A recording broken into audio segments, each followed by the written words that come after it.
What I'm trying to say in the final analysis, once we take control of ourselves, we have to stop being imitators and be innovators. And realize we've got a continent 12 million square miles. Wherever our bodies are on the face of this earth, our cultural and political heartbeat is in Africa. Whether you ever go to Africa or not, that is your home, that is the home of your spirit, and that is the heart and meaning and definition of your commitment. And none of us, any place in the world, will be free until that continent is free. The Masi Warrior Clan was created because myself and others like Brother Nahisi saw a need for a young African group to analyze information concerning the African phenomena with no bias, with rigor, and with scholarship. We created the Masi Warrior Clan for the purpose of being an expert research team, of being a team that produced products, a team that was capable of producing products for African people globally to dispel myths, rumors, and provide them with accurate scholarship.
Tech tried to line it up, and he was like, I don't debate y'all. Y'all too disrespectful. Aboriginal Power won't even debate Sean because he too disrespectful.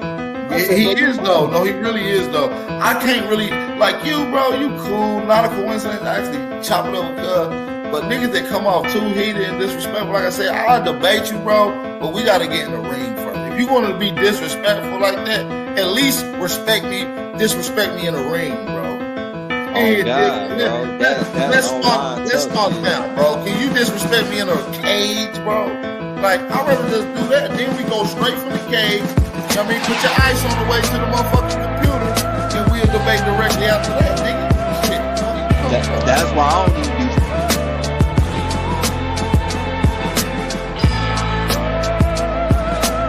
fucking with the nigga and shit. You feel me? Like, it's like, wait, bro, talk like that. We gotta get face to face with you to talk to you like that, my nigga. Yeah, Peanut. You feel me? Go ahead, I got my brother already. Peanut, what's the word, my brother?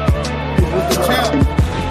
Yeah, I appreciate you, man, but Lucky, let me say this, man. First of all, I'm an older brother. I'm young in spirit because I stay in shape. But I'm older. I deserve respect. Don't lie on me. You're not going to get nowhere lying because that's what's going to make you fall face first.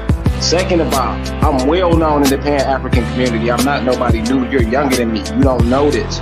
I didn't put in work and expose Rob Bourne, Sutek, any of them people over there. They know it deep down inside. And I'm gonna be long-winded. I'm a Moorish American. I already had back and forth with them dude. They erased videos.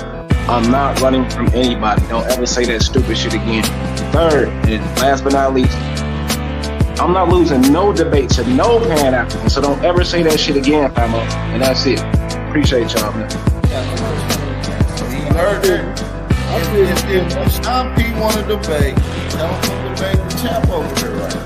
Sutek wanted so this like it's a pecking order. It's a pecking. So Sean want you, and Sutek want him. You say PMF ain't It's no problem. It's no problem, man. Let's set up a Sutek debate, man. I don't like him anyway. Okay, so I love that son, brother. I love that one in the chat. That's how it's going. I love you. Tell Sutek. Tell me. There ain't nothing. My champ always in the chat. I'll pop in. We'll set a topic. We'll set a date. We'll make it pay-per-view. We'll chop it up behind the scenes. I get their contact. We'll make it work. You know? Right here. He ain't ducking no phase, bro. But that's what I'm saying. He put this over here on y'all channel, and then when we get in other hey, all right, I will block your ass, nigga, because I'm well known for disrupting them chats over there, nigga. Stop fucking lying, nigga. You a goofy, nigga. I would never let a lame ass nigga lie on me in my face, clown. You gonna block me? It ain't no time I ain't ever been on the Pan-African channel and made my impact. Stop lying. I'm a real man, bro. Stop lying, fam. Don't do PNF like that. PNF, he trying to trigger you, brother. And what the fuck up? But listen, he did that to me, talking about, oh, word on the street, I'm ducking from John P. I've never even had but one conversation with this little disrespectful motherfucker. Oh, okay, yeah, he a little hot. He like that. No, he like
y'all find an African in my fucking family, but y'all ain't find y'all own genealogy. Shut the fuck up. That don't make sense, for one.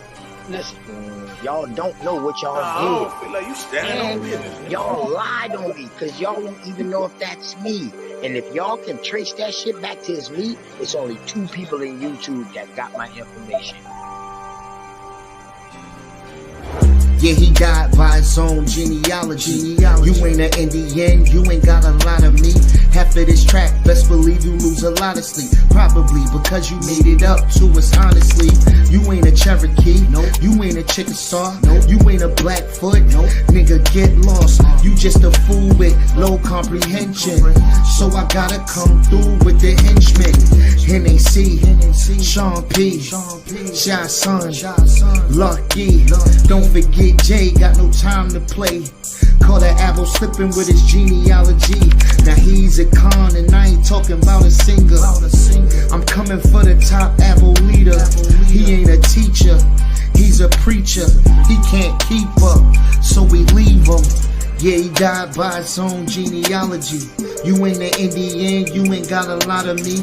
Half of the track, best believe you lose a lot of sleep. Probably because you made it up to us possibly. You ain't a Cherokee, you ain't a Chickasaw, you ain't a Blackfoot, nigga get lost. You just a fool with low comprehension. So I gotta come through with the henchmen. NAC, Sean P, Shy Son, Lucky. Don't forget Jay, got no time to play. Caught an apple slipping off his genealogy. Now he's a con. OTK,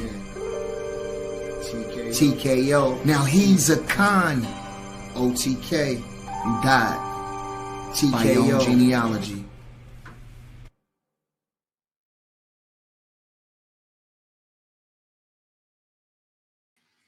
Peace to everybody in the chat. Your boy Sean P in the place to be, man. This is the afternoon with the Mossy. Like the show, share the show. Tell a friend, tell a friend. Yeah, I'm early. Because it's finna get like that. I know a lot of people are probably still trying to catch up on yesterday's video because it's pretty long and informative. And then the shenanigans kick in. And then, you know, it get how it got toward the end of the video. So I know y'all, you know, some people are still tapping into that because they were telling me, but I wanted to do this now because I ain't gonna do this later. I wanted to pick up where I was supposed to transition into, but we never got a chance to do that because somebody was tripping. So I'm just gonna carry it away by myself and then go from there on a different subject matter. So again, man, like the show, share the show. Tell a friend, tell a friend. We at it again. Yes, sir. Before we get started, peace to Abella, Zane, Ava. What's going on? What up, dog? Z's, what's good with you? No pseudo in the building. Daryl, melanated is here. Pure Black is in the building. Bar reloaded. Yeah, Daryl over here, man. Yep. Daryl Blue be in the building, bro. Don't ever get, don't ever, you know what I mean? If somebody else live, is True Story in live or something, I ain't looked at my YouTube stuff to see who live. But I don't know if True Story in live, that's a lesson in itself. I always watch the replays with True because I be either messing with dogs or working out. So I just catch the replays on him all the time, get that good information. What's up, Zane? What's good? But anyway, man, so Tariq and Ali Muhammad are at it again, and we're going to take a look at, and I need to pull up the Tariq video, and I will do that here momentarily, but I want to address some stuff real quick, and then I want to kind of get through these things. So first up, on the menu today, before he blocked me on Facebook and start deleting my comments, but I ain't gonna let him be able to do that, is we got our old brother here, Ali Muhammad, Mr. Amaru Namataga Kai Ali, some shit he made up. And he posted this 15 hours ago, so this was yesterday. And it talks about the white lion. He called it the white lion lies, proper history of Point Comfort, Virginia, and indigenous Black Americans. We're going to get into that. They were not African slaves, right? We want to understand what he's talking about. You can't have Black history, then turn around and say, hey, this ain't your history, homie. You can't be in Black history teaching this. Them people is of African descent. You can't teach this. So look, so 2 hours ago, I made a comment. I put you stay line. Somebody liked the comment, you know what I'm saying? And very disrespectful, extremely offensive to call yourself or someone African American or Black. This dumbass put this video in the chat. Then the hard dude, we be seeing him in places. He says, well, I don't want to prove it wrong because at first glance, I don't see anything wrong with it. I've read about the White Line voyage and it never says any slaves were brought to Jamaica. Well, according to this database from Spain, that's a lie. He says, my focus wouldn't be to attempt to prove it wrong. Mine would simply be to, just to verify and follow up the source database. You already showed in other sources that usually is discovered while searching through other sources. Good work. So hard don't know what the fuck he talking about if he agree with Ali.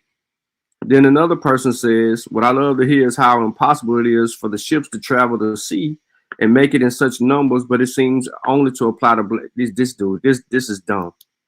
This is dumb. But he says, but I actually come from the Gullah Geechee Pen Society with oral traditions and boat builders with Axumite history extending from Peru to the islands of Turtle Island. Anytime you hear somebody say Peru, you already know they're Africa. One of the books, both the families were here pre-Columbus and also family members who were brought from Africa. See, this is how stupid people are, right? Then you got this idiot on here. So, you know, how deep does the rabbit hole go? The whole Black population of the Veracruz kidnapped in the pirate raid and sold into Charleston, South Carolina. This fool don't know that the people caught in the pirate raid, them were all Africans. Anytime you start talking about the Caribbeans, bro, and all you got to do is get the date, the chronology, you're going to kill them every time. What's Guan, Gala. Then you got Ali right here. He posts his source, right?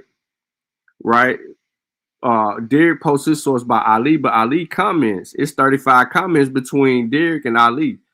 My brother Derek sent me the video, right? He said, man, you need to do a show on this, but not a coincidence that I already beat bro up on the same thing. Me and not a coincidence that had talked about this 1619 shit for quite some time. He said, you trying to be slick, fam. There's no evidence that says they picked up 24 people from Veracruz. Those 24 were sold in Jamaica, and the remaining 123 Africans left for Veracruz from Jamaica. On the slave voyage website, it shows they disembarked because the ship crew took a break. This is when the 24 slaves were sold. Also, on one of the slides you showed, the San Juan Bautista, which was a ship from 1711. That's why you didn't show the full screenshot. You basically mixed the truth with something you made up.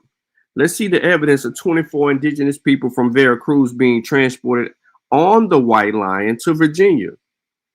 Where are the records stating that? My Cash App is yada, yada, yada for future reference. Then he come down and he dropped the source. So Ali obliges him. There, you're absolutely wrong and slow.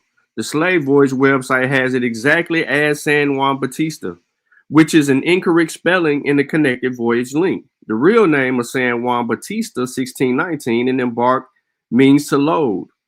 Disembark means to drop off. And all 147 were disembarked in Jamaica. Are you sure about this, Ali? Oh, we got the records up, baby. We going primary sourced out. All I want to do is read one comment from him, and then the rest of it, that is their engagement. I'm only reading the reply because they got 35 comments between the two of them. He says, then he goes on to say this, your problem is you can't read. So since you can claim I committed fraud, put 1,000 on it. I put 1,000 on it, Ali. I want that bet. I want the 1,000. Then he go ahead and shows he shows this right here. But he don't show the full thing, ladies and gentlemen. It's missing information, right? Because San Juan Bautista didn't make just one trip or did one particular thing. Show the whole thing, Ali. Okay, so now we get Ali down. We get Ali to show, I ain't got that. We get Ali to show a whole nother thing. Hold on, y'all. Let me stop sharing my screen so I can sign in.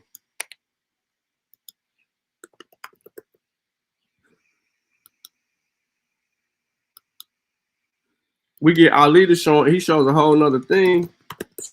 So we're going to deal with Ali and what his claim is directly.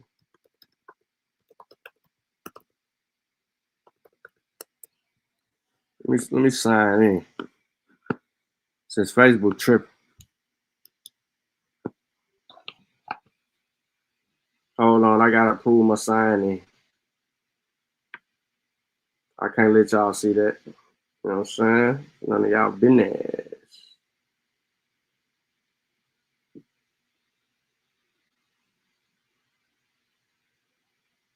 Is this you trying to sign in? Yes, it's me, motherfucker. All right, I should be signed in. Boom. Trust this device. I always confirm.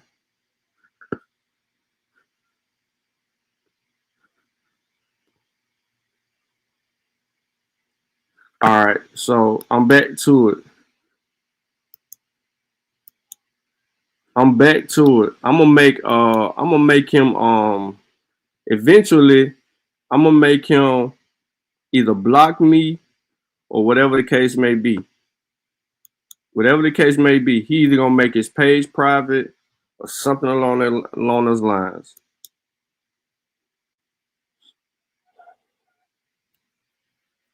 All right, so we back to the comments. I put 2 videos right there as a response to what I said to him earlier, but we left off with what he was saying. So he came on and he replied to me, right? So it did go back, and then he replied to me. He says, I said, you stay lying, fam. He says, prove it instead of slandering me. Show your intelligence if you have any. And then he says it's an emotional issue for you, not an academic one. And then he highlights because I said I'm unapologetically African. That has nothing to do with anything. It has nothing to do with anything that me being unapologetically African. Then he says, you did all of, I said, you did all of that for what? I said, you stay lying. We debunked you already and you avoided Ali. Then I said, you can't fake degree me on this subject matter. God damn, who the hell sending me messages? All right. So let's get into let's start the show off right here with the smoke. Let's start the show off with the smoke. Now, I did send him this video on this page. One of these is we live right now. This right here is the link to the show right now. And if he show up, he can come on the panel and we can get straight to it.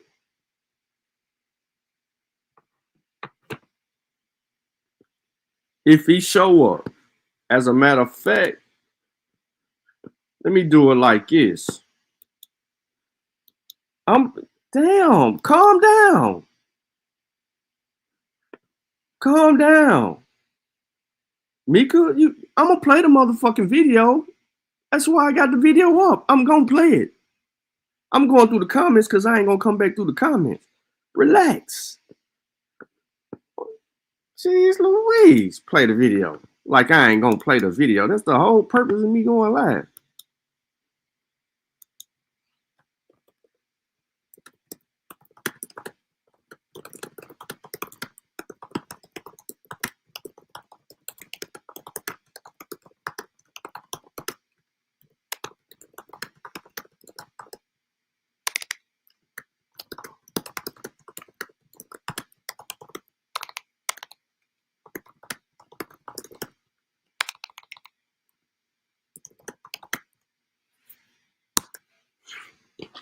So I just sent him the StreamYard link.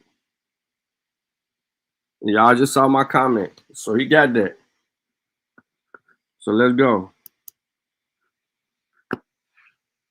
Hold up.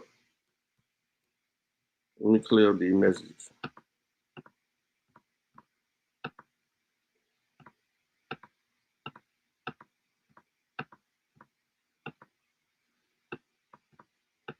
We're gonna walk them down. We're gonna walk them down. We're getting through it. All right, so volume up. Let's listen to the boy.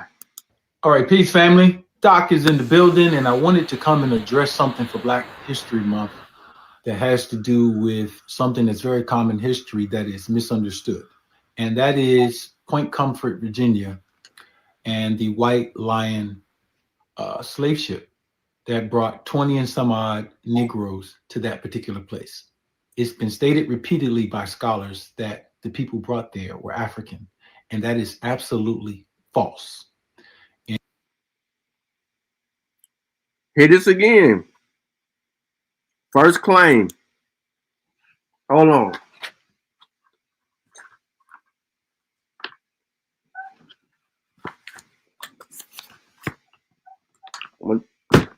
I'm gonna do this right. Ali, claim number 1.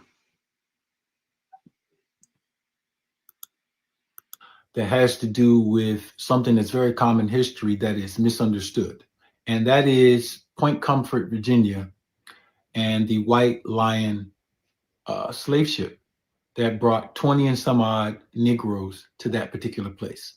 It's been stated repeatedly by scholars that the people brought there were African, and that is absolutely false. And I wanted to talk about it because I have published this information in the book They Lied About the Slave Trade, and in other books that I have, and there are people online attempting to debunk the information, but I want you to walk yourself slowly through research. And the importance of this is us telling our own story. And particularly here, I'm speaking about Indigenous Black Americans telling their own stories with great He said Indigenous Black Americans telling their own story. Well, I'm about to prove to you today that this ain't your story. So you don't need to be telling this to no goddamn body. You need to go find something else to tell. And then when you tell that, we're gonna clear that up, and then we're gonna have you find something else to tell. Academic acumen. And so here's the story that they gave.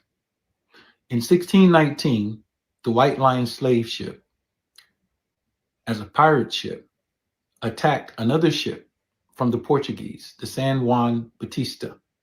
And according to what you can Google right now, the San Juan Batista was leaving Luanda, a West Central African port, and traveled to Veracruz, Mexico. And on that journey to Veracruz, the White Lion captured about 60 of the Africans that were on board, and eventually took those Africans to Point Comfort, Virginia. That is the conventional story that is told. That is now claim number 2. White Lion took 60 Africans and took them to Point Comfort, Virginia.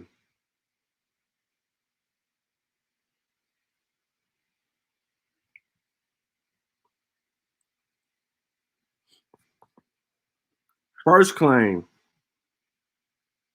he says that this story about Point Comfort and the White Lion is an Indigenous Black American story because the people that were kidnapped were not Africans. They were Indigenous Black Americans. Claim number 2, the White Lion took 60 Africans to Point Comfort from Veracruz. Claim number 3, coming up. Is an absolute academic failure. And so let me give you the documented history so that you will know. The San Juan Batista was in Luanda, and it brought slaves through the transatlantic passage. 350, according to the original records that are in Spain, embarked on the ship. 203 of the brothers and sisters died. 147 disembarked, but it wasn't in Mexico. It was in Jamaica.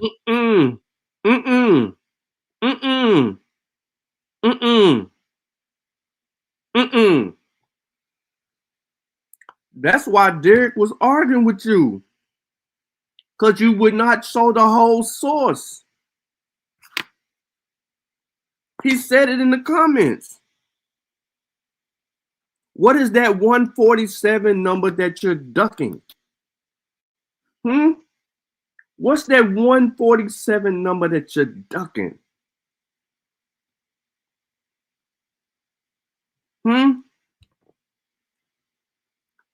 You don't want to get into that?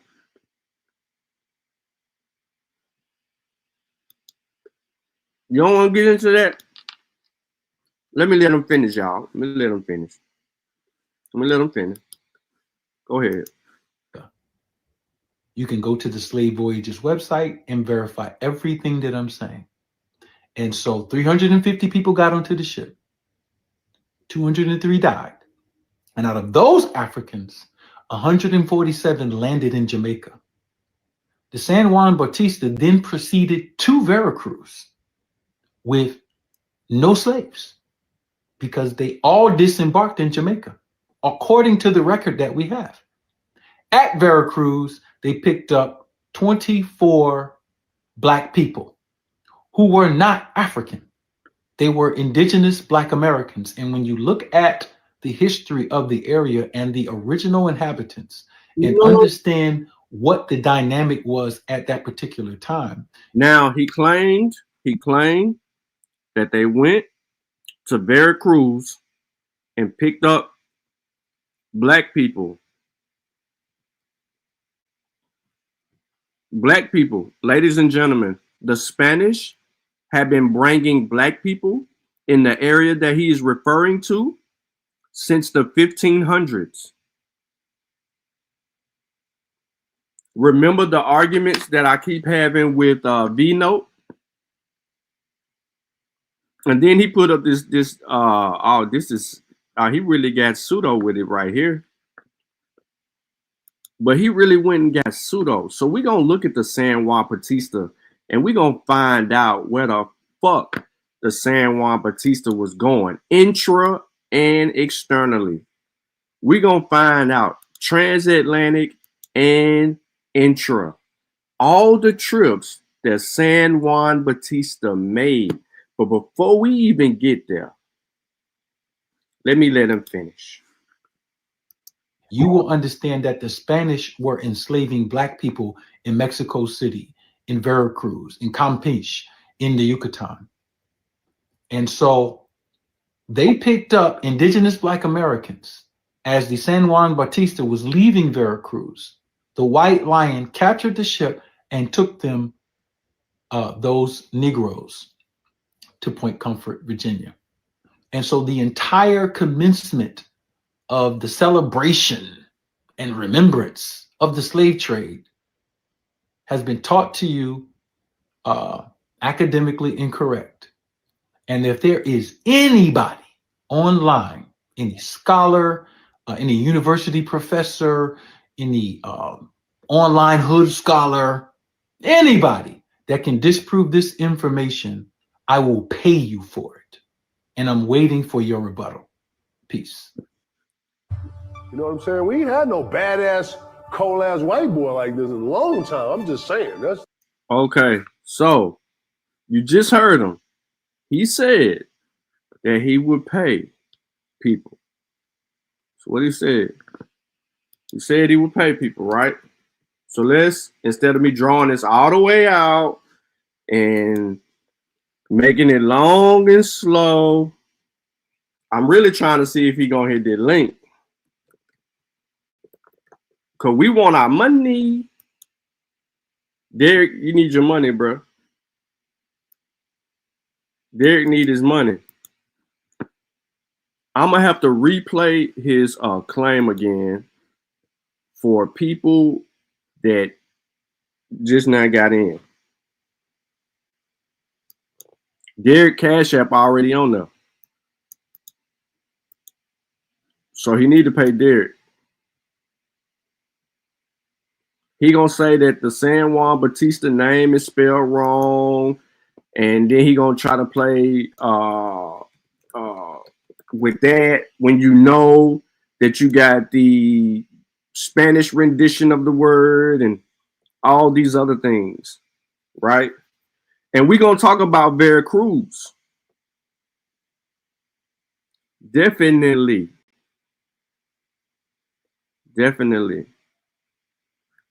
So let's do this right now. His first claim was Point Comfort in the White Lion says it's not African, indigenous Black American story. So I'm gonna come back to what he said, and I just want to come share my screen real quick for two reasons. One, 1609, voyage ID 29190, NS de la Concepcion, San Juan Batista. Okay. Principal place where captives were purchased, Sao Tome. Principal place where captives were landed, Vera Cruz. This is 1609, ladies and gentlemen. The flag vessel was Portugal, so it was Portuguese, right? 1609. Portuguese, particular outcome of the voyage, sold slaves in Americas, subsequent fate unknown. Slaves disembarked in Americas. Okay? The delivered slaves for original owners. So in 1609, this Veracruz notion of these people that were sent there, that the Portuguese brought there, ladies and gentlemen, I'm just showing you the source. As it states, the Portuguese brought Africans to Veracruz in 1609. That is not what he is referring to. He is referring to something else. He's referring to the story of 1619. But before I get into the story of 1619, before we get into the story of 1619, I had to show you that in 1609, the Portuguese brought from Africa slaves.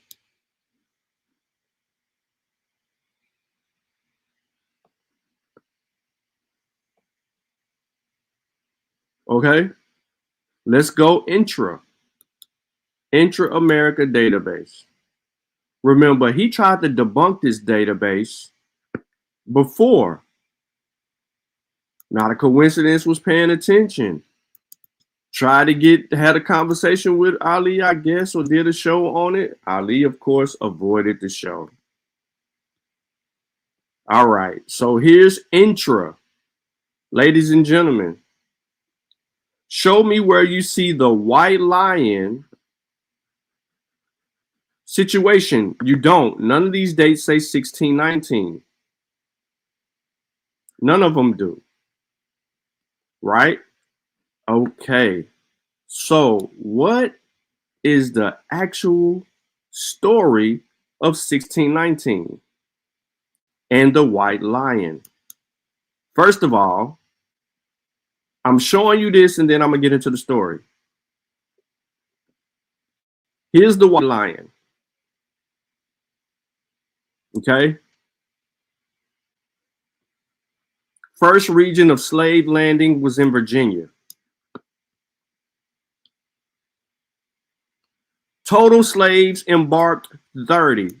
So it wasn't 60. Remember, one of his claims was 60 Africans was brought to Point Comfort. It wasn't 60 that was brought there. The total slaves that disembarked was 29. They had 30. The total slaves that got off in Virginia, stepped foot in Virginia, 29. 29. So he's 31 short. So I'm showing you this because I don't want to have to come back to this as evidence. We have another slave ship. Its name is the Treasurer. It flew a Great Britain flag. No worries. No worries. It sold slaves in America, fate unknown. The outcome of the voyage captives was slaves disembarked in Americas.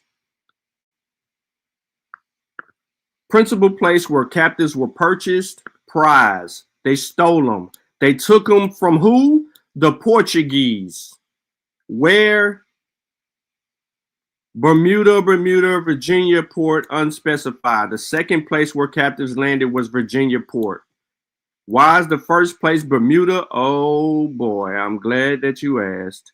There is a linked voyage here that we're going to refer to, 29252. The year of the captives, 1619. The captain's name. Total embarked, 30. Disembarked, 29. Does it look familiar? Captives arrived at the first port was 29. Captives landed at the first port, 22. Captives landed at the second port, 7. Uh-oh, something was going on. What is their background? Angola. This is the slave ship Treasurer. What does the Treasurer have in common with the White Lion? Don't worry, it's going to come up. For some reason, the internet been doing it. Look, voyage identification number 29252.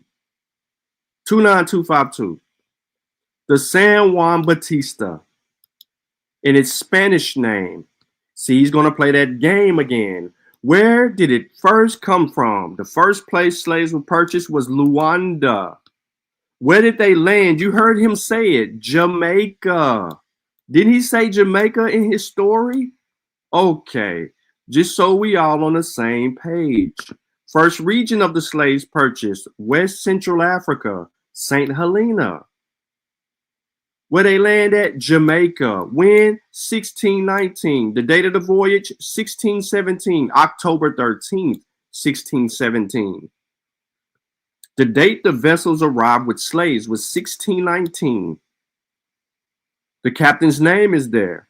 The number of slaves at the first place of purchase, 200. Uh-oh, this is what he didn't show. Total slaves embarked was 350. All right, cool, we got that.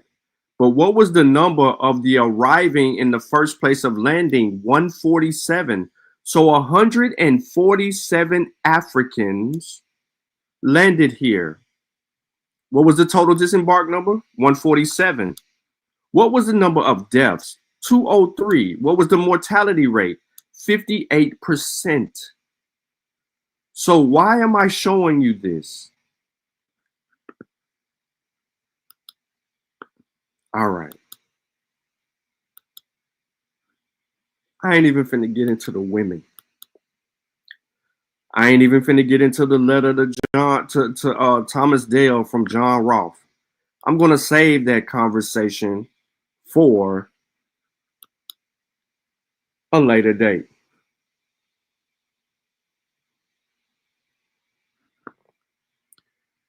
What you talking about, Teddy? 20 and Odd Negroes, an excerpt from a letter from John Rolfe to Sir Edwin Sanders, dated 1619, 1620. Ladies and gentlemen, here is the letter from John Rolfe.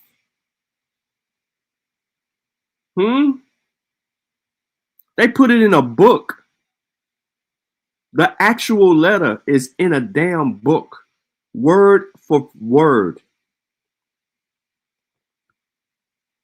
Document in Manganese College in Cambridge. Autograph letter signed with seals list of records. Number 154 to show authenticity of the letter from John Rolfe to Sir Edwin Sanders. just so y'all can see. Honored sir, studying with myself what service I might do you. As a token of my grateful remembrance for you, for your many favors and constant love ensued me as well in the absence, yada, yada, yada, yada, yada. He goes on to continue in the letter, ladies and gentlemen, as fits. Now, I'm showing y'all this particular way because I don't want y'all to think nothing different. The letter continues on, just showing the letter continues on. So it's a whole letter. All of these are the letters. Okay. Now that I showed y'all the letters, right? All of these are the letters. As it states, they have them copied right here. Oh, I left the source in the description. I left the source in the description. I had to. I wanted all of y'all to see how this shit go. And I don't know what in the hell is up with Ali Muhammad and his newfound trying to confuse people. I don't get it, and it's cool. I mean it ain't cool, but it's cool, Ali. If that's what you want to do, I get it. Okay, so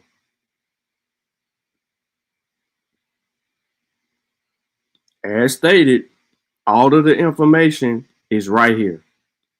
I want to get into the 20 and some odd Negroes directly because I don't want to waste no time. He said what he said. We heard him. Now, he ain't the only one that's made a claim. Dan Calloway made this same assertion in a different way. He didn't make the same claim that Ali Muhammad made. That is not what he did. Okay?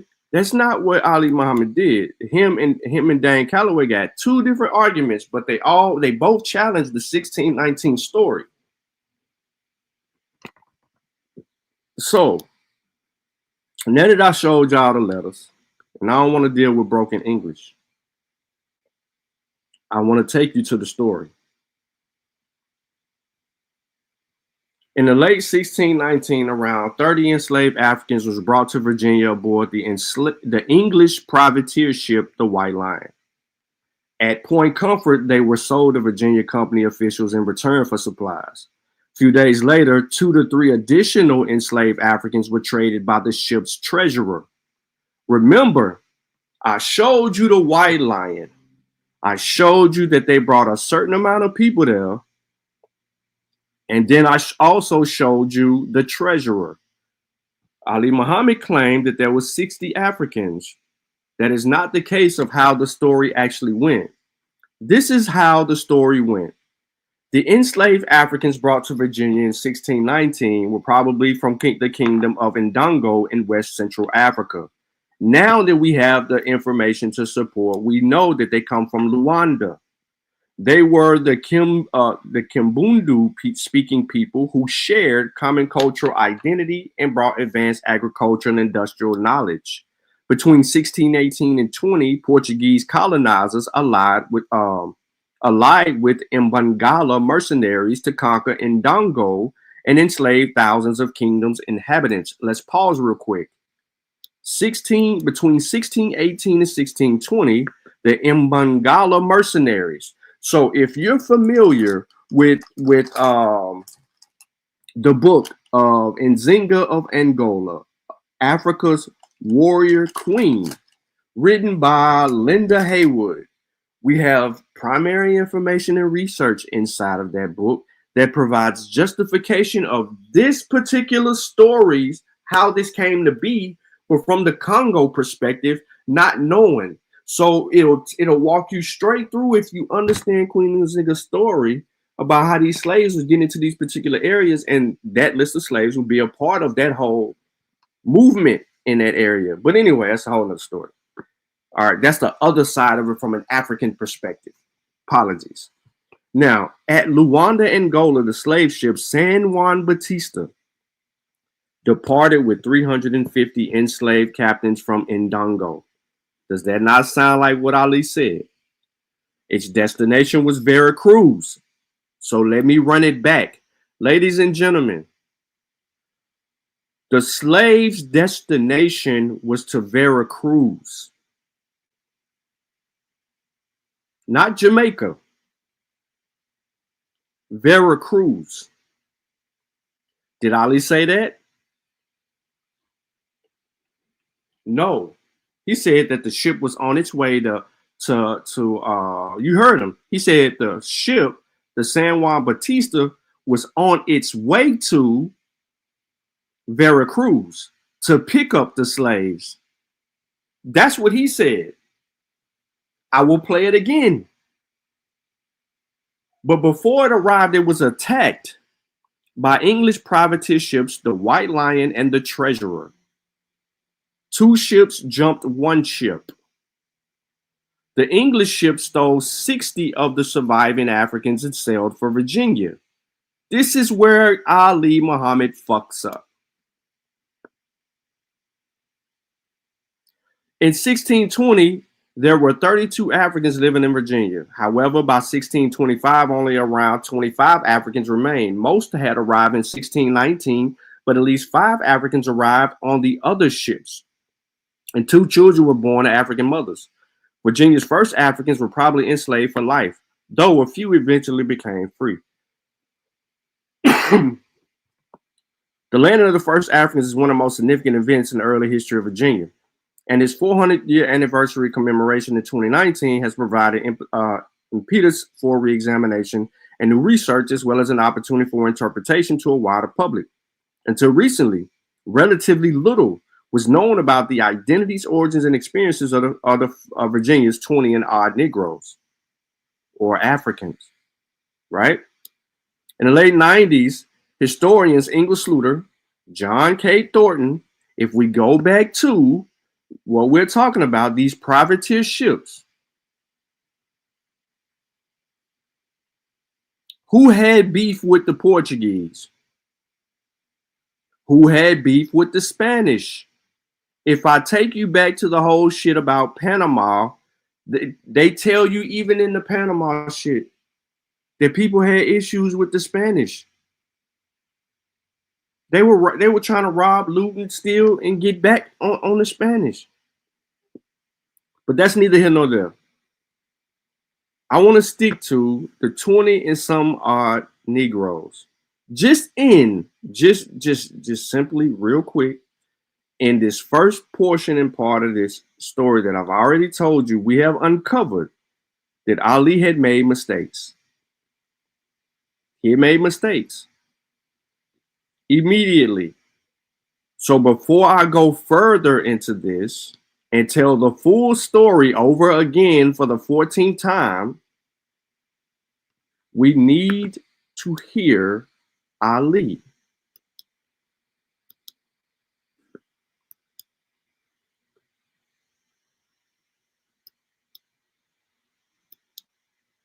He is not going to watch it. He is going to avoid it. You can tag him all you want to. Hold up. I got to share things up.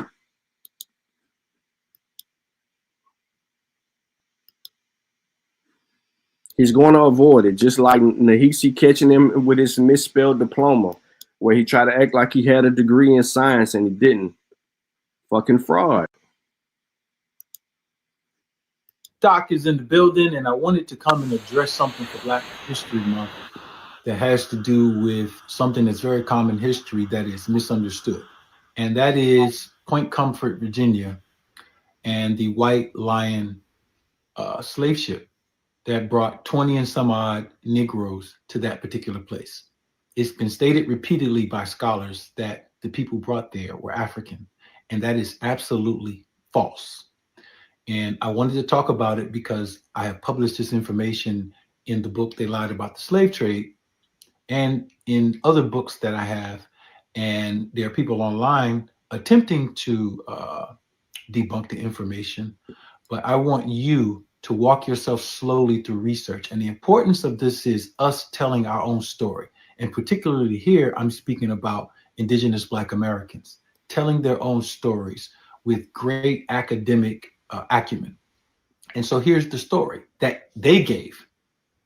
In 1619, the White Lion slave ship, as a pirate ship, attacked another ship from the Portuguese, the San Juan Batista.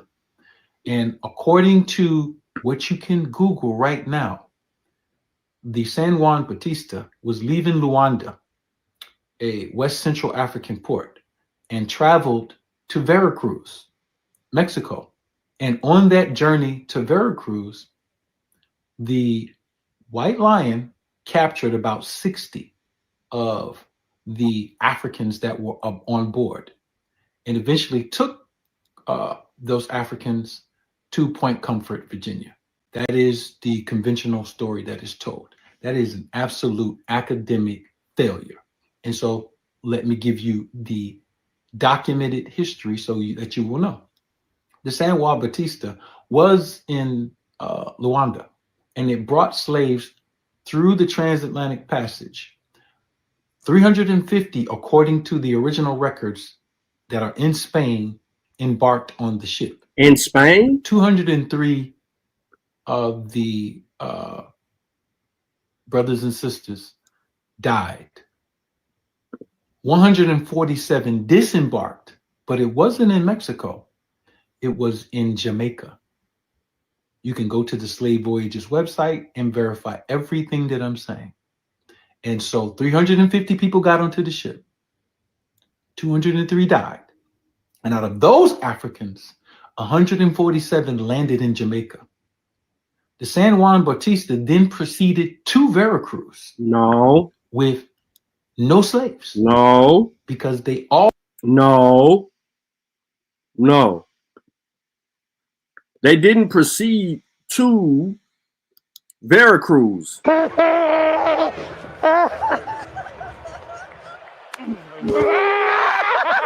go, boy. Damn. Hold on, my bad. They didn't proceed to Veracruz. What are you talking about? They then proceeded to Veracruz.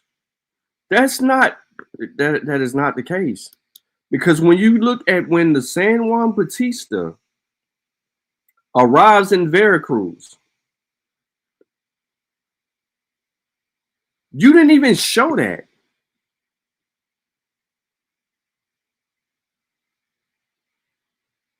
You didn't show that. Show us the San Juan Batista pulling up in Veracruz, bro.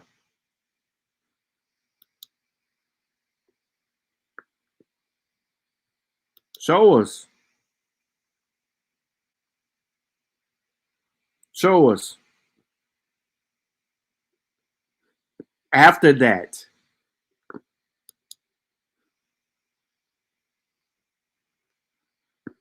Look, so I want to come back. I want to come back right here. Here's the San Juan Batista. These are all intra-American slave trade databases, because a trip like that would be intra from Jamaica to Veracruz. Right here in 1664, you get a Veracruz. That ain't even 1619 in intra. Okay, Sean. All right, I hear what you're saying. I hear what you're saying. But what about the other way around? What about the transatlantic?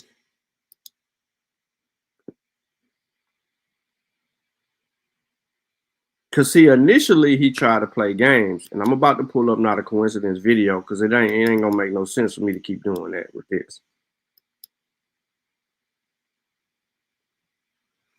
1609, the ship goes to Veracruz.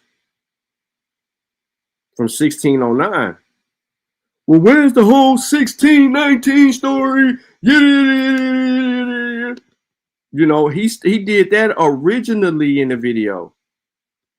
They're Not a Coincidence put up. So now he's trying to find a new way to argue this same shit.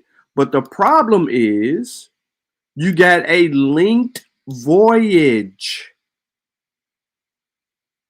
The linked voyage takes us to the story.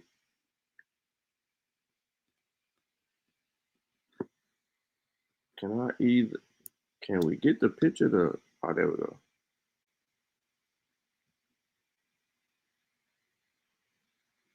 There we go. Luanda to Jamaica. Remember, this is supposed to get to Veracruz. And why is it supposed to get to Veracruz? Is because they've been dropping mofos off since the 1500s in this region. You can't get there with nothing. They got hit. Look, on this particular voyage of the San Juan Bautista, look what happens, ladies and gentlemen. Some slaves removed by pirates and privateers. The outcome of the voyage, if ship captured, African. Where Luanda? Where Jamaica? He told you to slow down and do your own research. There go his numbers. There go the sources for the data. You can find the information in the Archive General de Indias in Seville. 2 documents. 2 ships jumped 1 ship. We got here from the treasurer. We can get here from the White Lion. I would love to show all of y'all how to get here from the White Lion. So you look at the White Lion, and this data right here is just showing you the transatlantic. So let's go here and let's do this.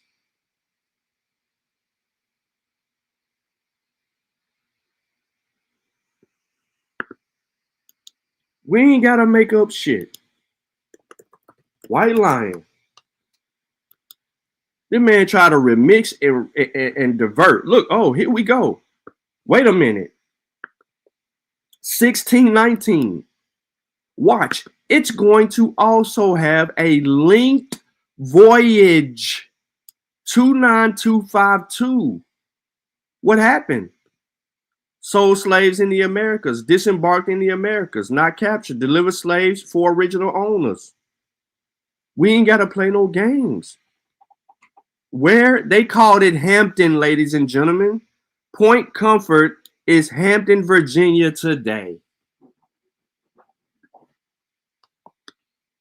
What happened? 30. Disembarked, 29. Yeah, it's all captive background, Angola. So the White Lion, ladies and gentlemen, in 1619 delivered Africans from Angola in Virginia. They didn't deliver anyone from Veracruz who had been delivered there before. The White Lion delivered 20 and some odd Negroes, not 30, not 60 like he said. It was 29 Negroes from Angola.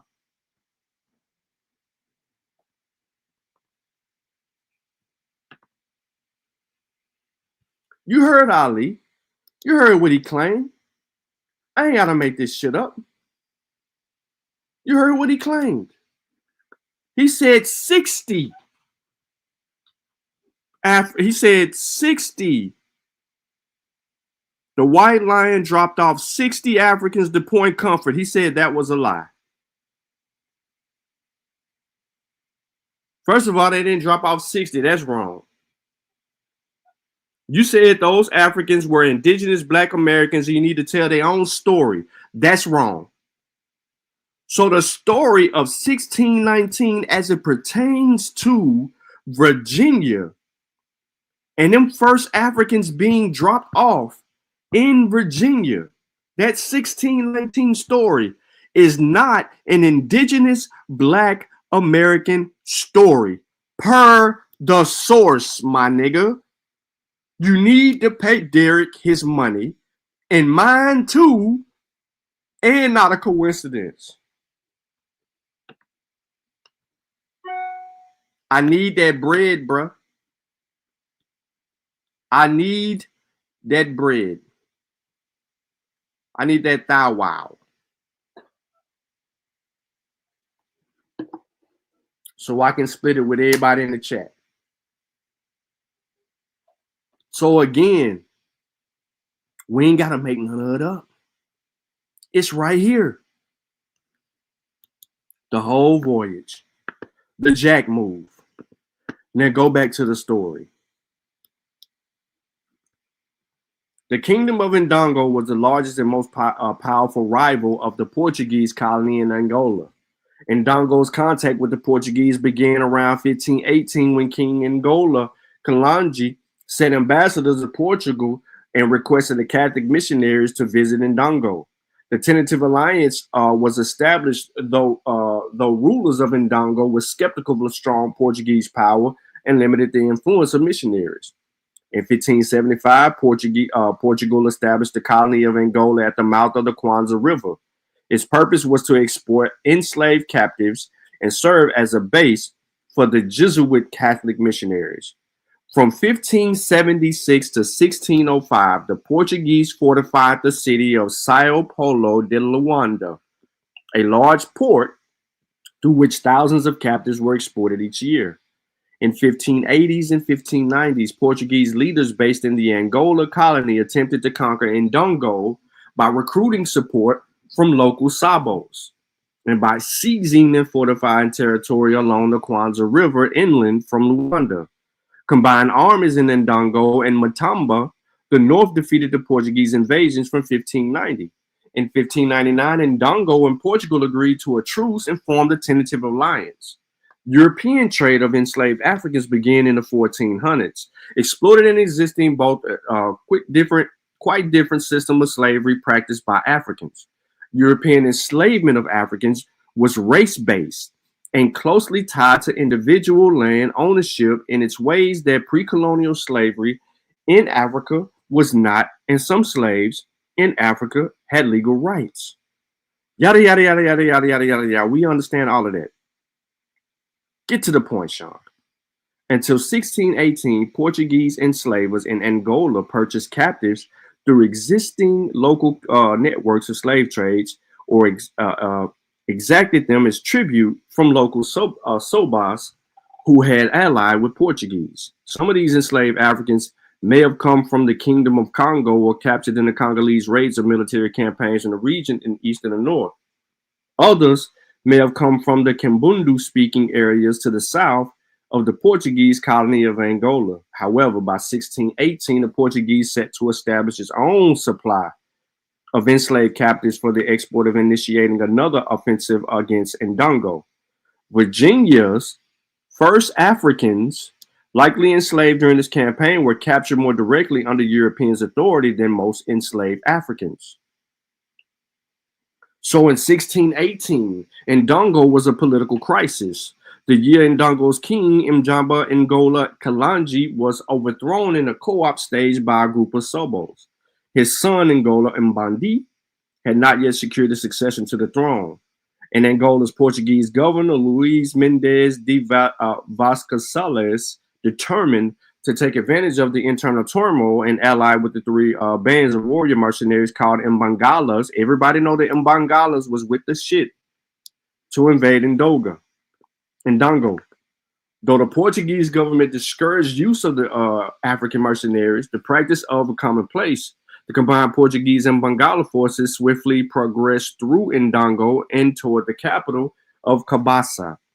By the summer of 1619, Ngola and Mbandi had retreated to Kendongo Islands on the Kwanzaa River, and the Kabasa had followed.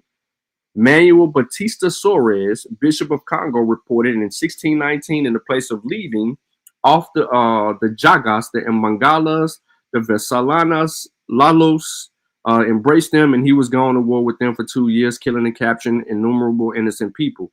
1620s, Queen Nzinga Mbandi, Ngola's Mbadi's sister, recovered in Ndongo's autonomy by consolidating the power of neighboring Matamba. Everybody know how that story goes with Nzinga. What is the purpose, Sean? Skip ahead. All right, cool.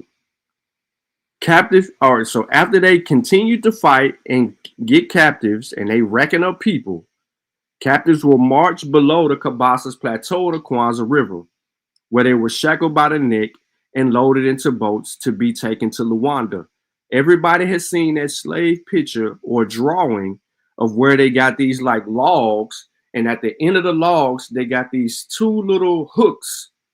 They hooked to one person's neck and then hooked to another person's neck. And both of them walked with these logs. I can show you this image if you don't know what the hell I'm talking about. As a matter of fact, let's do that.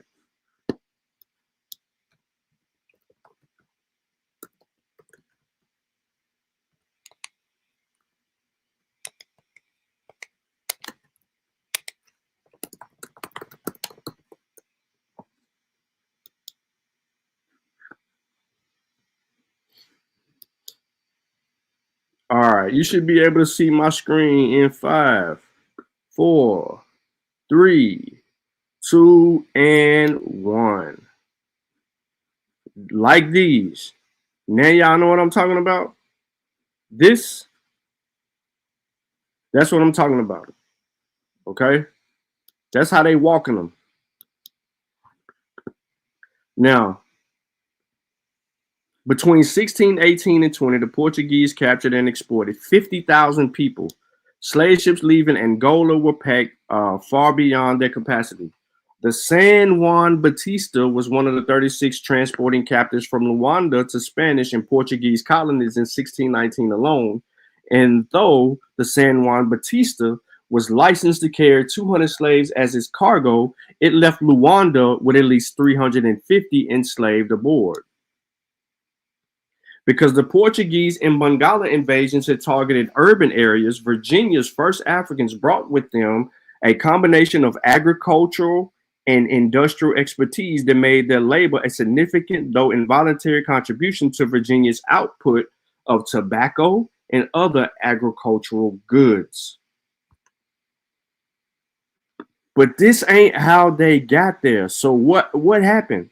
Since San Juan Batista left Luanda in 1618 and early 1619, most of the Africans aboard were probably captured of the Portuguese and Mangala armies advanced through the western areas of Ndongo along the border.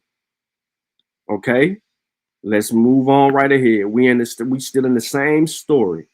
And it says, some Sabos in the border region had been much more open to Portuguese influence than elsewhere in the kingdom.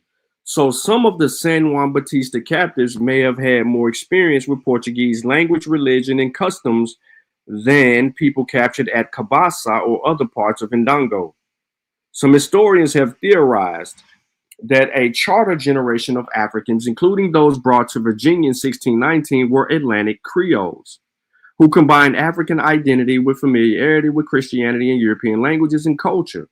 However, not all historians agree with the thesis.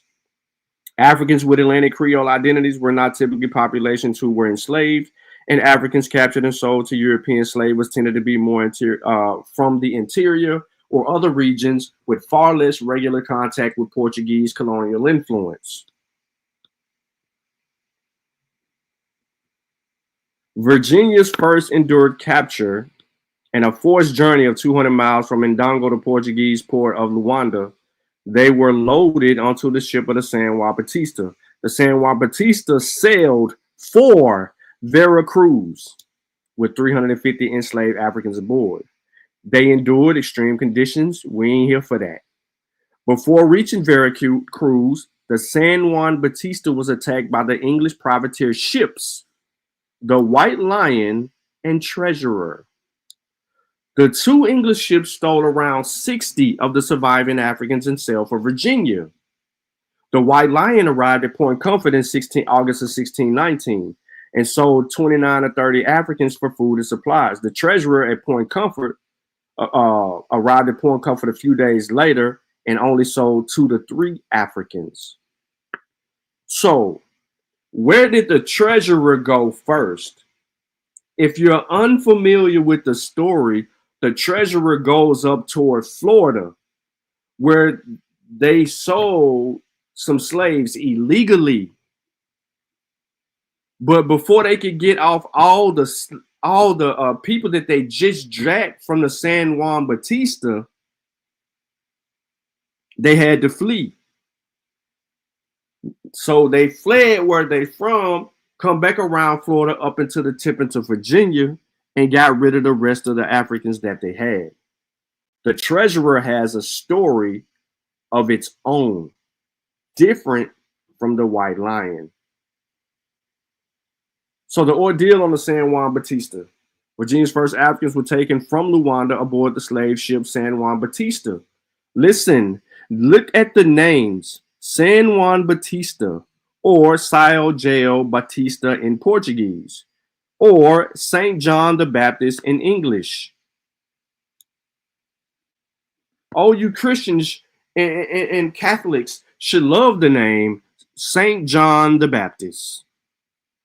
In Spanish records, San Juan Bautista is identified as a 150-ton filiboit or fluid, a Dutch-style cargo vessel.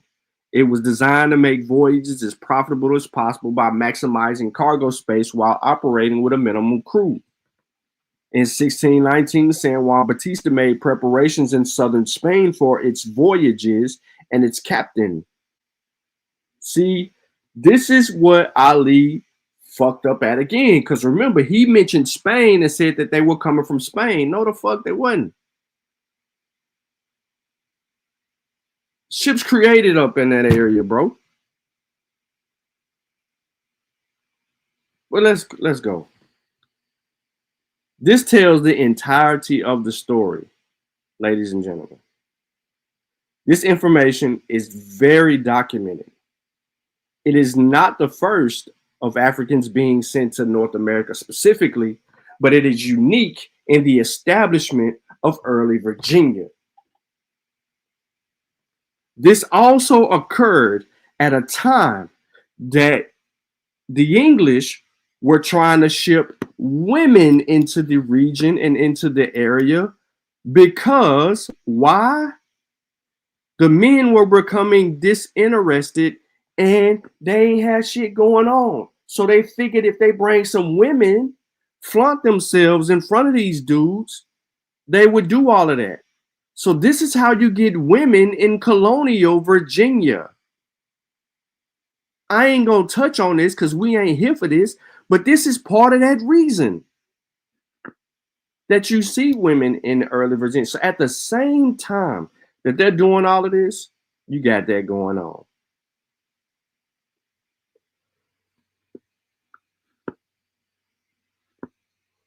I had a yawn, so hold on one second. To add, there are notes and documents on the African experience of the 20 and odd Negroes arriving in Virginia in 1619. One of the sources you see enlisted on the whole slave voyages site is none other than John Thornton. I also have John Thornton's book over my right bookshelf. If I'm facing this to the right. So, Ingle Sluter's recent note on the origins of the Africans brought to the Virginia in 1619 to work as laborers in the emerging English colony serves as an opportunity to explore the background of the best known of the founders of African America. Real quick, Ali suggested that this story is an indigenous black story. I just showed y'all about the White Lion and how the fuck it ain't an indigenous claim of a story. And even the claim of black people being in Veracruz. Them black people in Veracruz were from Africa. Using the same sourced material, I showed that. The San Juan Batista, 1608, brings motherfuckers from Africa to Veracruz.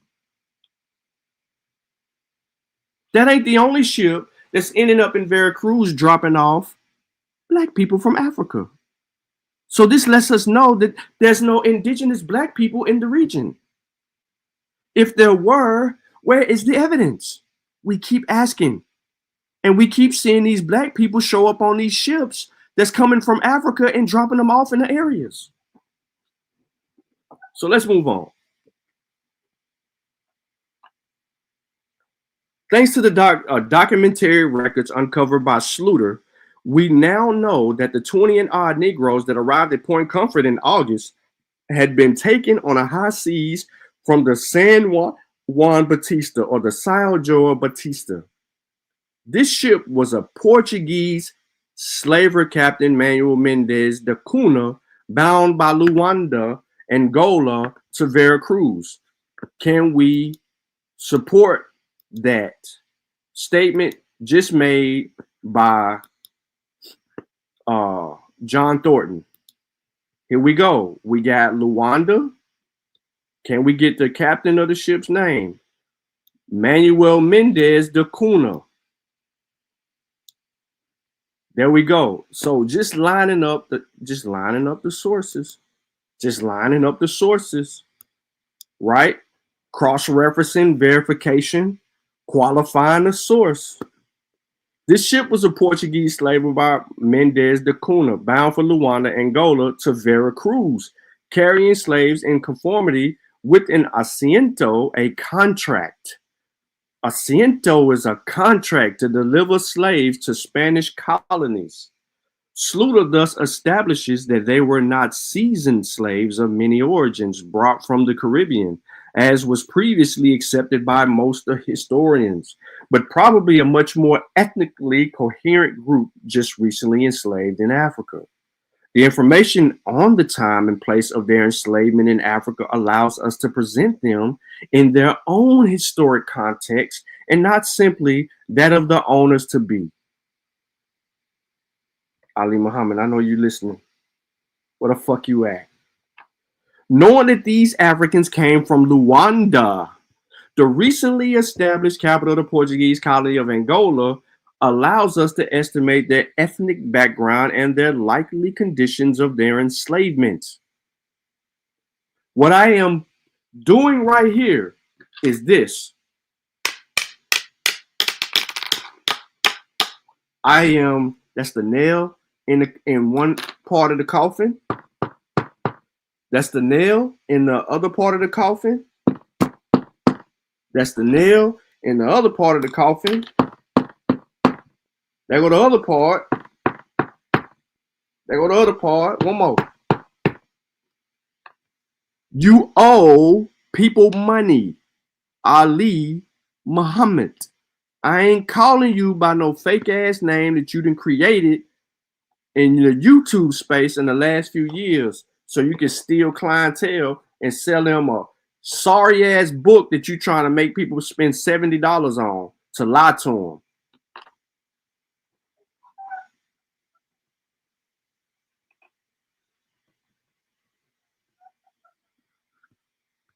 So now that we established that these people that came off the San Juan Batista in that time period that ended up in Jamaica getting jacked up off a boat by 2 ships, privateers. And we don't see the San Juan Batista continuing its travel to fucking Veracruz. It ain't no need to go to Veracruz. It's dropping off slaves. It didn't make it. Sorry to all the ancestors out there that called y'all slaves because y'all were captured and enslaved by some bullshit. Just for justification, when you look, listen, this is why I said you have to read Queen Nzinga's book and you could read more John Thornton's book and you can get into other data for justification. No one made up the 1619 story. The only version of this story that is made up is the story that Dane Calloway and Ali Muhammad are telling black people in America. My purpose and point is black history, and he said this was for black history, and I'm showing you mofos in black history that this ain't a black history story for you, Ali. This is for the African. Remember, y'all claim to be indigenous, but we can't even find evidence for that. So the black people in America, this story belongs to you of African descent. We ain't letting nobody hijack the history. Look, I'm gonna show y'all something. Along in this same source, right? Hold on, let me just do it like this. Let me get through, because they still talking about what gets up to the point of being them people being enslaved and then sent on the ship.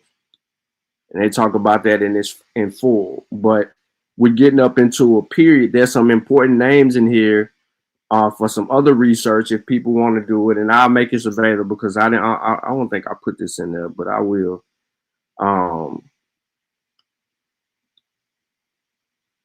But they got some other things going here, and I want to make this available because it justifies the story even more.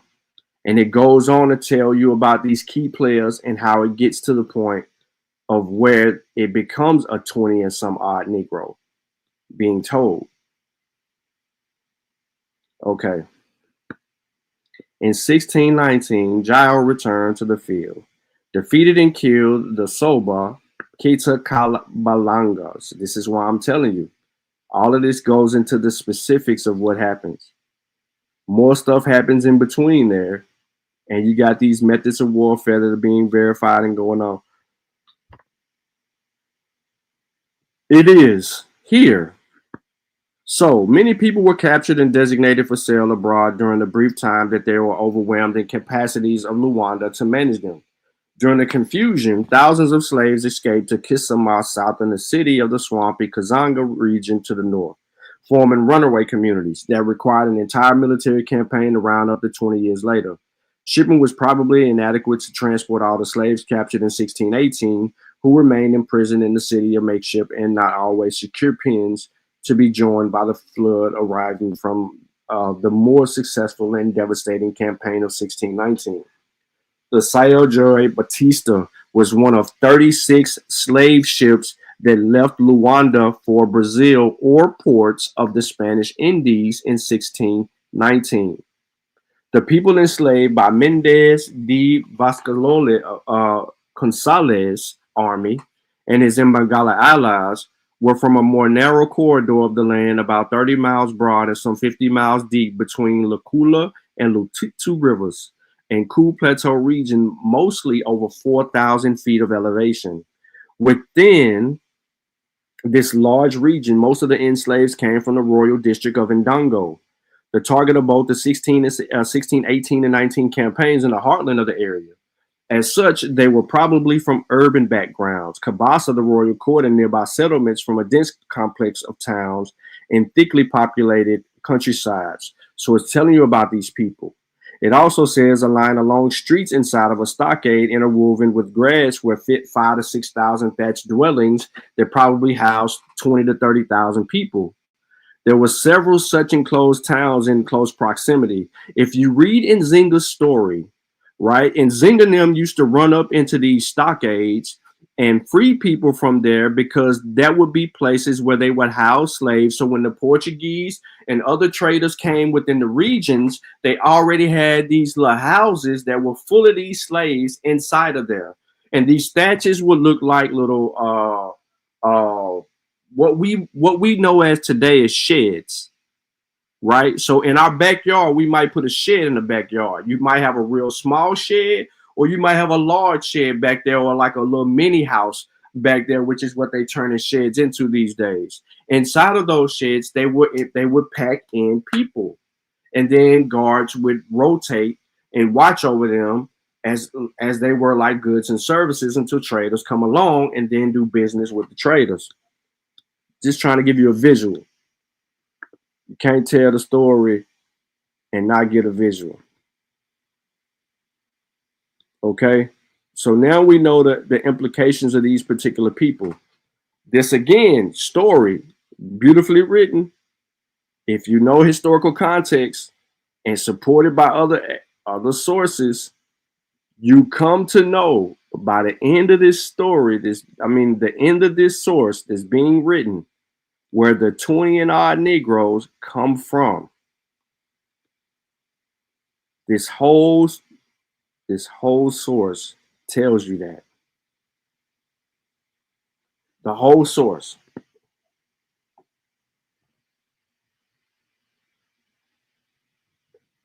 All right, hold on 1 second. So that is how we starting the show off today. We started the show off with Ali Muhammad 15 hours ago lying. 16 hours later, Ali Muhammad owed people money. Because he said that he would pay anybody that could prove him wrong. Well, first of all, the White Lion didn't bring 60 people. It brought 30. 29 disembarked. The other ship gets there with 2 or 3 and drops off the others. That other 2 or 3 is the treasurer. We don't have to make anything up because we have the evidence.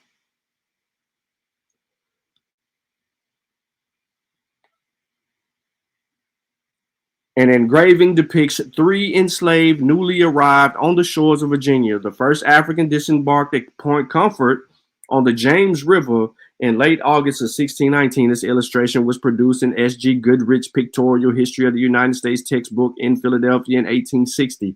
The word Negro or Negro, which literally means black in Spanish and Portuguese, became the accepted English language term for people of African heritage from the 18th century until the late 1960s, when black activists began to perceive Negro as a degrading term due to its association with slavery. Shortly after, the use of the word fell out of favor. We want all the smoke.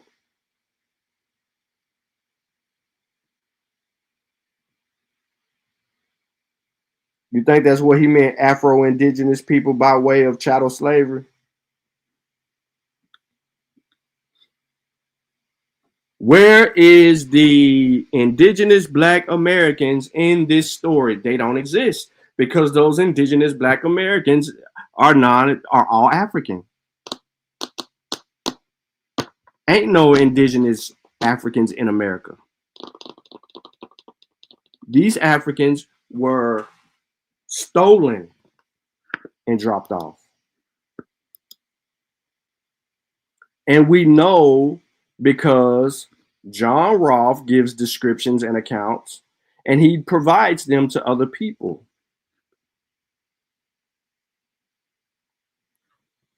So, before we transition, right? Before we transition into the next subject matter, let me check the chat. Let me check the chat. Let me do this right here. Before we move on,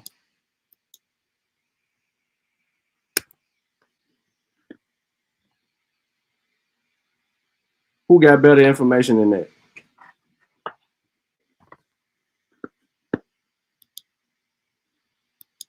I'm waiting on it. Who got better information than that? Who gonna refute that?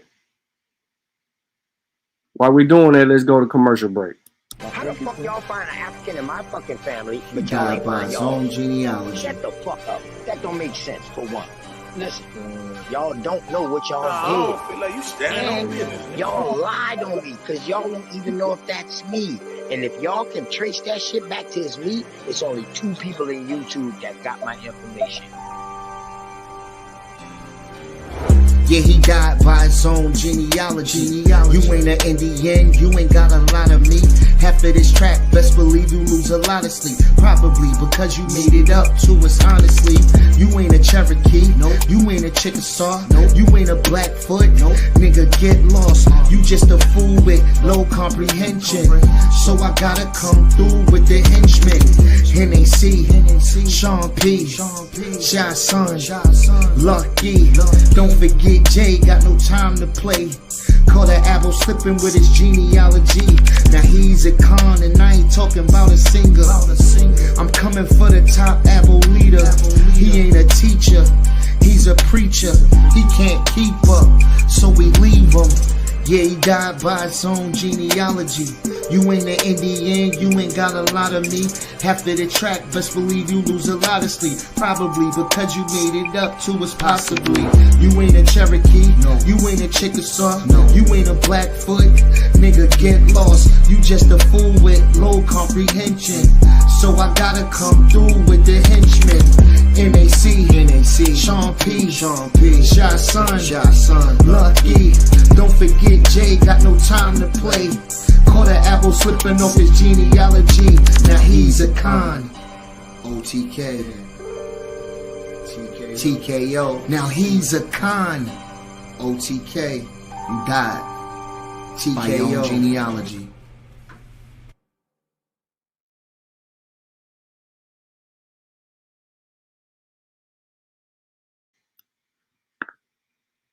Yeah, you died by your own genealogy. Hold on one second, y'all. Let me get my screen clear. Let me get out of this. I don't need to be in this no more. Let me exit out of that because I don't need that either. I'm trying to clear up some space. Bro, did I just do that dumbass shit?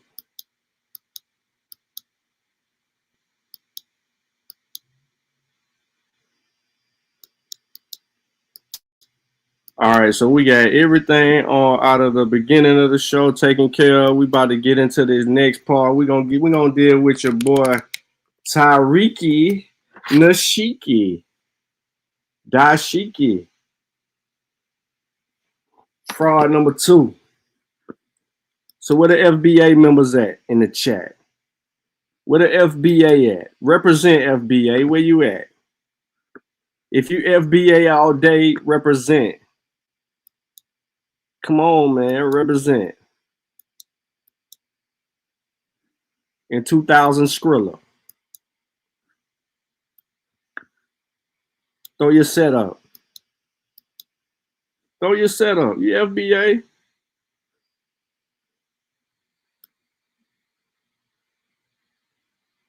Which one is this? All right, hold on, y'all. I'm trying to make sure I got the right video up before we get into it. Yeah, here we go.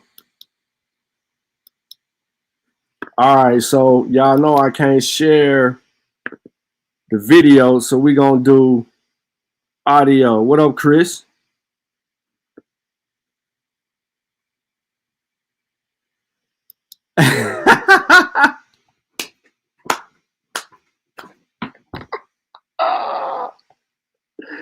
Yo. Or what about play the video where Dane went to Mississippi but was talking about some shit in Minnesota? That was crazy. That was crazy. He went to a site in Mississippi and was talking about a motherfucking place in Minnesota. That was wild, bro. I ain't gonna lie to you. That was wild. But hold on one second. Let me get myself off the screen. And our good brother Chris in the building, get him off the screen. That boy there, he started trouble, boy. That boy there started some trouble in a minute. So let me see. That ain't what I want.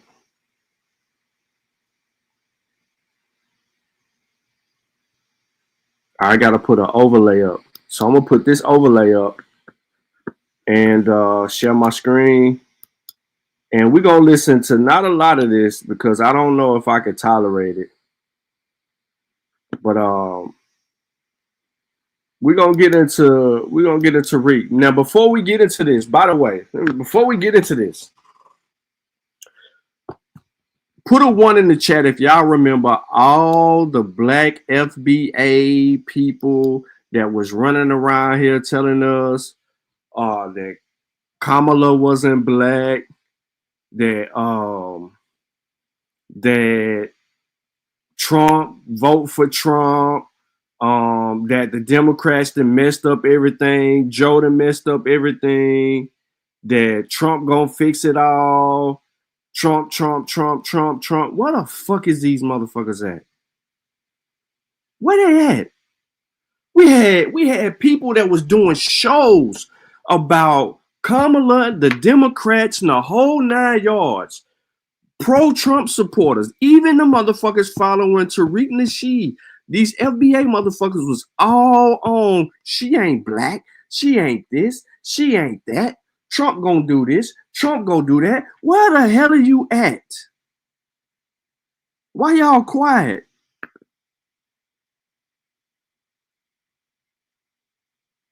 Why y'all quiet?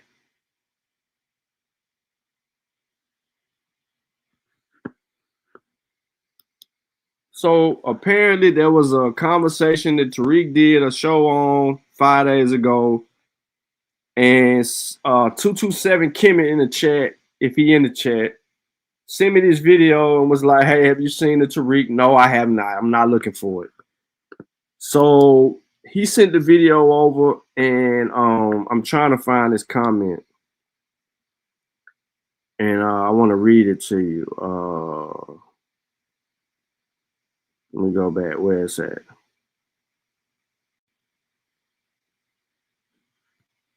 He says, yesterday he was talking about they trying to finesse a new way to get reparations, but when the woman was talking, she made it clear for the descendants of enslaved Africans.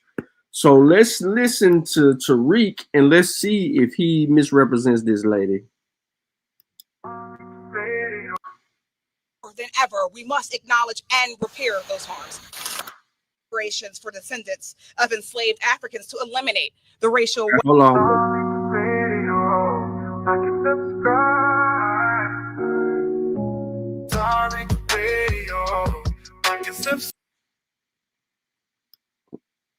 Come on, man. I don't want to hear that bullshit.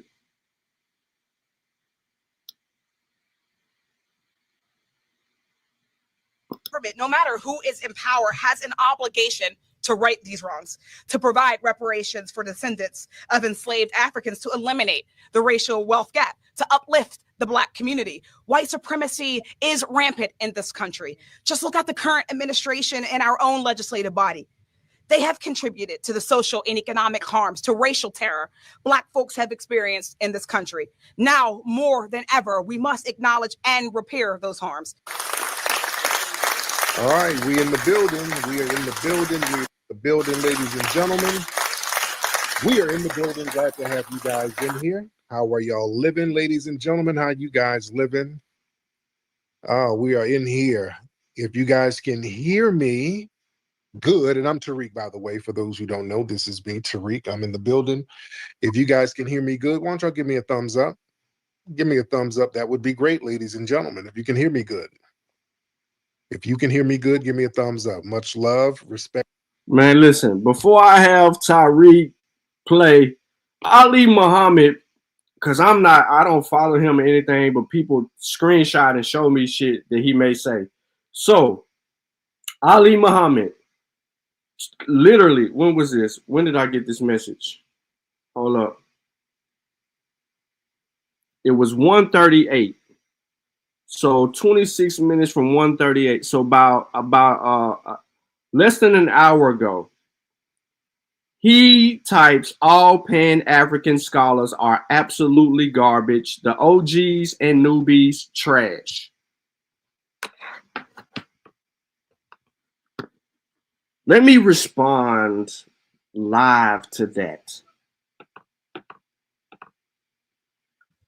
Ali Muhammad, all we did was use the same sources that you used, but provided the clarity to clear everything up because you claimed that the San Juan Batista went to Veracruz, picked up some people, and brought them people to Virginia. And we still ain't seen the intra-slave trade data for that. They provided an intra-slave trade database of clarity for all of the stuff that happened in the Caribbeans, showing the triangular trade. That is why they call it the triangular trade. You never showed the San Juan Batista in 1619 going to Veracruz and getting anyone. They went to Veracruz on an intra-slave trade, on a transatlantic, because it would have been a transatlantic first. They went to Veracruz on some transatlantic shit, and those were Africans aboard that shit that they dropped off in Veracruz. They then did not leave Veracruz and then go into North America, Virginia. You have no record, but we're trash because we're smart enough to catch you lying to us and misrepresenting sources. But we're trash because you don't want to have that intellectual conversation with people who know how to cross-reference data or go obtain the same data and show you where the fuck you're wrong at. You just tried to hijack history from people we descend from and claim it to be some indigenous bullshit. But we trash. Now move on, Toto. Move on. Because you ain't ready to have that conversation. Just like we caught you lying about the scholarship, nigga, we gonna catch you lying about all information and data that exists. You ain't had a truthful conversation with nobody in your life. Fuck out of here. And tell him I said that. Clip it and send it to him. Back to Tariq and his bullshit. Lee Panamera, Mr. 666, Miss Wood, Michelle down there. And Elon, they're yelling about immigration and nobody's caring about it. So earlier, they did a couple of press conferences talking about reparations, ladies and gentlemen. Now, who he is talking about that is talking about reparations would be HR 40 reparations. Now, there's some black people that are standing up on a podium talking about HR 40 reparations, and that's what he's about to play. We ain't listening to all of this. We're gonna listen to some of this, and then we're gonna go from there. Cause I can't take it. And he ain't got no evidence. So there's nothing that he's going to share with us that's going to edify us or have us be able to cross-reference and validate. Okay. And he titled this, "Is There a New Reparations Finesse?" So let's go. Gentlemen, they're talking about reparations. They done sent them out there to talk about how important it is for reparations. So they're trying to galvanize the black vote again. They're going to wait till Biden get out of office, and now they're going to talk about it on a big national scale. You know, they did it locally, but now they're talking about it nationally, and that's because of you, the FBA grassroots. You better be clear. Let me give y'all a round of applause.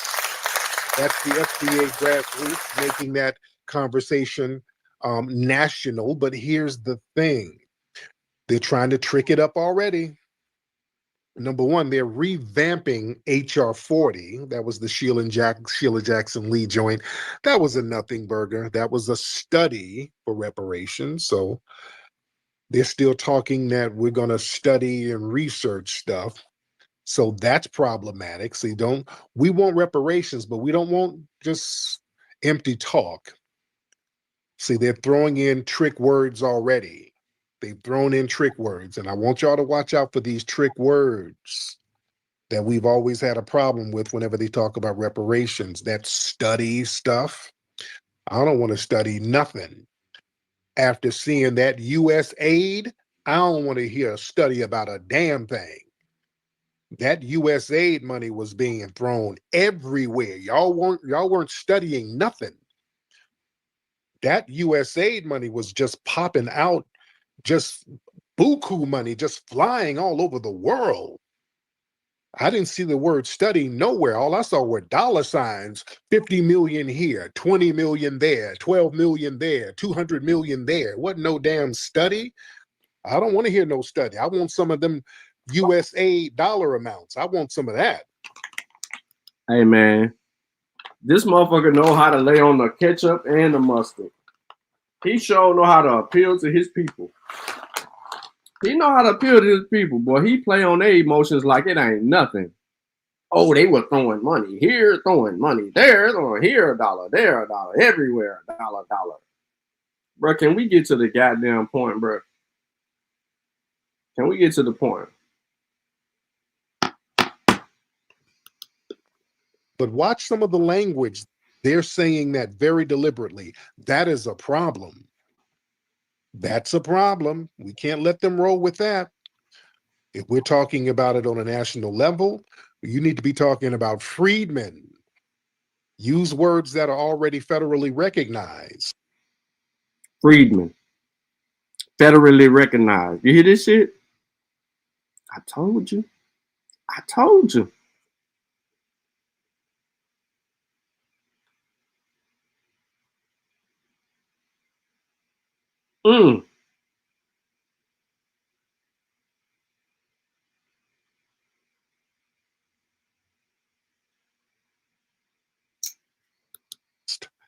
That's distinct to this lineage in this land.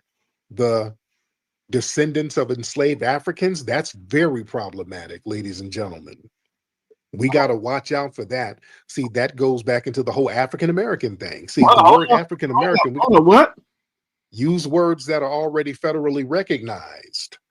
That's distinct to this lineage in this land. The descendants of enslaved Africans, that's very problematic, ladies and gentlemen.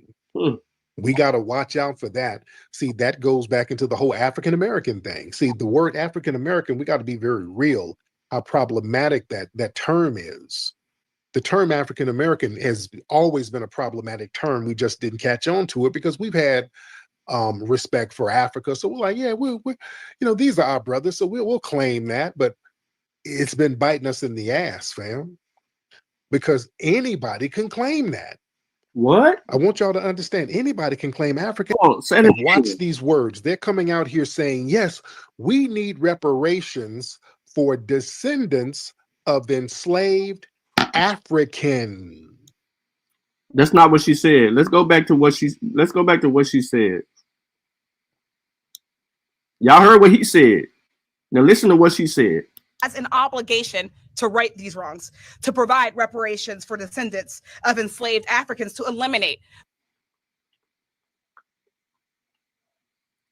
She said of enslaved Africans. As an obligation to right these wrongs, to provide reparations for descendants of enslaved Africans, to eliminate.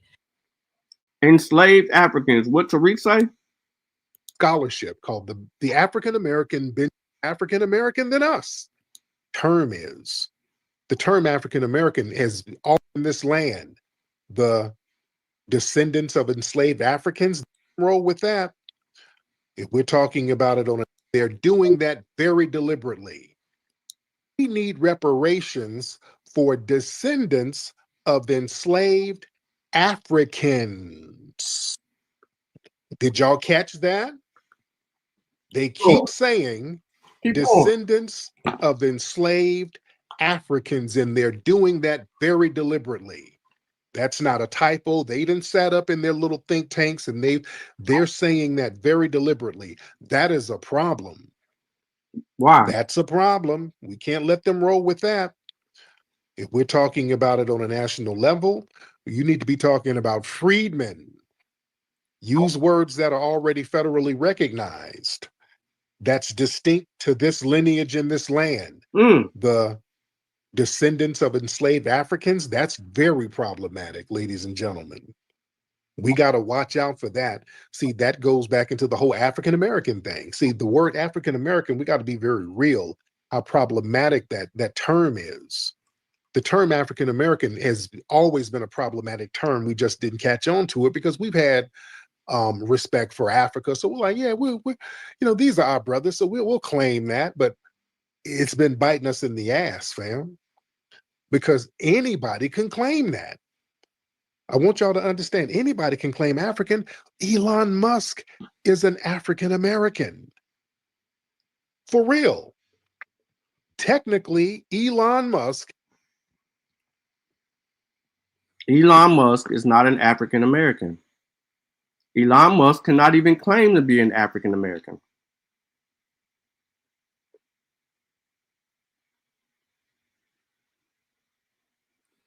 Black people are in America descend directly from enslaved Africans.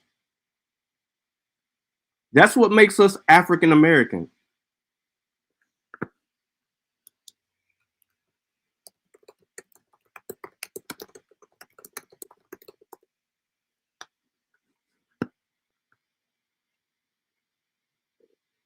The legal definition from the Census Bureau and the U.S. Department of Interior, the legal definition of African American is a person with origins in any of the Black racial groups of Africa. The definition is used by the U.S. Census Bureau and other federal agencies. So he said use federally recognized verbiage. African American is recognized by the U.S. Census Bureau and federal agencies as to define a people from the Black racial groups of Africa. How the fuck is Elon Musk a part of the Black racial groups of Africa? He ain't. How the fuck is Tariq Nasheed right about this? How? He didn't just say how.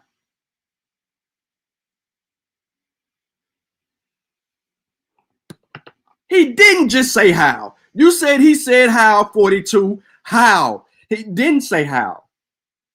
He's making a claim. He ain't saying how. The data does not support him.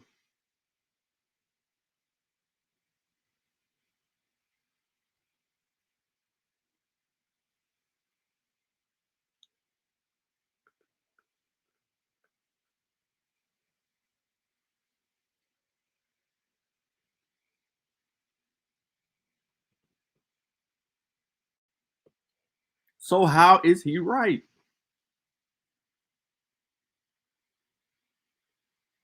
You know what?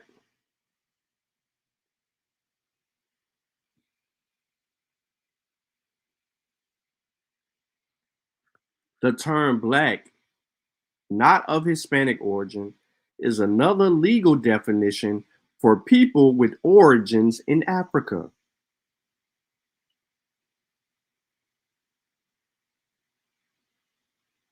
So when you say anybody can claim that, no, everyone cannot claim that because they are not of the Black racial groups of Africa, according to the federal agencies and the U.S. Census Bureau.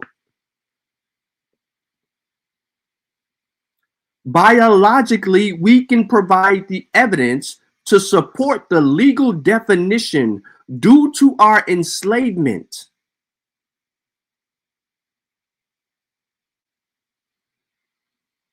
If the U.S. was to give reparations to anyone, they would do it using your DNA. They wouldn't do it just because you think you're part of the Black racial groups. No, they're going to ask you to take a DNA test. That DNA test will result in the answers.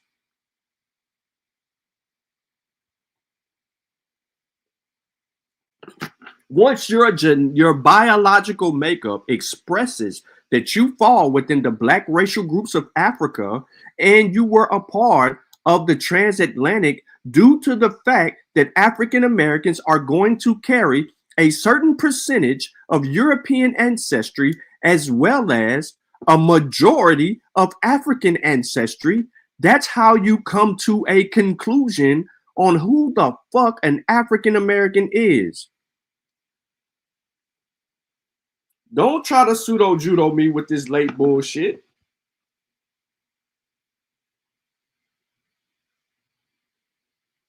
One more time.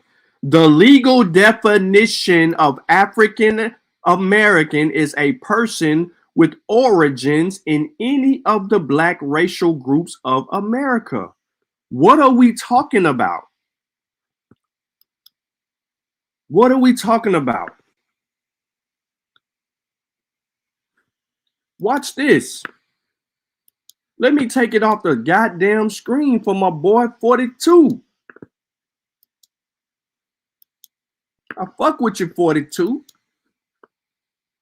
Legal Information Institute states, black, not Hispanic origin, a person having origins in any of the black racial groups of America.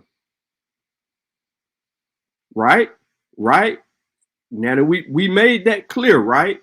And that's in 28 CFR 42.402. These are definitions. These are definitions for each.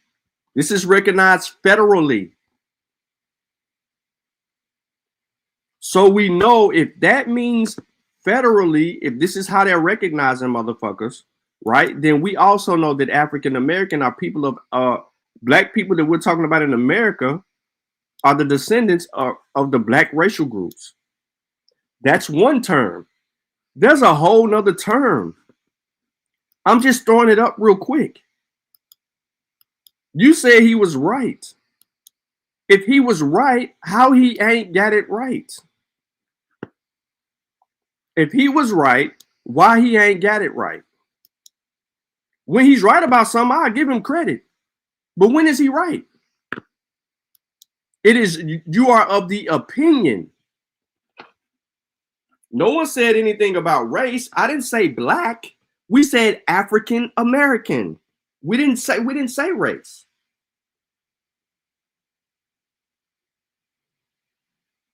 And Elon Musk is an Afrikaner.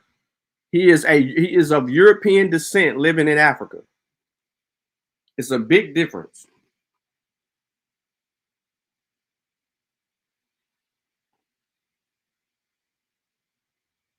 Why would they check to see if your parents came black? That's going to put you back in a racial conversation. You just said something about race. So we're removing race. So we're using the ethnicity. And if we're using ethnicity, we are African American.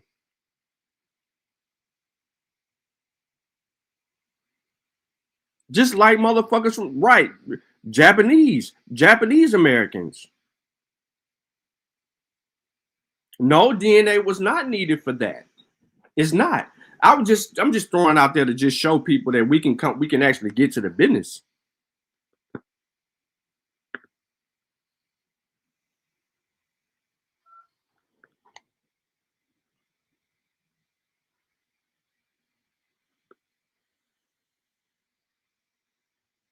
No, that is race.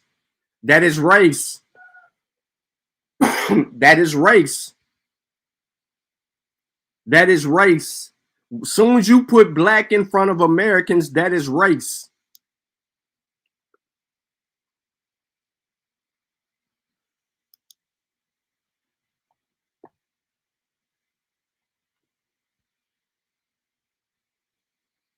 DNA, he should know that.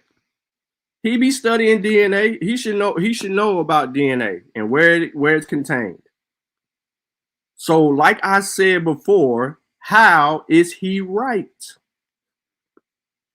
That doesn't open the door to anyone. That don't even open the door to people like Garfield either. But who gives a shit? It ain't.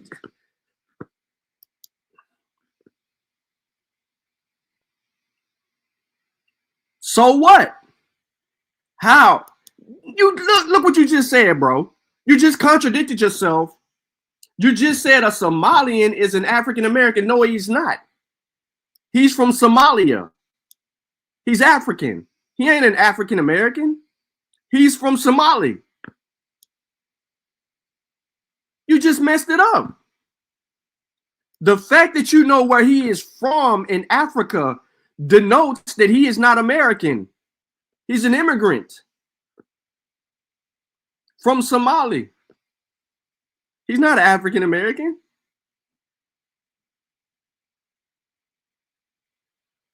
Come on, bro. I understand what you're trying to insinuate here, but no. I'm not playing it. Is an African American. In fact, he's more African American than us because he was born on the continent of Africa. Look at how he tried to change the definition. This is what I mean by Negroes, bro. Like, this is what I mean by Negroes. This to say the dumb shit that motherfuckers be saying, bro. Like,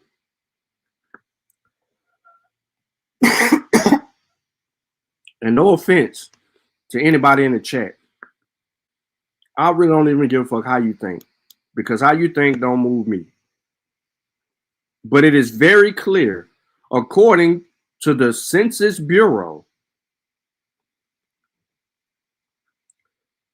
Listen, the U.S. Census Bureau must adhere to the 1997 Office of Management and Budget standards on race and ethnicity, which guide the Census Bureau in classifying written responses to the race question.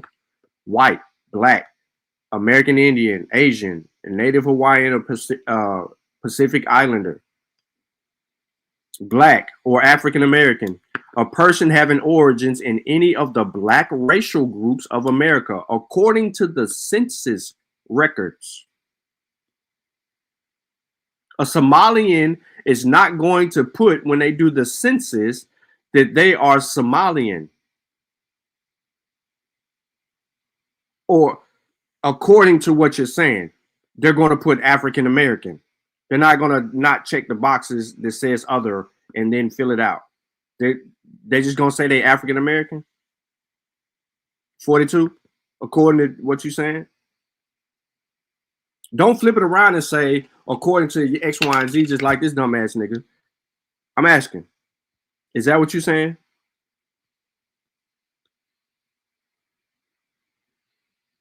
We just using stuff that we're familiar with, bro.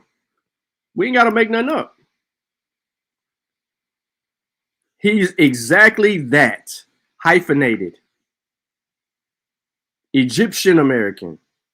Nigerian American.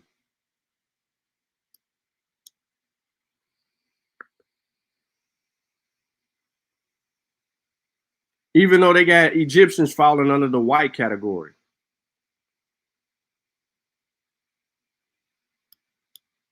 Exactly, Ogun. You heard him say that Elon Musk is more African American than you.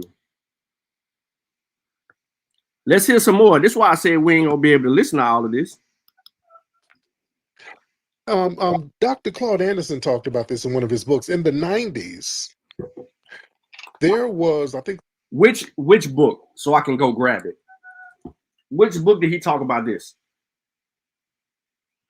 Oh, never mind. That's Tariq Nasheed. He ain't gonna give us no source.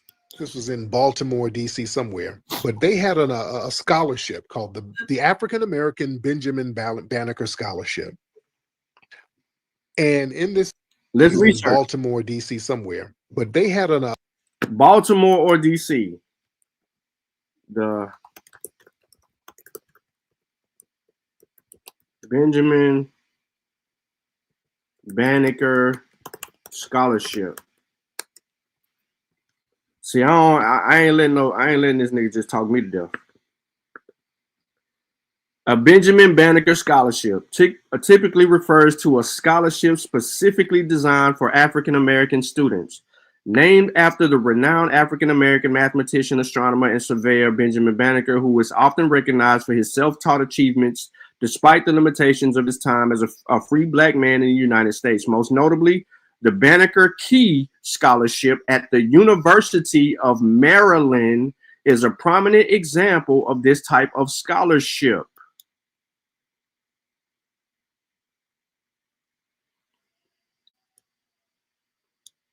I'm gonna put it on the screen.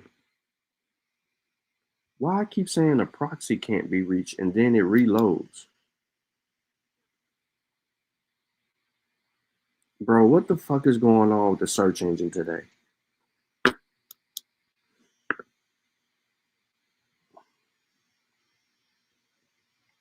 All right, let me remove this off the screen real quick. So I want to show this first before we even listen to Tariq, because I guarantee it's going to be some kind of goddamn spin on it. Scholarship for Black watchmaking students, right? So what I read basically was right here. This talks about Benjamin Banneker. You know, we appreciate that. We go through and we get into all of that, but here we go. So hold on, let me go back so I can show y'all. Right here, I just Googled this shit. And this is what we going to. We going right here to this.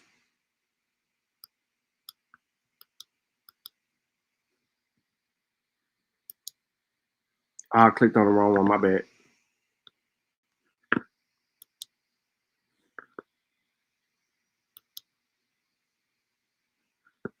My screen's still sharing. There you go. Any Black student who has been accepted or is currently studying at a full-time watchmaking school in the U.S. is eligible for the Benjamin Banneker Scholarship. Prospective students may also apply, with the understanding of the scholarship a contingent on the enrollment of a full-time watchmaking school. The scholarship is awarded every April. Awards up to $5,000 are available. To apply, students should email a letter, the PDF for the trustee of Horological Society of New York. That includes a biography, explanation, and the motivation of study watchmaking, and explanation of how the scholarship would benefit the applicant. But according to Donald Trump, shit, they gonna rescind this damn scholarship. This scholarship about to get taken off because it's discriminating against white people. A resume is required and a reference letters are recommended. The application period is from January 1st to March 1st of every year. Here are the last two awardees. They don't look Somalian to me. They ain't looking Somalian to me. He ain't looking Somalian to me. And that's just showing you from the last few years. They ain't looking Somalian to me.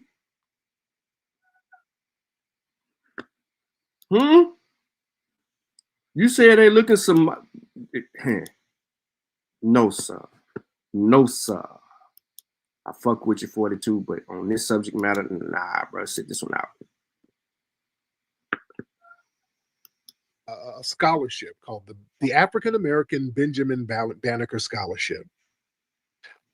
And in this African American Benjamin Banneker Scholarship, a Pakistani dude applied for it and they wouldn't let him get it or whatever. And he sued and he ended up getting like $150,000. All right, so let's see. Pakistani sued Benjamin Banneker Scholarship. Let's see. University of Maryland. This is at the University of Maryland. Let's see. University of Maryland. Let's see what they got going on. Y'all gotta hold on 1 second. Let me take it off the screen. Cause I can't listen to read. I gotta go see for myself.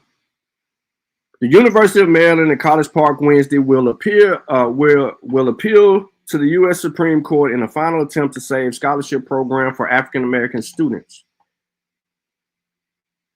We're arguing that the case of implications of national importance, said Andre Badi, an assistant general journal, yada, yada, yada, yada, yada, yada, yada, yada, yada. So, okay, this ain't got nothing to do with it. So, okay, here we go. Consider the case race-based scholarship cases advanced through the U.S. Court of Appeals. He said, I'm optimistic in the Supreme Court hears only 1 out of 20 cases that come to it. The case was brought against the University of in 1990 by a Hispanic American student named Daniel J. Bodboriski. So it wasn't a Pakistani dude. It was a Hispanic American. You see how they put Hispanic in front of American? Who challenged the Banneker's program constitutionality and asserted it violated his civil rights. Sound like he's a Trumpy. Bodboriski, who graduated last year, now attends the University of Maryland Medicine, met the academic qualifications for the Banneker Scholarship, but was ineligible because he is not Black. All he ever asked for was the right to be considered for the Banneker Scholarship, which he was not because of his race. Last fall, 3-judge panel, the U.S. District Court appeal ruled the program unconstitutional. It stated that the university didn't prove that the 16-year-old program, which awards full scholarships to between 30 to 40 African Americans yearly, could remedy past discrimination. In December, the full appeals court, the 4th District, refused to hear the case, leaving the Supreme Court as the university's only appeal options. The university in January merged the Banneker program with the Francis Scott Key Scholarship. That's why we see Banneker/Key Scholarship now. Program as a temporary measure while the case proceeds. No scholarships for the 95-96 school year would be restricted to one race, but university's long-term goal of racially diversifying the student population would be consideration, and it counted as a plus factor, she said. The University of Maryland College Park began enrolling African-American undergraduates in 1954. Now 12.4% of the students, 23,000 graduates. This is around the 90s again. So, first of all, he said a Pakistani, okay? Not a Hispanic, a Pakistani. I searched for Pakistani student. Look, Pakistani Sue Benjamin Banneker Scholarship.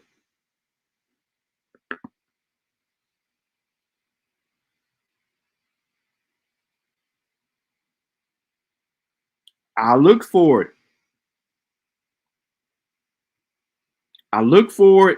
And the name that came up was Bodboriski, a Hispanic American, not a Pakistani, a Hispanic. So even in the case of that, this is why I do not trust Tariq Nasheed. Why he couldn't just be right on that and look that up and then try to qualify that correctly and say a Hispanic American sued them about discrimination. But let's see him flip this real quick. Pakistani dude applied for it and they wouldn't let him get it or whatever. And he sued and he ended up getting like $150,000. This Pakistani dude. He actually went and sued and got the money for this African-American Benjamin Banneker Award. You know how he got it? You know what his argument was? His argument was before he came to the U.S., he was Pakistani, but he lived in Africa for a while. Ladies and gentlemen, that wasn't even a goddamn story. 42 in the chat, and for those of you watching the replay, 42 is in the chat, and 42 in the chat is saying this. Listen to what 42 is justifying while we are up to date on it. For me, it comes down to what's easier to make hypocrites out of Republican elected Supreme Court so you can amend it later. It says Black-only scholarships are under attack. So all Tariq is saying is to make it about being descendants of slavery, aka freedmen. No, nigga. No. Because what the fuck is a freedman? What the fuck is a freedman? Everybody ain't freedmen.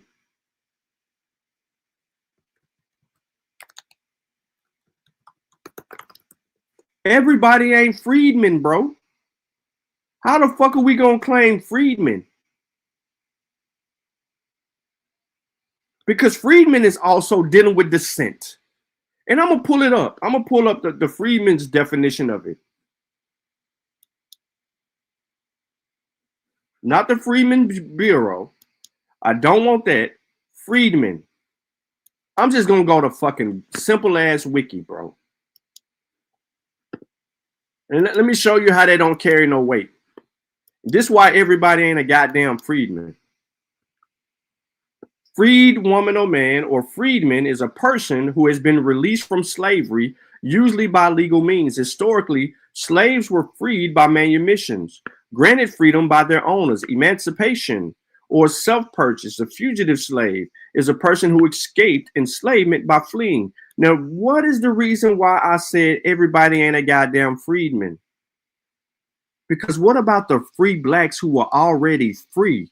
Do you think that the free blacks that were in America that were already free don't deserve no motherfucking reparations? You crazy.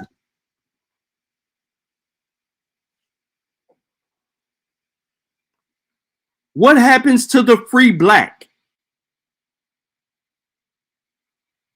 You want the statistical data for the free black? And this is just doing that, bro. Now, in the history of the United States, the term freedman or freedwoman refer to chiefly former African slaves emancipated during and after the Civil War. So you still was a goddamn African slave. You're a descendant of motherfuckers who was enslaved. So how is you getting around some shit that means the same thing? Either way you go, you use the term freedman, you're still of African descent. But you think that Tariq is only saying this because of X, Y, Z. No, nigga. If you go read the whole FBA page, that bullshit ass nigga leaves out the story of the Africans who arrived in the Americas.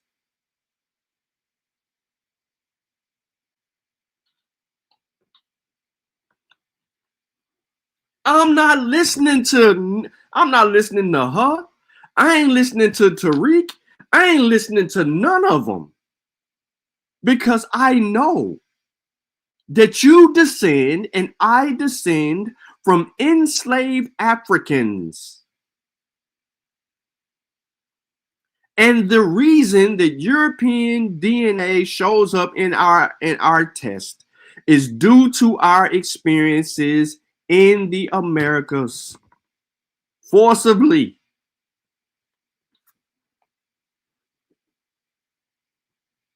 See, you ain't even know. Yeah. Tariq got a whole website up about the FBA, bro. He don't mention shit on the site. I already went through that on a few shows ago. You can go back and see that and grab the link if you want to. I don't give a damn. But that's what I'm saying. So what happens to the free blacks that was already free when their asses got off the ships? What happened to them? Fuck them. They was already free. We only gonna focus on the enslaved Africans, the formerly enslaved Africans. People who descend from the formerly enslaved Africans. That ain't even the right word, bro. I'm not buying none of that shit. You can't convince me. You can't convince me. You need more evidence to convince me. I need some real data. Let's continue to listen to a few more minutes of this and then I'm going to transition again. And because he lived in Africa for a while and then immigrated here, he said, hell, I'm African American. Now, we all know this story that this nigga told just now. Excuse me for a second. Hold on. Let me. Okay, let me try it again. Now, we all know that the story Tariq is telling and has just wrapped up is a lie. We know that the story of the Pakistani That ain't even in Africa. Where is Pakistan? Listen to the lie. Where the hell is Pakistan? Where's Pakistan?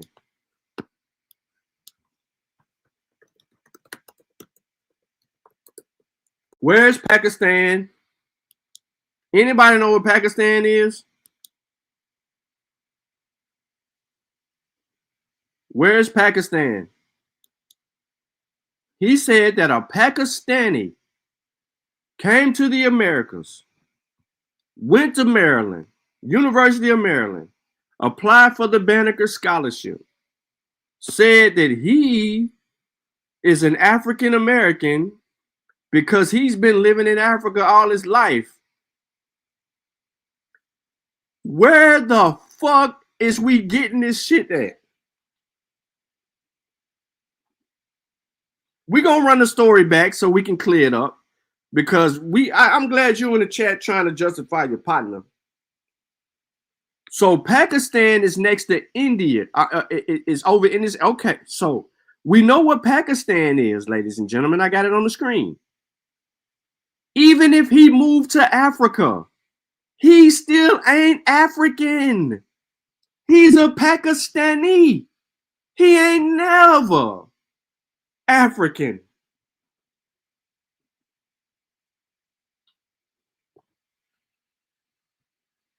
How is he African? Even 42, even if he leaves Pakistan and lives in Africa, he is not African. He is an immigrant in Africa. He's from Pakistan. It's a goddamn India.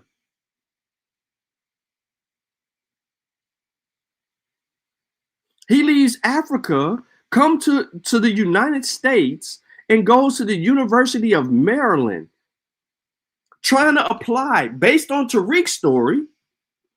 All the while, all that shit about Pakistan and living in Africa is a lie.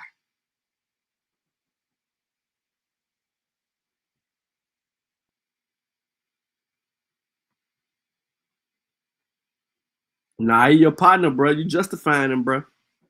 You gotta own that shit. You gotta own that shit. Like AVA in the chat gotta own that goddamn dumbass elder friend of his that he always claims. Kaba Amin. You gotta own Tariq, right?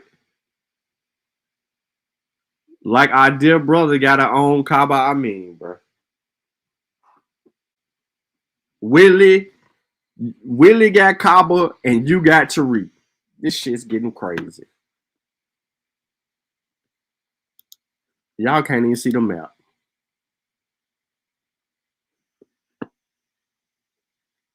But the true story is the dude is a Hispanic American that went to court for discriminating, saying that they discriminated against him because he wasn't black. So he can't get the scholarship on the grounds that he was black.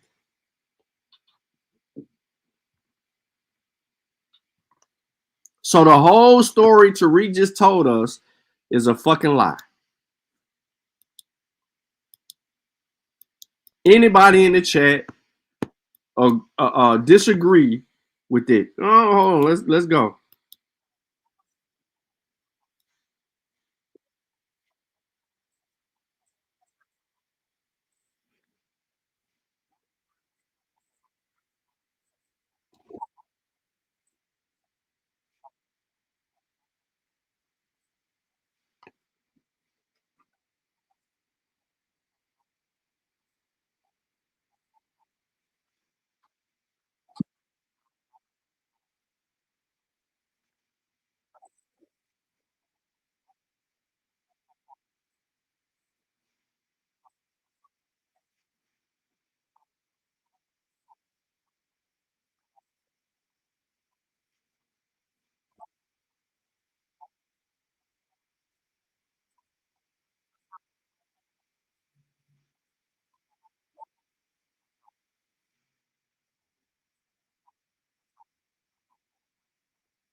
Do what? Oh, my bad. Man, why y'all just not saying that? Bro, I went on mute. Oh, y'all couldn't hear the audio at all.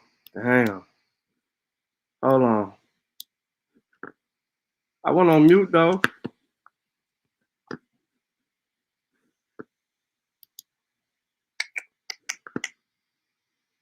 Listen to this shit. Africa for a while and then immigrated here, and 50,000. Y'all can hear it now.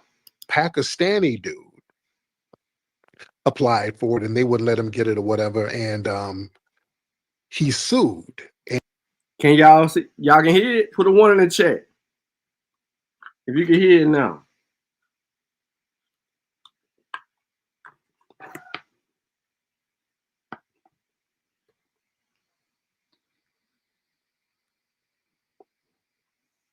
All right. And he ended up getting like $150,000. This Pakistani dude.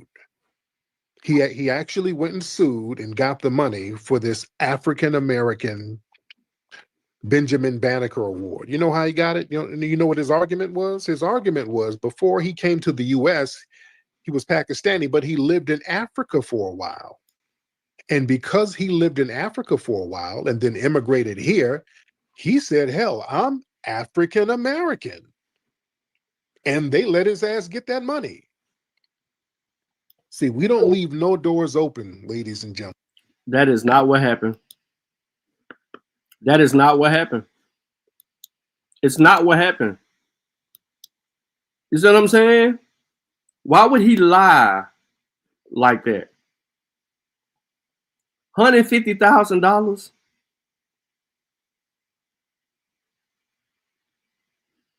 Let me show y'all something. Why would he lie like that? Like, we can't confirm this shit. Then he's going to come up with a whole nother person. He's going to come up with a whole nother person and then send us on another wild goose chase versus looking this shit up to be right while you're in the moment. Now, I ain't signed into this shit because I ain't registered.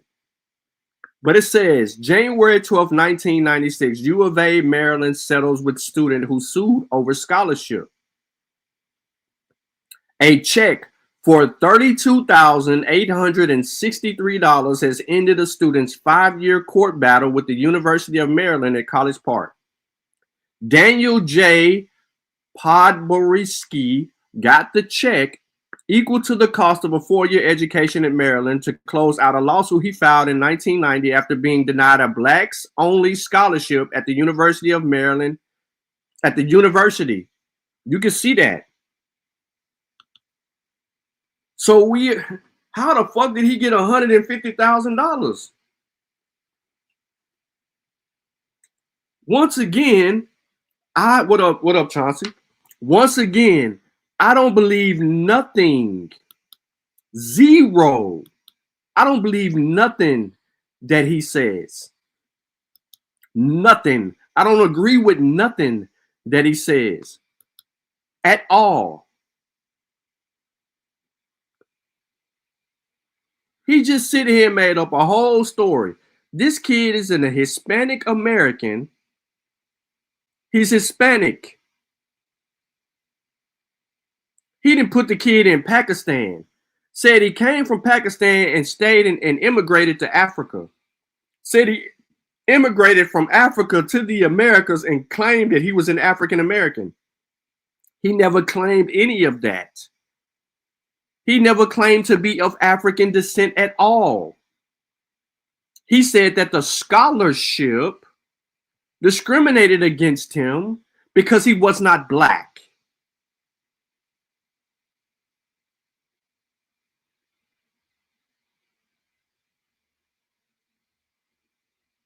He capped it all the way out. Lying.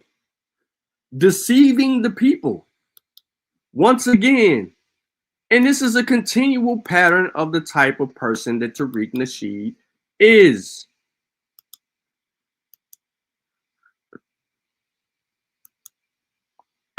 and got the money for this African American Benjamin Banneker.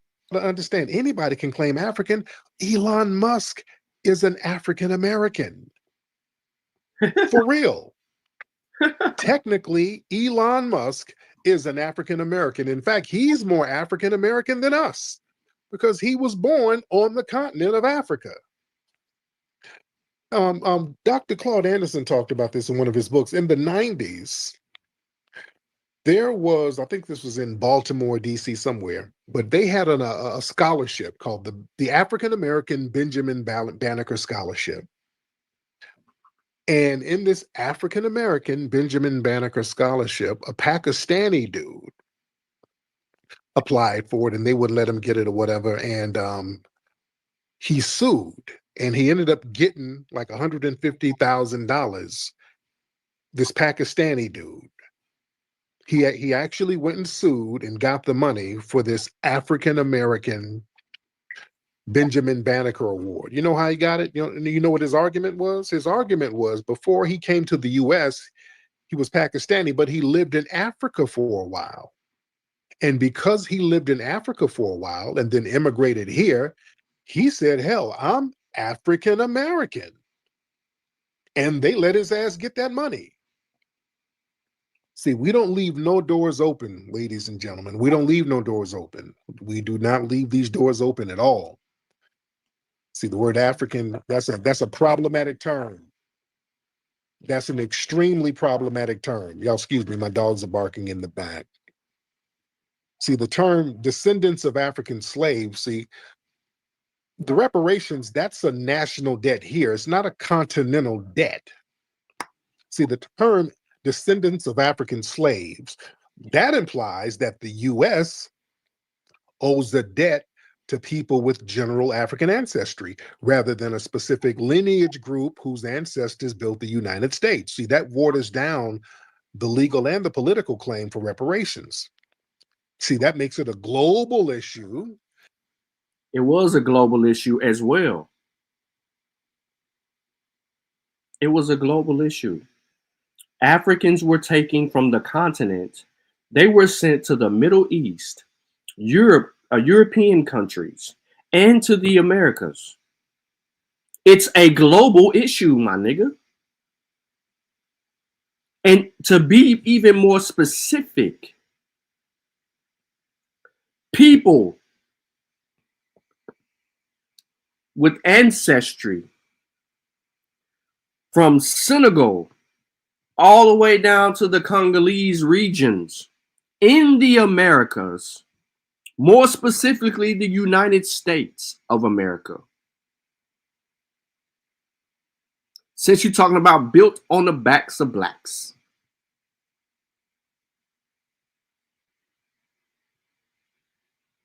Are old.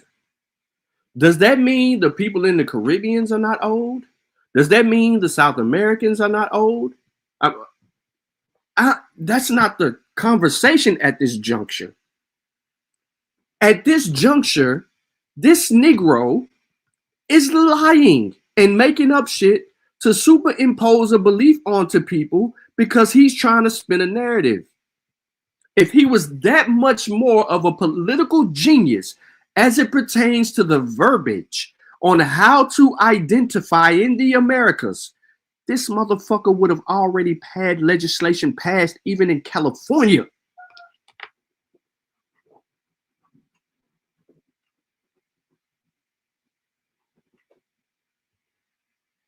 Scam God.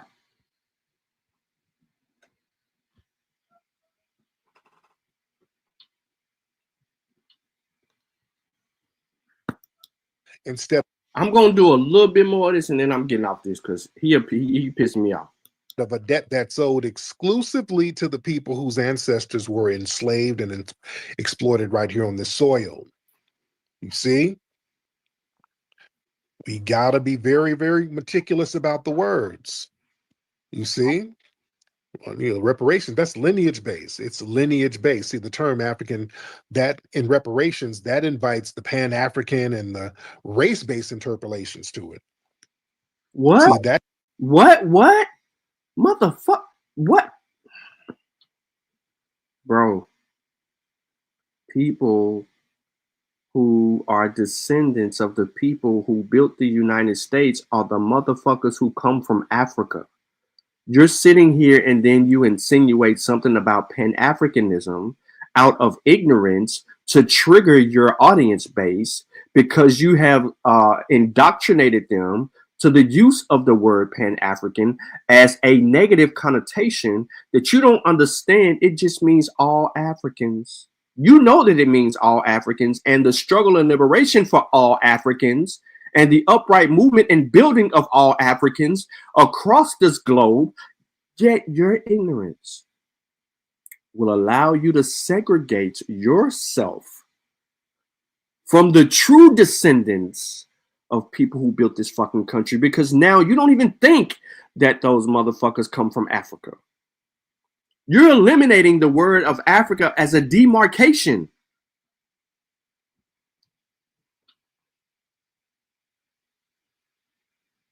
All right, so before I bust a blood vessel, I'm going to transition to a conversation that I really wanted to get into, politically wanted to get into it, and get this thing going. But before I do, I need to change my screen real quick. And let me stop sharing.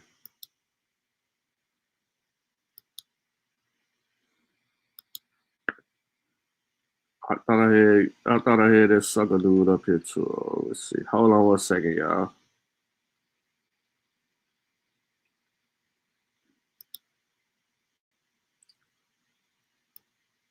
One second here.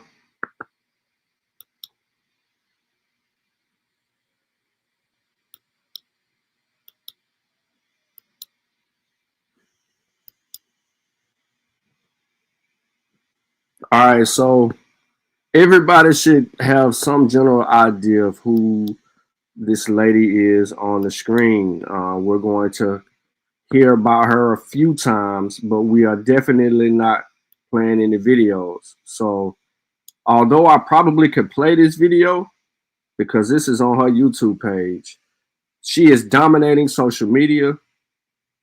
She is dominating the Democratic Party. She is standing on business on behalf of Black people all over America. And she's dealing with an issue that seems to be pressing its way toward the Black community even more. So with that being said, I want to get into the other side of this conversation as it pertains to FBA in Aboriginal community. Yeah, I seen Tariq's flag, bro. If you go on the website, you see all the stupid shit. Anyway, the validity and the importance of this conversation, it goes back to what I asked you earlier. Where the hell is Tariq on these subject matters that have transpired with this new administration wreaking the dog shit out of federal jobs and other shit that's going on, and simply discriminating against people that look like you and I in the Americas who descend from Africa? Since y'all hate fucking Africa so bad.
Oh, my bad. Man, I don't know why y'all can't hear this stuff, bro. It says the audio is still playing. Y'all can't hear that?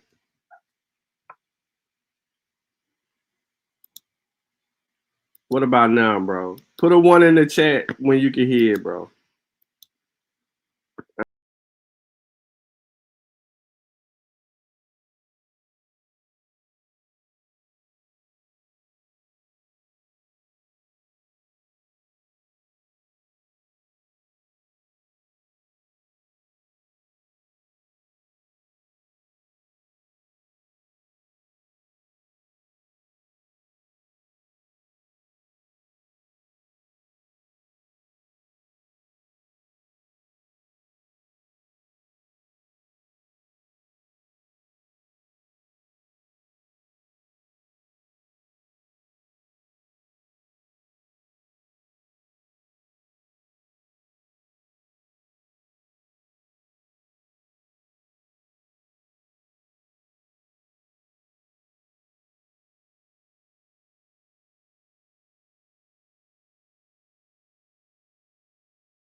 Real quick, I just wanted to see, right? I just wanted to see by just a little bit of playing her video off the rip if I was gonna get a reaction out of 42. Because he had a lot to say when Tariq was talking, but then he claimed that he ain't fucking with Tariq like that. But as soon as I play her, here go the messages. N-words gotta stop treating failed employees like celebrities. She has done nothing in terms of black empowerment. Her voice is Black Empowerment 42, is what my brother responds to in the chat. Please share with us what have you done for black empowerment. Oh yeah, they on you, bro. They on you. 42. Can you show us what she has not done for black empowerment? Do you have evidence of that? Do you have evidence for what you just said in the chat? You said she has not done nothing in terms of black empowerment. She's doing it every day, fighting in Congress.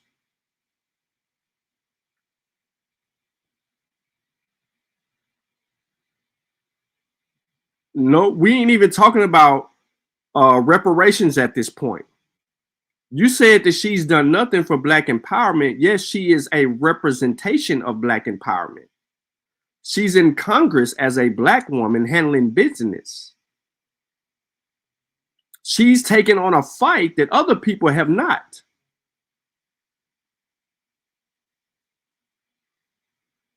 I don't care nothing about you nominating Yvette Carnell, bro. That ain't got nothing. I don't care nothing about that. I'm talking about this woman right now. Never mind. I'm gonna let you in the chat deal with that.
To Congresswoman Jasmine Crockett. We'll be right back.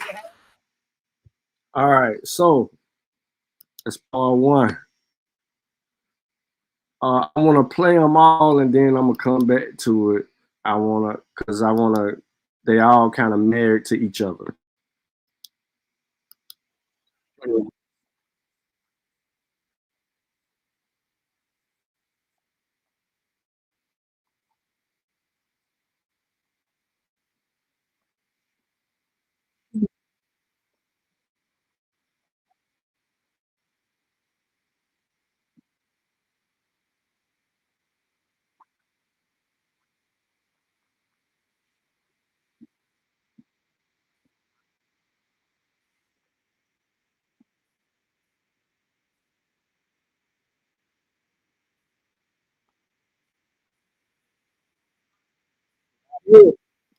Can y'all hear? Y'all can't hear. I knew y'all couldn't hear it, bro. I tried to catch it before it started. All right, I got you. Don't even worry. Put a one in the chat when you can hear it. Joining me now is someone on the front lines of the effort to push back against Donald Trump and Elon Musk. Congresswoman Jasmine Crockett is a Democrat of Texas. She's a member of the House Oversight Committee on DOGE. Congresswoman, welcome. Thank you for being with us. Yeah. This is a tricky one. Now, you have the benefit of you were not a member of Congress in the first Trump administration. You were in government, but this is what's your take on what resistance looks like for you, for me, for society, for those lawyers at the DOJ? What are you supposed to do? Yeah. So first of all, hats off to each and every person who literally said that I have some ethics myself and therefore I was going to resign. That's as it relates to the DOJ as well as every other agency. The scary part about this, though, is that only his lackeys will be left running our governmental agencies, whatever is left of those governmental agencies. When I think about resistance, though, I've had a lot of conversations. And one of the things that keeps coming up is how the former governor of this state consistently doing daily briefings in the midst of COVID because we couldn't trust anything that Donald Trump was saying about the pandemic. Right. So everyone tuned in to really what almost was like the shadow president, the guy that was going to give us facts and not tell us to inject ourselves with bleach. Right. I think that we need to do something similar to that because all they're going to do, him and his new press secretary, is spew lies upon lies upon lies. We need to daily brief the American people. That's number one. Number two, a lot of people are talking about, you know what, we just are looking forward to the midterms. We only need 3 more seats. I'm sure everybody's tired of getting emails, text messages, phone calls, trying to raise money. But the reality is that we have an opportunity right now. I know that a lot of people look at these seats that are available, which there's going to be a total of 3. They say these are deep red seats. But here's the thing. We saw that in the state of Iowa, they swung a seat 27 points so that a Democrat could win.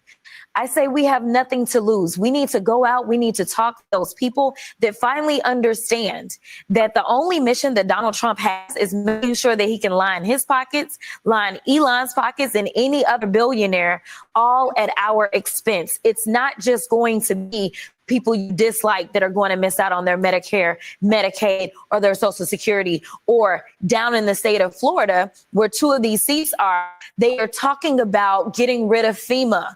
It is time to wake up. And it doesn't mean that you're a Democrat if you vote Democratically. So this is where I want to get to. Who's the audience to swing some of these states? Is it progressives who understand that their priorities are being crushed? Or is it people who voted Republican to whom you say, you didn't vote for this, did you? You didn't vote for Elon Musk and a guy named Big Balls to have your documentation. Yeah. How does that message get out there in a way that entire audience hears it? I think that you're right. Definitely the entire audience. I just don't know how progressives exist in Matt Gaetz' former district, right? But I do think that there are farmers in that district, farmers that are concerned because they rely upon monies as it relates to USAID and other monies that are now being dismantled. And it means you may lose your family farm. It may be bought up by a corporate organization. And so I think just having very real conversations, we've seen people who have talked about, well, we don't want you firing the people at the VA, or maybe it's somebody that has to fly all the time and they're concerned because we have a record number of planes literally falling out of the sky because he decided he was going to appoint some guy from Fox to be over transportation.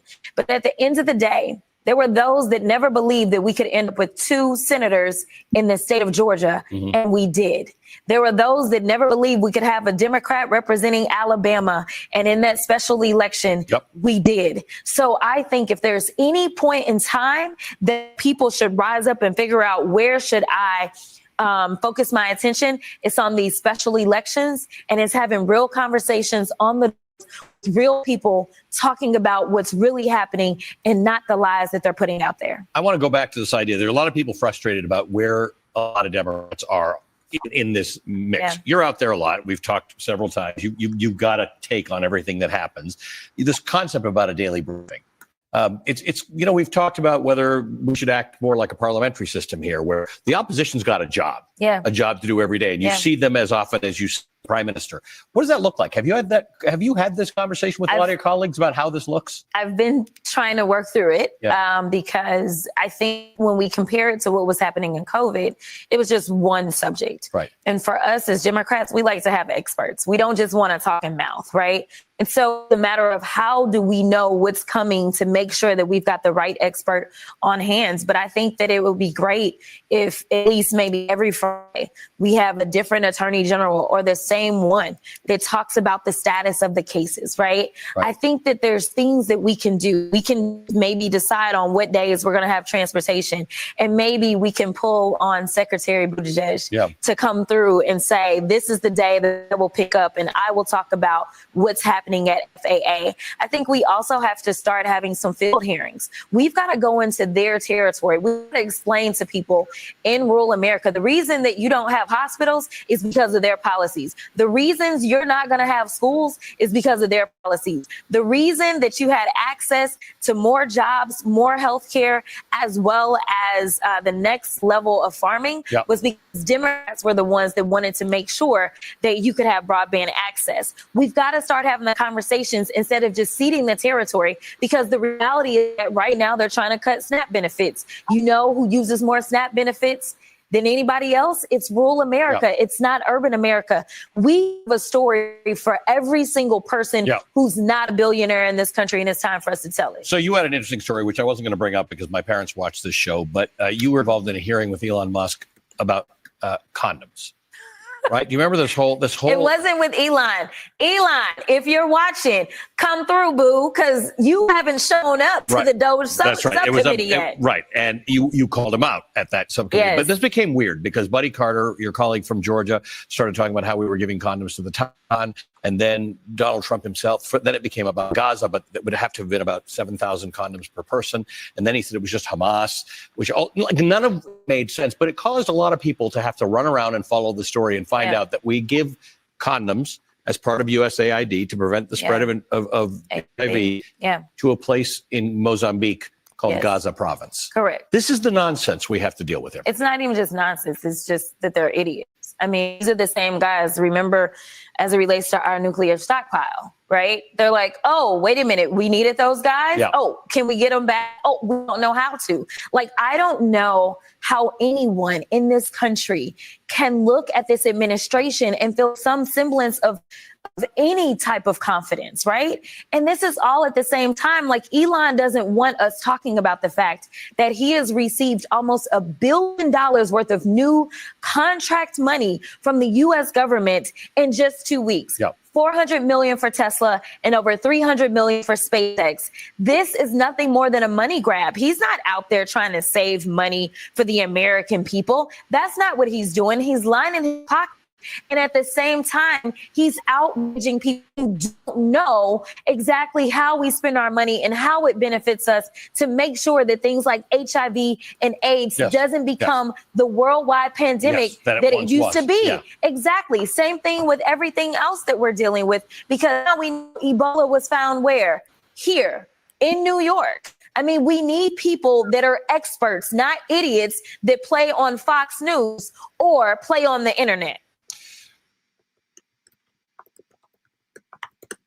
All right, hold on. So we got that one out of there. We got, let me stop. Let me get, let me switch time up. We got this video and another video left, man, and then we're going to get into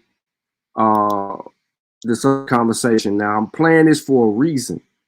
These are being played for a reason because what I'm about to transition into, you know what I mean? We're going to have that conversation. All right, so put a 1 in the chat if you can hear the audio. Musk has become $138 billion richer. Zuckerberg has become $49 billion richer. And Bezos has become $28 billion richer since election day. 60% of Americans live paycheck to paycheck. 85 million Americans are uninsured or underinsured in terms of health care. Does anyone really think that the oligarchs give a damn about ordinary? Trust me, they don't. Mr. President, we are living in an extremely dangerous time. And future generations look back at this moment, what we do right now, and remember whether we had the courage to defend our democracy against the growing threats of oligarchy and authoritarianism. They will remember whether we stood with President Abraham Lincoln at Gettysburg, who in 1863, looking out over a battlefield where thousands of people had died, thousands of soldiers died in the fight against slavery, and he stated that, quote, "This nation under God shall have a new birth of freedom, and that a government of the people, by the people, for the people, shall not perish from the earth." Do we stand with Lincoln's vision of America, or do we sit idly by and allow this country to move into a new vision? And that is a government of the billionaire class, by the billionaire class, for the billionaire class. But it is not just oligarchy that we should be concerned about. Not just the reality that today 3 people own more wealth than the bottom half of American society, 170 million. 3 people, more wealth than the bottom 170 million Americans. It is not just that the gap between the very, very rich and everyone else is growing wider. And it is not just that we have more income and wealth inequality today than we have ever had. On top of all of that, the reality is that today we are moving rapidly under President Trump toward authoritarianism. More and more power resting in fewer and fewer hands.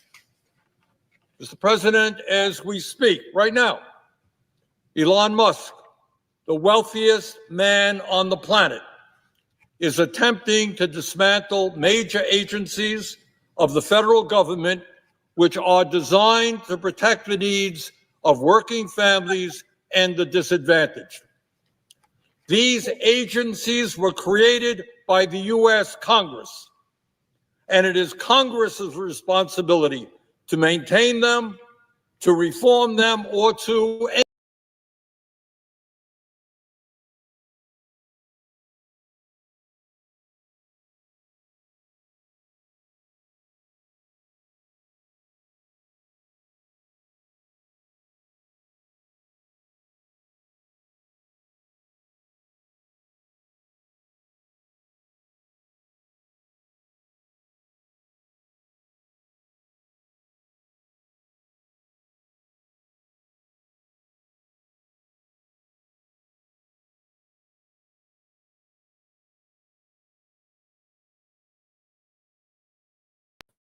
under the Constitution and our form of government, the president, and as I hope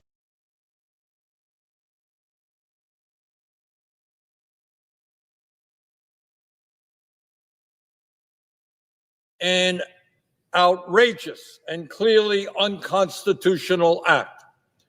And as I hope every sixth grader, every kid in the sixth grade in this country knows, under the Constitution and our form of government, the president can recommend legislation, he can support legislation, he can veto legislation, but he does not have the power to unilaterally terminate funding passed by the Congress. It is Congress, the House and the Senate, who control the purse strings. But in this move toward authoritarianism, it is not just the Congress that is being attacked. It is our judiciary. This weekend, the Vice President of the United States, a graduate of Yale Law School, who clerked for a Supreme Court justice, said that, and I quote, "Judges aren't allowed to control the executive's legitimate power," end quote. Really? I thought that one of the major functions of the federal courts is to interpret our Constitution and, when appropriate, serve as a check on the unconstitutional power of the executive. That's not just what I believe. That is what I suspect every legal scholar and lawyer in America understands to be the case. Further, Mr. Musk, meanwhile, has proposed, and I quote, that the worst 1% of appointed judges be fired every year, end quote. And he demanded the impeachment of judges that have blocked him from accessing sensitive Treasury Department files. No doubt, under Mr. Musk's rule, it will be him and his billionaire friends who determine who the worst judges are. And no, Mr. Musk, I must tell you, you don't impeach judges who rule against you here in the United States. You may or may not know this, Mr. Musk, but under the U.S. Constitution, we have a separation of powers, brilliantly crafted by the founding fathers of this country in the 1770s, and it has worked pretty well throughout our country's history. We have an executive branch, we have a legislative branch, and we have a judiciary. Mr. President, what we are seeing now is not just an organized attack on the power of the Congress and the responsibility of the judiciary. Mr. Trump and his friends are not just trying to undermine two of the three pillars of our constitutional government, Congress and the courts, they are also going after the media in a way that we have never seen in the modern history of this country. Trust me that every member of Congress will tell you that the people working in the media and media organizations are not perfect. We have all had our experiences with the media. Media, like everything else, makes mistakes every day. But I do hope that every member of Congress understands that you cannot have a functioning democracy. You cannot have a free flow of information. You cannot have the pursuit of truth without an independent press.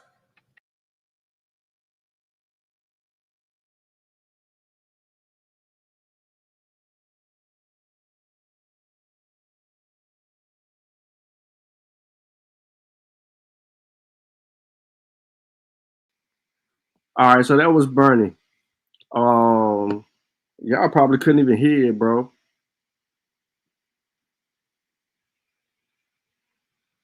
Nah, y'all didn't say y'all couldn't hear it. So real quick, we're gonna come to Mike, and then one more Jasmine, and then we're gonna get into something else a little bit more deeper. Why we even listening to all of this shit in the first place?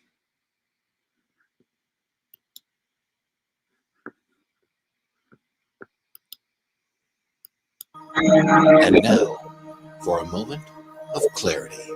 I just think fundamentally, this requires something that I think each of us as individuals and institutions are going to have to reach deep down inside and pull out. At the end of the day, I love this visual of, the barbarians at the gate, but this is worse than barbarians. You would really like the beginning of this piece where Ellie says that Democrats are like the varsity chess team being told it's their time to start the football game. That's so Lord accurate. So accurate. But Michael. Yes. What are what would you have us do? I would actually, you know what? I just like you to show that you give a damn. That you got a little emotion about the fact that people are losing their jobs indiscriminately. That this. Pick 2 of Arby's beef and cheddar and crispy fish sandwiches for $6.99. It's surf and turf, reef and beef, the old bovine. This individual sitting down the 1600 Pennsylvania Avenue has given absolute power to one man who brings his son into the Oval Office, whose son says to him, "You're not the president. You shouldn't be in that chair." Now, where did he get that from? He got it from his daddy, because that's what his daddy thinks of the man who brought him into the Oval Office. So I just like to see somebody wake the hell up and get excited about the fact that your country is under assault. They're not at the gate anymore. They're in your bedrooms. They're in your living rooms. They're in your businesses. They got your data, dumbass. They got all your stuff. Elon Musk has his tentacles in everything you're doing, not just off of X, but now he's in the Treasury Department. He's in the Labor Department. He's in the Department of Homeland Security. And nobody seems to give a damn. So that's all I want, somebody to show that they care enough to get off their fat ass and say something about it. But let's be honest, they're going to have to be Republicans who then ultimately. Oh, the hell with Republicans. They're not going to do anything. They're the problem. But from a numbers perspective, my point is, if you actually want any real accountability, it's like you've seen. We had Jimmy Raskin on last weekend. He's talking about sort of this novel legal theory, and he was asked, "Are you willing to bring articles of impeachment yet again to President Trump?" And he said, "You find me 2 or 3 Republicans, and then we actually have a conversation." But well, that's a ballot box thing. So what's the strategy to get those people who are strip mining our federal bureaucracy, who are stripping away your rights? How do they keep their seats? It hasn't even been a month. Thank you. So we are supposed to wait until the midterm elections. I'm not saying wait till the midterm elections. Well, I guess what I am saying is, and I know they told me I got 30 seconds, but like I used to not be one of those people that were like, people are like, "Oh, we're not going to have elections in 4 years." I'm like, y'all got to chill out.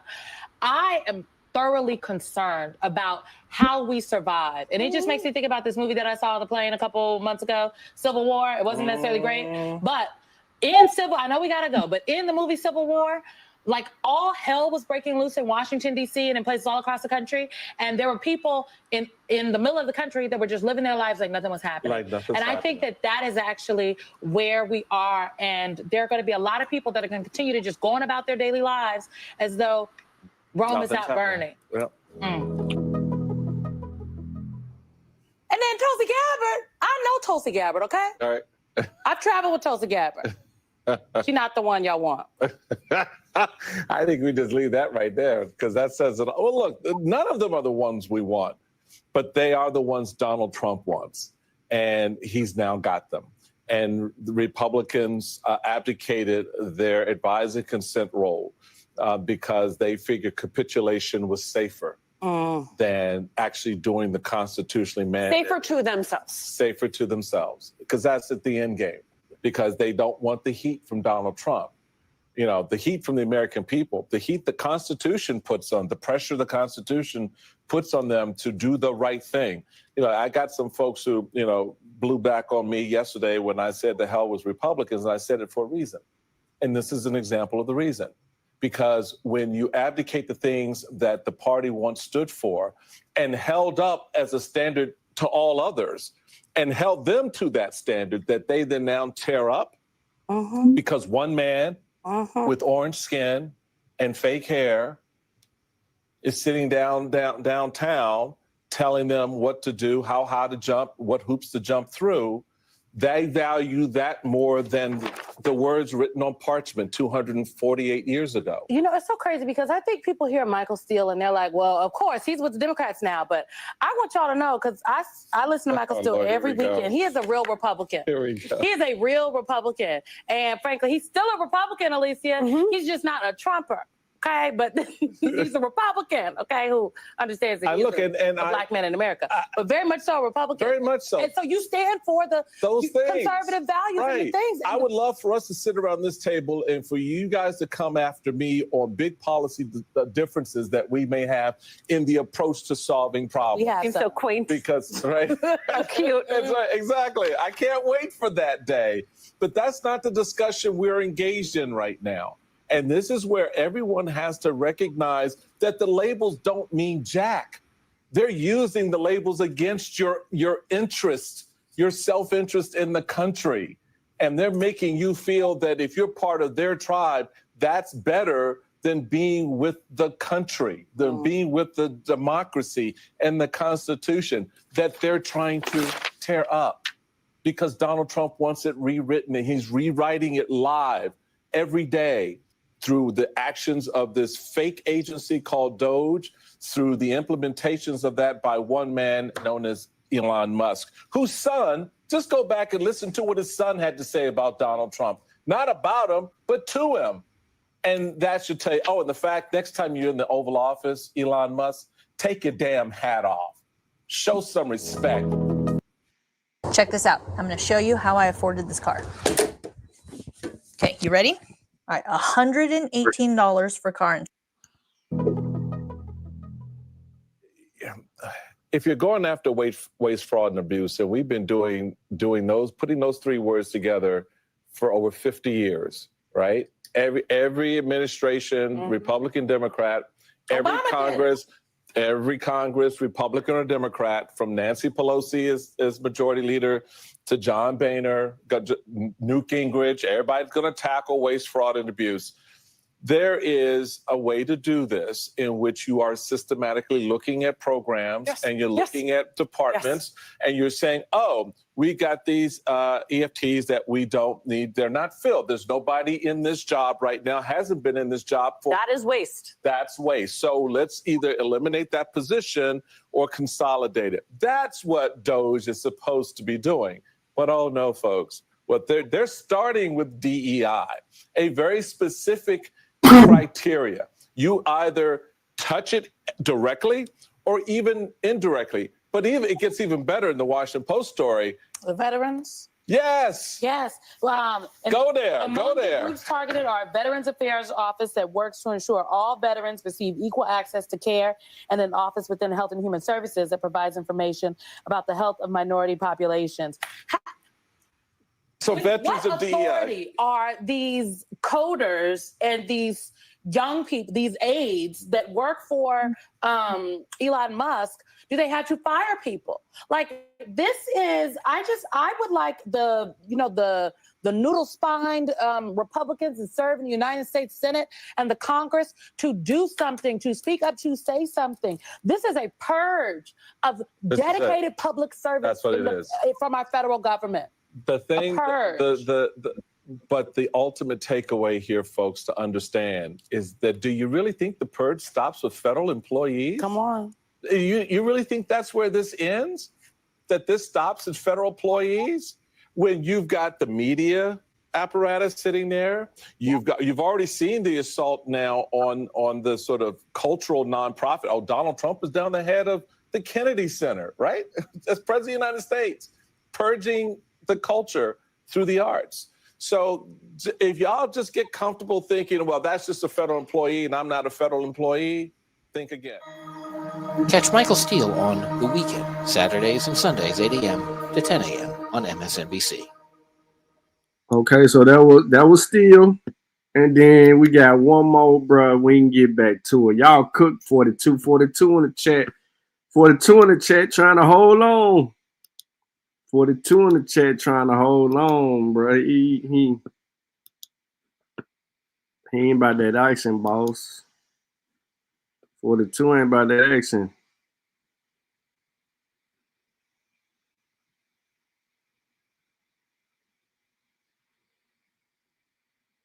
Taharka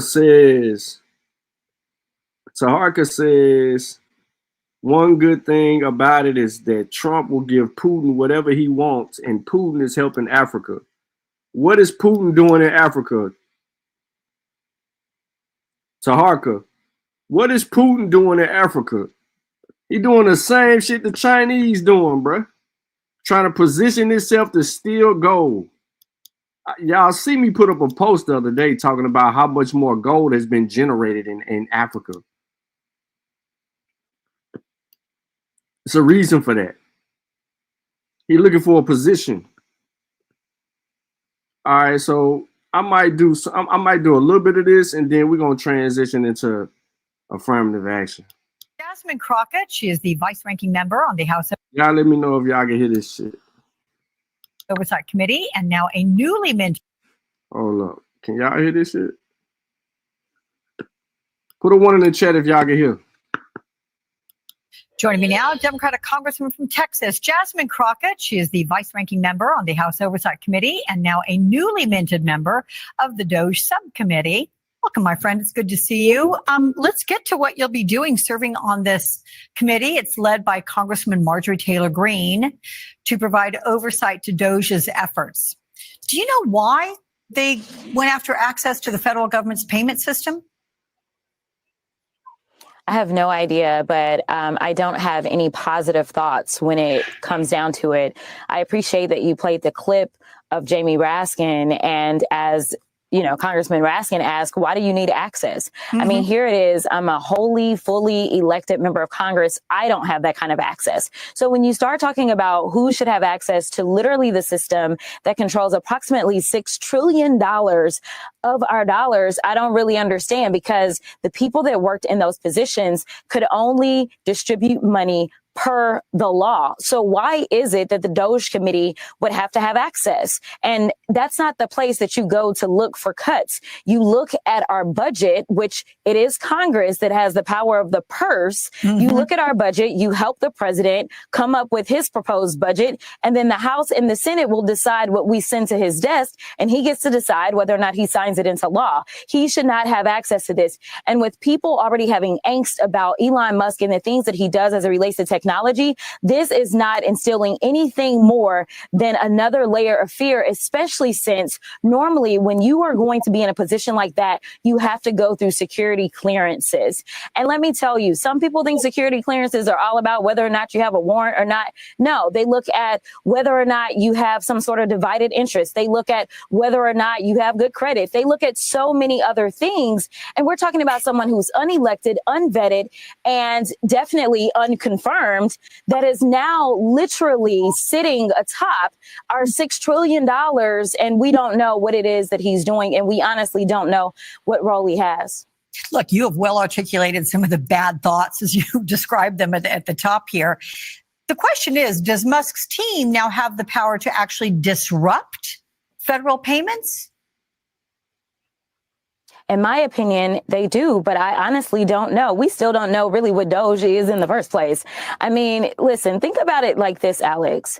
You know, everyone hates Congress. That's just what it is, right? But as a sitting member of Congress, I mean, I had to give up my ability to practice law. I am prevented from being able to practice law to prevent potentially somebody dropping a load of cash on me and I do something that is nefarious as one of 435. And now we're talking about a guy who literally gets government contracts from the United States and has not had to divest, has not had to, I mean, it is really awful. And I know right now people are asking whether or not their IRS refund checks are going to be affected. We don't know if this is more DEI. Are you going to say if it's somebody that's a person of color, then for some reason, whatever they paid in to the federal government, they're not allowed to get it back? Like, we don't know, but there is no reason for any political appointee, if you can even call him that, to have this kind of access. There's none. Hey, Robert Hertrud from Shark Tank. I'm a huge fan. Hey, what is your number one tip for saving money? Easy. Pay off your credit card debt as soon as possible. And there's actually... Let me move to the fact that you are also a member of the Judiciary Committee. And since Donald Trump took office, multiple top FBI officials and federal prosecutors who all worked on January 6 cases, they're out of a job. And now the DOJ wants names of those who worked on the Trump or January 6 investigations for possible firing. What do you make of this apparent cleansing? I mean, you just called it what it is. It's a cleansing. I mean, listen, when Democrats got out there and we said that our democracy was really at risk, people were like, oh, Democrats, you're out there, you're gaslighting. It's not our democracy. Well, he did say he'd be a dictator on day one. Oh, Democrats, it's just Trump. He just talks.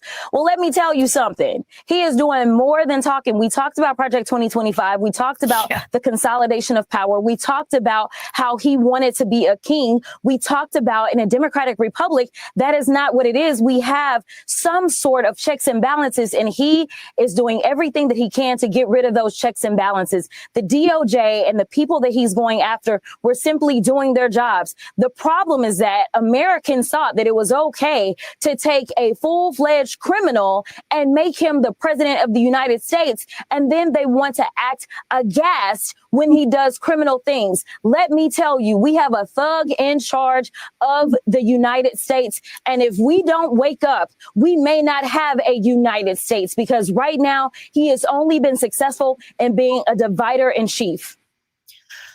Can you tell me what you're hearing about him from Republicans, from colleagues that will speak to you off the record? Do they have concerns about him?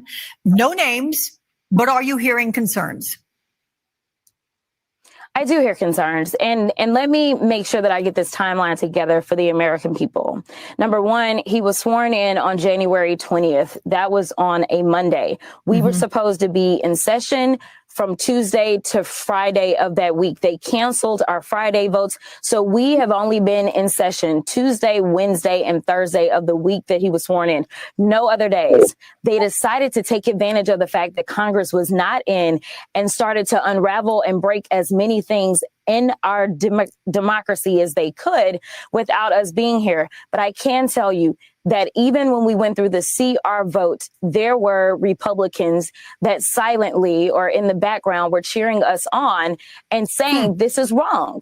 Like, they knew we had negotiated, and all of a sudden this guy who's not elected makes a tweet on Twitter. And so, no, can I tell you that Republicans want to see Elon go down? I can. Now, will they come out publicly and say that? No, because they're concerned about whether or not he'll spend money in their next elections. But there are some. But I need them to understand that this is their time to rise up and do what is right. This is the time to honor the oath that we all took. Listen, today I had to enter into agreement with Rand Paul, something that I never saw on my bingo card. But this is a guy who made it clear this stupid tariff war is just that. It is dumb. And I have to agree, even when it's somebody like Rand Paul, I have to agree that he is absolutely correct. So just specifically, what is Rand Paul saying that you said, yeah, I'm backing you up on this? On the tariffs, he said that deciding to put these tariffs on Mexico as well as Canada, I don't think we'll ever scream too loudly about tariffs on China, but that's a whole other issue. But he was saying that it is going to take the cost of things up and that we should just call it what it is. This is a tax. It is a tax on Americans.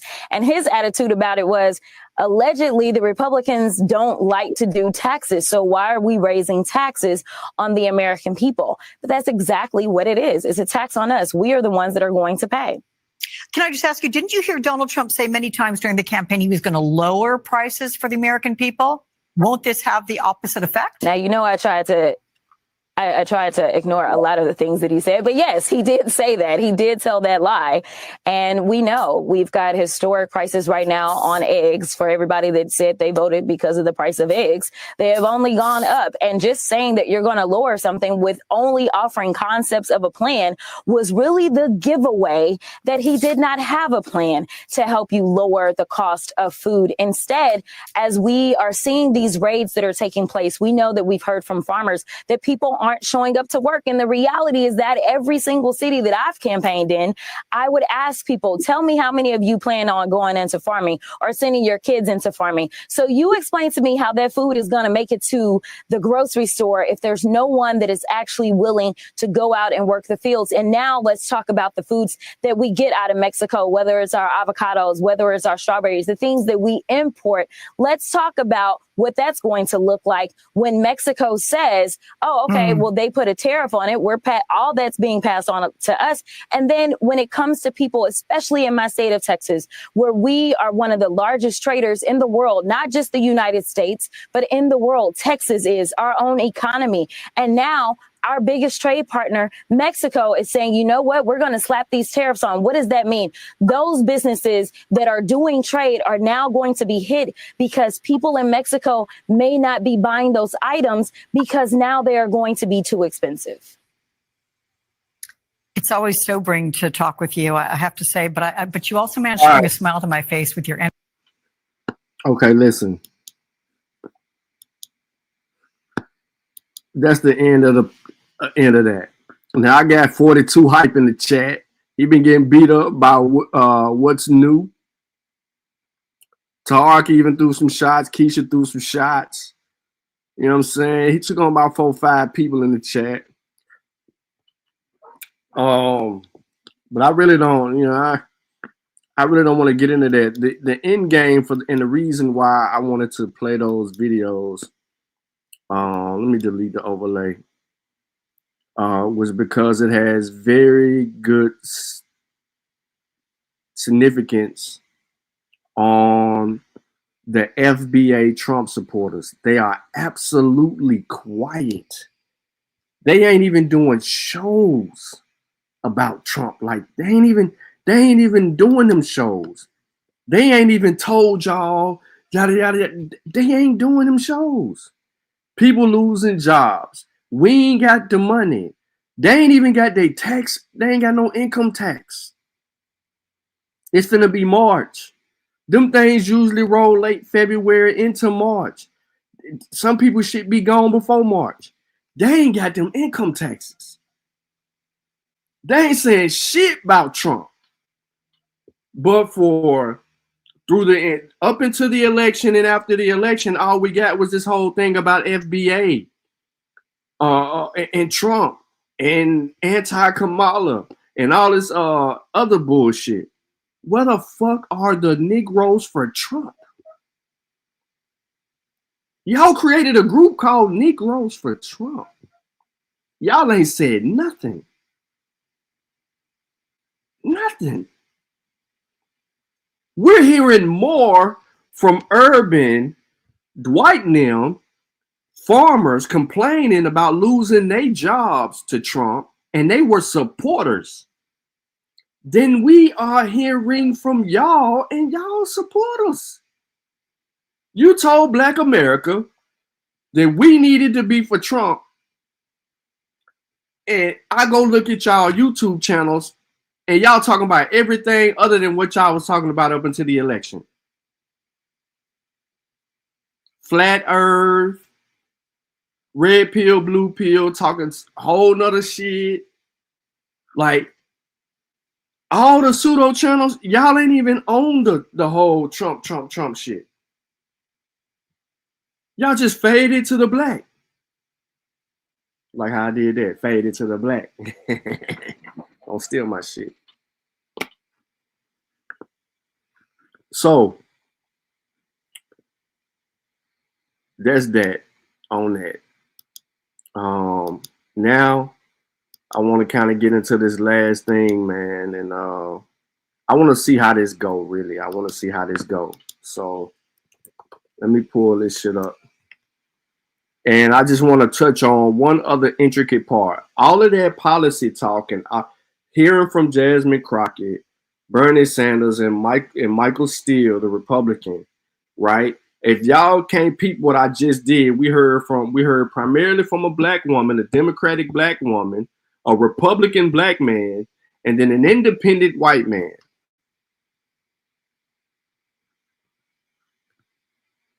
I mean, that's the way it's got to come out. So that's what we did it. So I want to see where y'all at on this. And then I can open up the doors of the church. The doors of the church.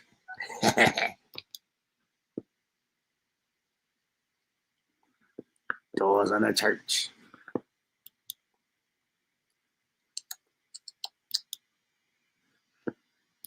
I know don't nobody want no smoke on that, right? We cooling, right? All right, so listen. Let me make sure y'all can see the screen. Okay, everybody can see the screen. Let me get rid of myself. This gonna be tight right here.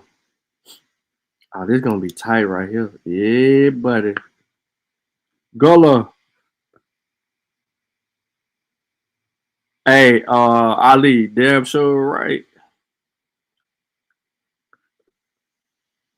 Yep. Yeah,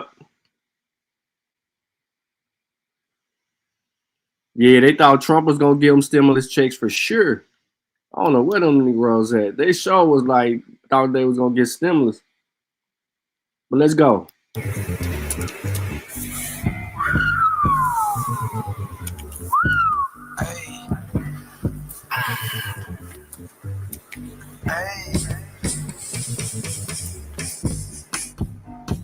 What type of nigga go live every day pushing fake news? You're trying to get views. I'm getting tired of hearing your voice, nigga. I'm about to put the computer on mute. He keep on yelling and you keep on yelling, man. That shit is starting to give me a headache. He wasn't Tassos, but I found out the apples took the cake. These niggas can't make nothing shake.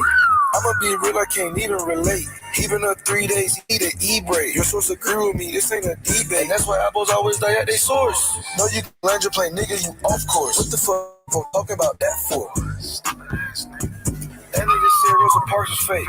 I can't even listen to nothing he say. These niggas ain't walking wide awake. But he making something very state. These niggas be skating with ice skates. How the fuck else you gonna panel for 9 days? Why the fuck every time you get pressed, you dodge the fade? That's the type of shit you have to say. You ain't never got a source because you conspiracy theories. I only look at your videos for satirical reasons. How the fuck you gonna say a whole bunch of dumb shit that you sound smart but you ain't having no meaning?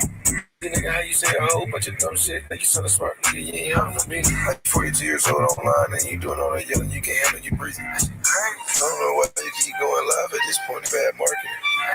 Everything you got came from a white man and you told like Lori marketing. Everything you got came from a white man and you told like Zach Wilson. But every time I point it out, you get to running like Corey Dillon. What type of nigga go live every day pushing fake news? You're trying to get views. I'm getting tired of hearing your voice, nigga. I'm about to put the computer on mute. Keep on yelling and you keep on yelling, man. That shit is starting to give me a headache. I figured the Hebrews was the Tassos, but I found out the apples took the cake. These niggas can't make nothing shake.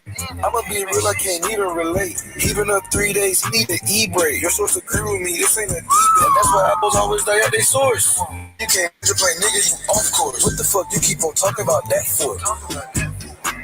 You can tell by their name that these niggas weirdos. Got no like the crow. And every time we ask for the proof, it's never there though. See, I am confused. I don't know if you were Indian or more. So why are you mad at us for? We don't that grandmama said. What is wrong with you apples heads? You always die by your sources. Yeah, I'm about to put them in a coffin. Niggas, they say they won't smoke. But tell me, why'd you coughing? And why you wanna go and use digress wrong? And why you wanna cry like your period on? When you started this shit, should've left me alone. Like how are you niggas Indians? And plus you a Christian. And why when we ask for the proof? It's always listen. And why you would rather argue than listen? See, I know you a abo. What type of nigga go live every day? A abo. What type of nigga about views that's fake? A abo. What kind of nigga deny every day? A abo. A abo. A abo.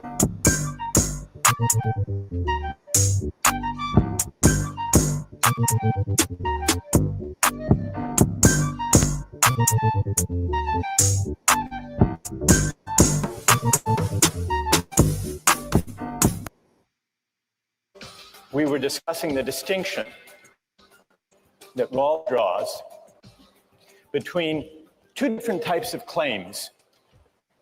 Claims of moral desert on the one hand, and of entitlements to legitimate expectations on the other. Rawls argued that it's a mistake to think that distributive justice is a matter of moral desert, a matter of rewarding people according to their virtue. Today, we're going to explore that question of moral desert and its relation to distributive justice, not in connection with income and wealth, but in its connection with opportunities, with hiring decisions and admission standards. And so we turn to the case of affirmative action. You read about the case of Cheryl Hopwood. She applied for admission to the University of Texas Law School. Cheryl Hopwood had worked her way through high school. She didn't come from an affluent family. She put herself through community college and California State University at Sacramento.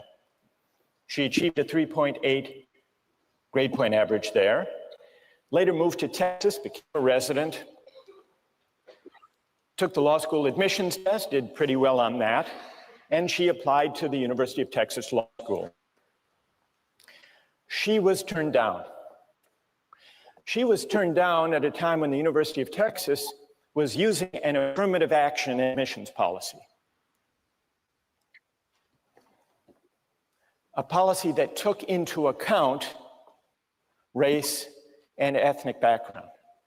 The University of Texas said 40% of the population of Texas is made up of African Americans and Mexican Americans.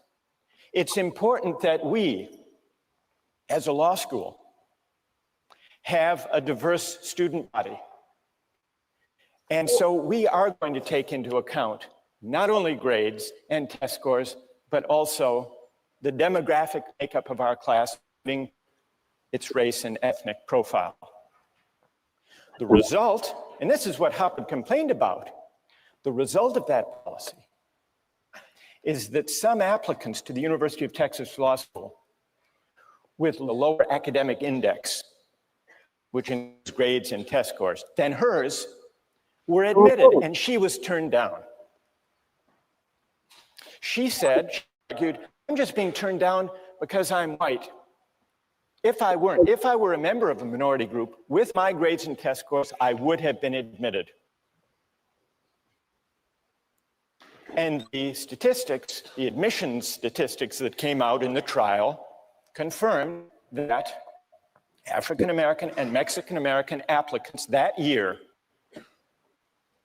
who had grades and scores were admitted. It went to federal court. Now, put aside the law, let's consider it from the standpoint of justice and morality. Is it fair or is it unfair? Does Cheryl Hopwood have a case, a legitimate complaint? Were her rights violated by the admissions policy of the law school? How many would rule for the law school and say that it was just to consider race and ethnic is a factor in admissions. How many would rule for Cheryl Hopwood and say her provided? So here we have a pretty even split. All right, now I want to hear from a defender of Cheryl Hopwood. Yes. You're basing something that's an arbitrary factor. You know, Cheryl couldn't control the fact that she was white or not in a minority. And therefore, you know, it's not as if it was like a test score that she worked hard to try and show that she could, you know, put that out there, you know, that she had no control over her race. Good. And what's your name? Bree? Okay, Bree, stay right there. Now let's find someone who has an answer for Bree. Yes. There are discrepancies in the educational system. And majority of the time, I know this in New York City, the schools that minorities go to are not as well funded, are not as well supplied as white schools. And so there is going to be a discrepancy naturally between minorities and between whites if they go to better schools. And they will not do as well on exams because they haven't had as much help because of a worse school system. So All right, let me just interrupt you to tell me your name. Anisha. Anisha, you're pointing out that minority kids may have gone, in some cases, to schools that didn't give them the same education opportunity as kids from affluent families. Yes. And so the test scores they got may actually not represent their true potential. Because they didn't receive the same kind of help that they might have received had they gone to school with funding. All right. Anisha has raised the point that colleges still should choose for the greatest academic scholarly promise, but in reading the test scores and grades, they should take into account the different meaning those tests and grades have in light of educational disadvantage in the background. So that's one argument in defense of affirmative action, Anisha's argument, correcting for the effects of unequal preparation, education disadvantage. Now, there are other arguments. Suppose, just to identify whether there is a competing principle here, suppose there are two candidates who did equally well on the tests and grades, both of whom went to first-rate schools. Two candidates. Among those candidates, would it be unfair for the college or university, for Harvard, to say, we still want diversity along racial and ethnic dimensions, even where we are not correcting for the effects on test scores of educational disadvantage? What about in that case, Bree? If it's that one thing that puts, you know, someone over the edge, then it's, I guess that would be, you know, justifiable. If everything else about the individual first, though, everything they consider about that person's, you know, talents and where they come from and who they are without these arbitrary factors is the same. Without these arbitrary factors, you call it. But before you were suggesting, Bree, that race and ethnicity are arbitrary factors outside the control of the applicants. True, I would agree with that. And your general principle is that admissions shouldn't reward arbitrary factors over which people have no control. Right. All right. Who else? Who else would like to? Thank you both. Who else would like to get into this? What do you say? Well, first of all, I'm for affirmative action temporarily, but for two reasons. First of all, you have to look at the university's purpose. It is to educate their students. And I feel that different races, people coming from different races have different backgrounds and they contribute differently to, you know, the education.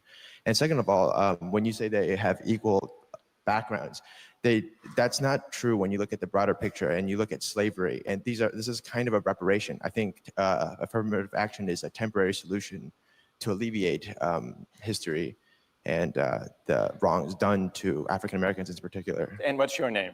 David. David, you say that affirmative action is justified, at least for now, as a way of compensating for past injustice, the legacy of slavery and segregation. Right. Who wants to take on that argument? We need now a critic of affirmative action. Yes, go ahead. I think that what happened in the past has no bearing on what happens today, and I think that discriminating based on race should always be wrong, whether you're discriminating against one group or another. I want you to listen to her again, because this is the argument of many people of that's our age. They don't want to be blamed for what their granddaddies and great-granddaddies and great-great-granddaddies did to our ancestors, our great-granddaddies and grandmothers. Listen.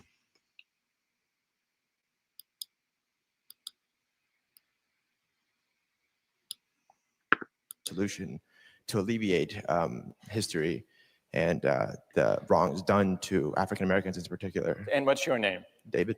David, you say that affirmative action is justified, at least for now, as a way of compensating for past injustice, the legacy of slavery and segregation. Right.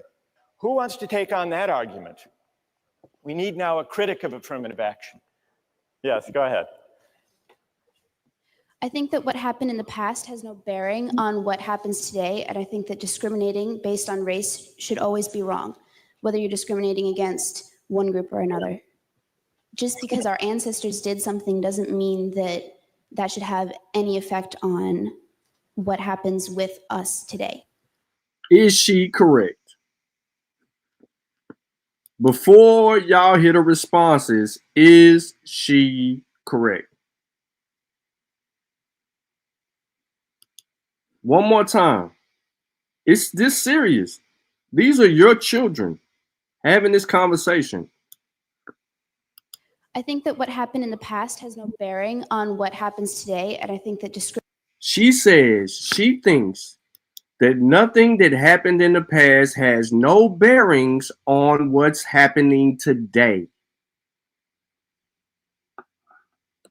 Slavery created an institutional wealth gap between blacks and whites in America.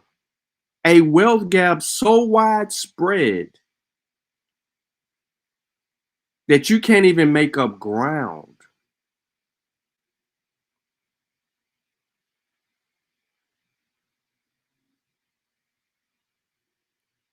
So y'all said that you don't, some people are saying that they don't agree with it. Is there anyone who agrees with her? That the actions by her grandparents are not the actions of hers and should not have a reflection on her today?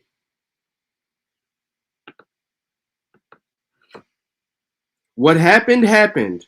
Get over it and move on.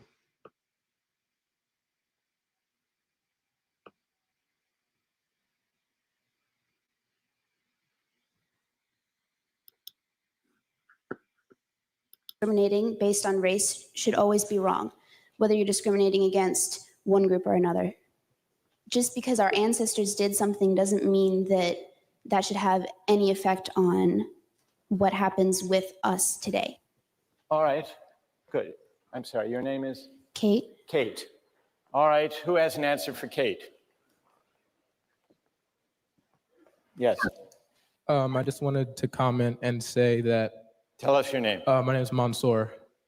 Because of slavery, because of past injustices, today we have a higher proportion of African Americans who are in poverty, who face less opportunities than white people. And so because of slavery 200 years ago, and because of Jim Crow, and because of segregation, today we have injustice based on race.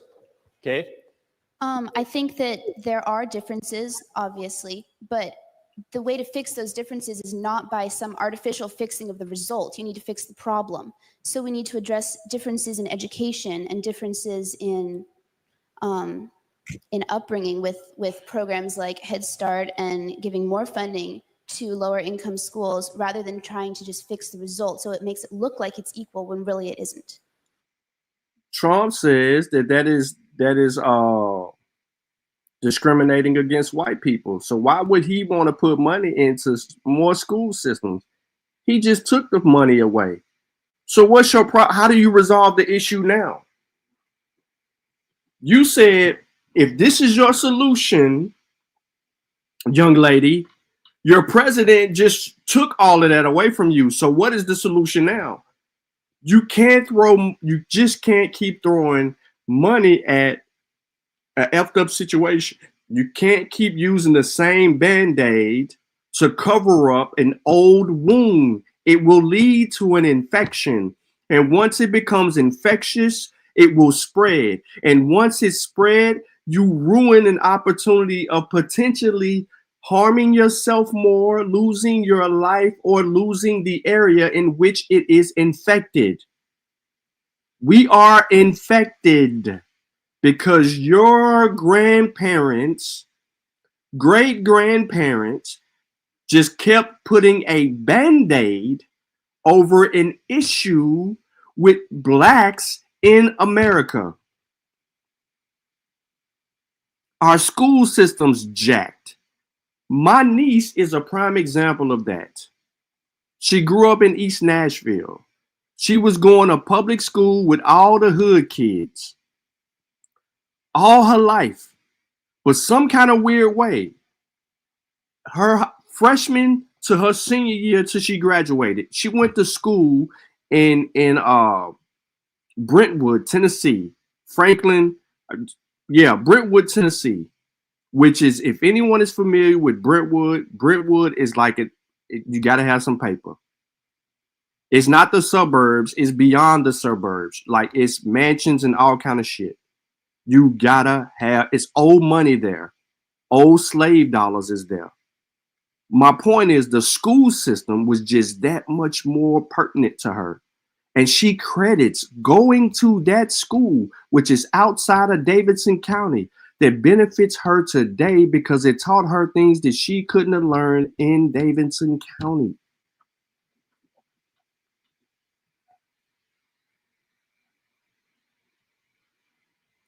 Process that. Process that. So not only is the educational system sterner and got different guidelines and better than the inner city schools, it resolves a whole lot of other problems because there's other opportunities, there's jobs, there's after school programs that exist for y'all. Y'all ain't even got to go to an after school program. That's for inner city kids, because all we gonna do is go back to the dumps. And once we back in the dumps, man, it's trap or die. But let me let her finish. She finna get cleaned up right here. Yes. Well, with regard to affirmative action based on race, I just want to say that white people have had their own affirmative action in this country for more than 400 years. It's called nepotism and quid pro quo.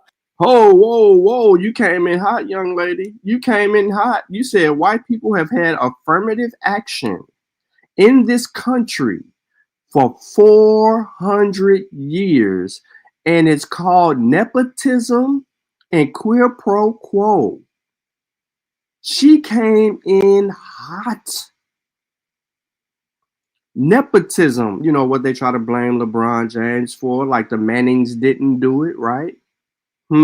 Like other people didn't do it in sports and other areas. White people give white people jobs all the time.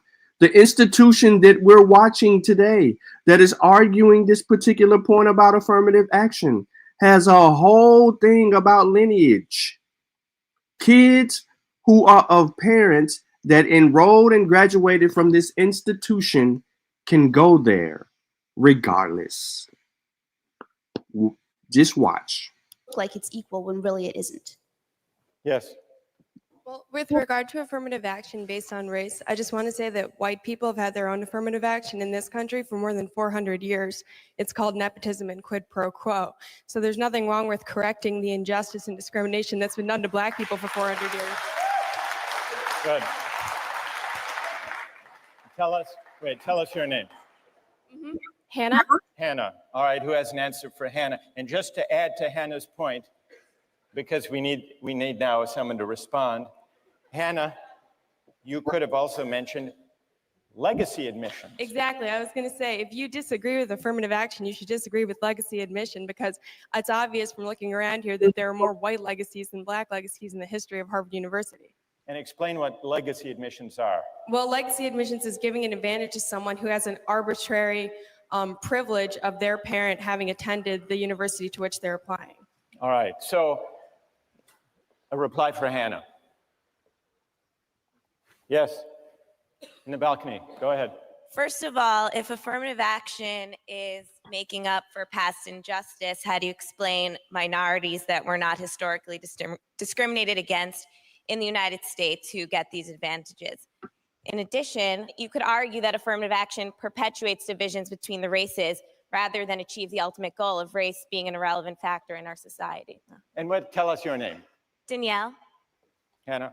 I disagree with that because I think that by promoting diversity in an institution like this, you further educate all of the students, especially the white students who grew up in predominantly white areas. It's certainly a form of education to be exposed to people from different backgrounds, and you put white students at an inherent disadvantage when you surround them only with their own kind. Why should race necessarily be equated with diversity? There's so many other forms. Why should we assume that race makes people different? Again, that's perpetuating the idea of racial division within our universities and our society. Hannah?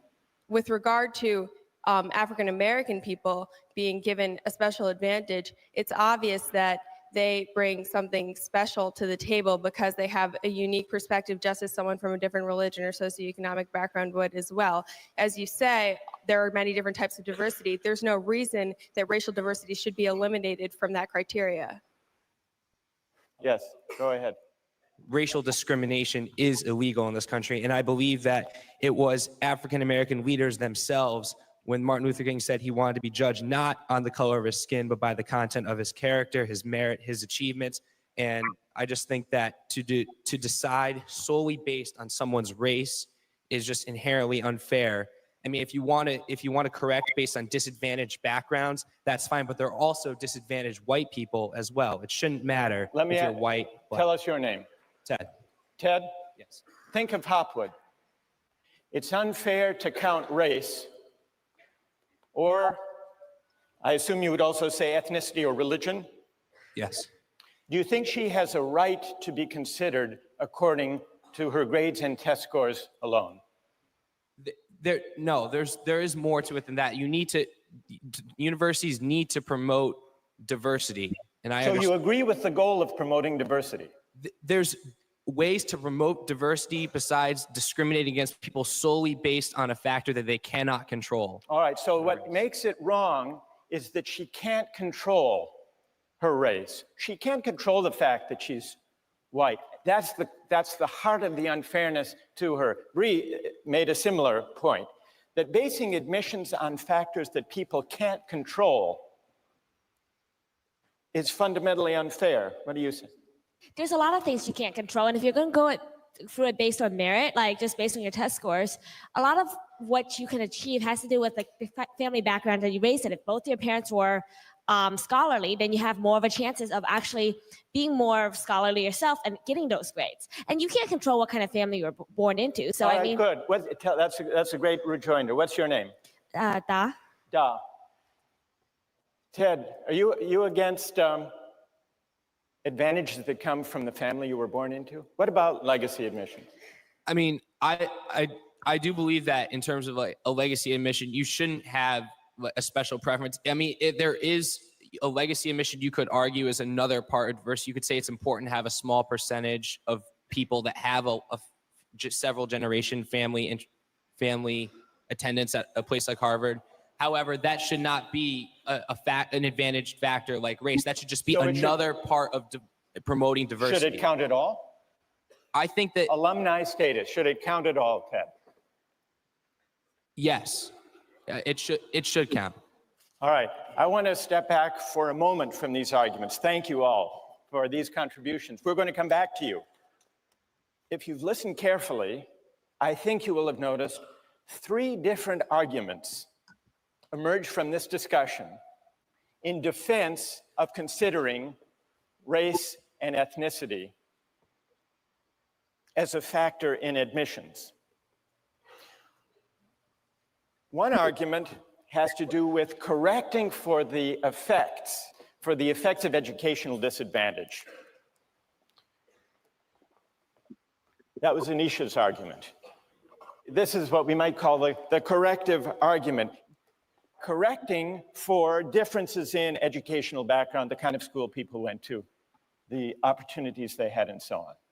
That's one argument. What's worth noticing, though, is that that argument is consistent in principle with the idea that only academic promise and scholarly potential should count in admissions. We just need to go beyond test scores and grades alone to get a true estimate of academic promise and scholarly ability. That's the first argument. Then we heard a second argument that said affirmative action is justified even where there may not be the need to correct for educational disadvantage in a particular applicant's case. It's justified as a way of compensating for past wrongs, for historic injustices. So that's a compensatory argument, compensating for past wrongs. Then we heard a different argument for affirmative action from Hannah and others that argued in the name of diversity. Now, the diversity argument is different from the compensatory argument because it makes a certain appeal to the social purpose or the social mission of the college or university. There are really two aspects to the diversity argument. One says it's important to have a diverse student body for the sake of the educational experience for everyone. Hannah made that point. And the other talks about the wider society. This was the argument made by the University of Texas in the Hopwood case. We need to train lawyers and judges and leaders, public officials, who will contribute to the strength, the civic strength of the state of Texas and the country as a whole. So there are two different aspects to the diversity argument, but both are arguments in the name of the social purpose or the social mission or the common good served by the institution. Well, what about the force of these arguments? We've also heard objections to these arguments. The most powerful objection to the compensatory argument is it fair to ask Cheryl Hopwood today to make the sacrifice, to pay the compensation for an injustice that was admittedly committed and was egregious in the past, but in which she was not implicated? Is that fair? So that's an important objection to the compensatory argument. And in order to meet that objection, we would have to investigate whether there is such a thing as group rights or collective responsibility that reaches over time. So having identified that issue, let's set it aside to turn to the diversity argument. The diversity argument doesn't have to worry about that question, about collective responsibility for past wrongs, because it says, for reasons Hannah and others pointed out, that the common good is served, is advanced, if there is a racially and ethnically diverse student body. Everyone benefits. And this indeed was the argument that Harvard made when it filed a friend of the court brief to the Supreme Court in the 1978 case, affirmative action case, the Bakke case. And the Harvard brief, the Harvard rationale, was cited by Justice Powell, who was the swing vote in the case, upholding affirmative action. He cited that as providing the rationale that he thought was constitutionally acceptable.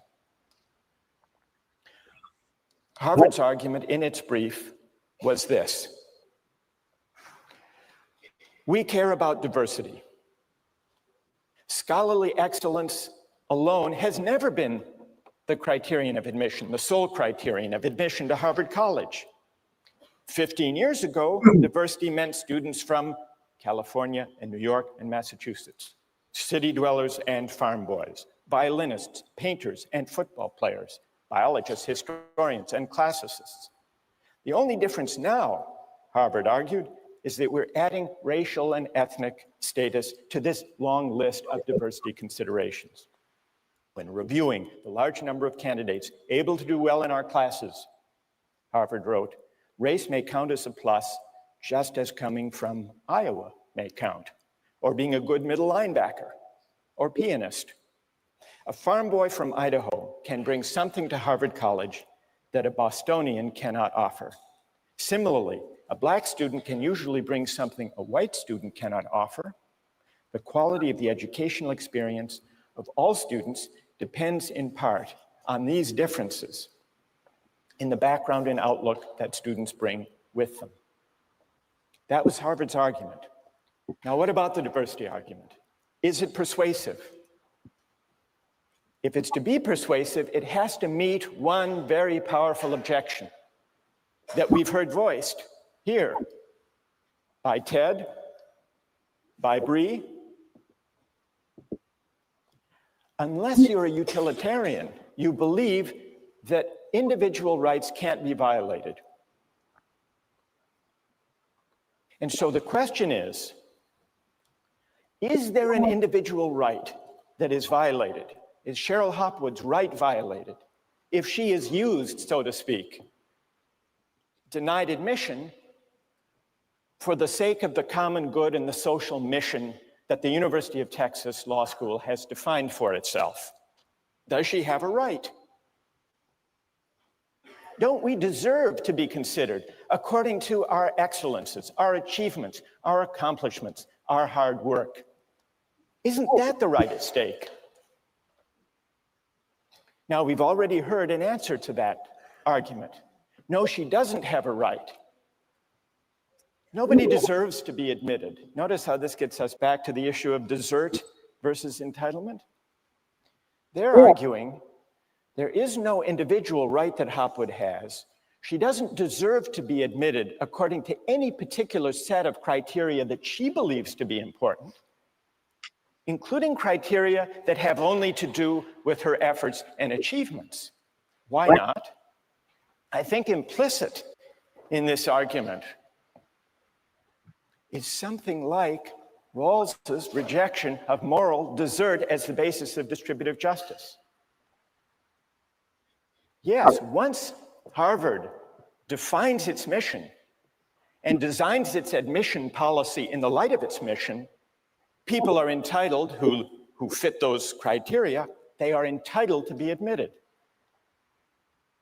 But according to this argument, no one deserves that Harvard College define its mission and design its admission criteria in the first place in a way that prizes the qualities they happen to have in abundance, whether those qualities are test scores or grades or the ability to play the piano or to be a good middle linebacker or to come from Iowa or to come from a certain minority group. So you see how this debate about affirmative action, especially the diversity argument, takes us back to the question of rights, which in turn takes us back to the question of whether moral desert is or is not the basis for distributive justice. Think about that over the weekend, and we'll continue this discussion next time. All right, so there's a conversation that expounds beyond this, but it doesn't deal with the affirmative action part. And as you can see, as it pertains to affirmative action,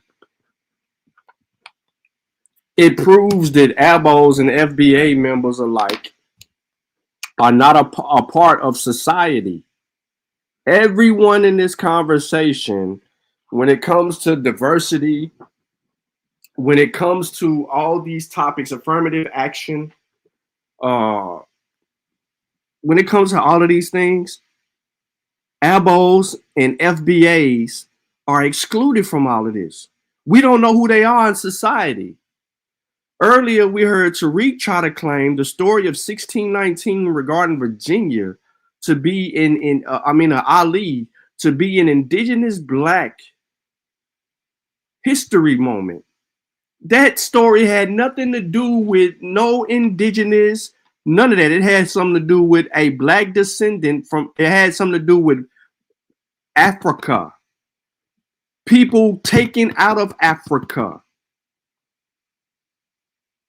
That is an African American history moment. Black history is African American history.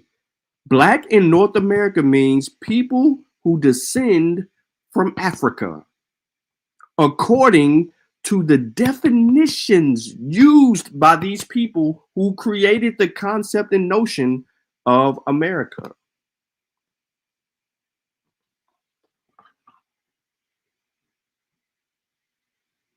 Now I hit y'all with a lot of information today. There's a lot of different topics that we dealt with, but they are intertwined with one another as it persists.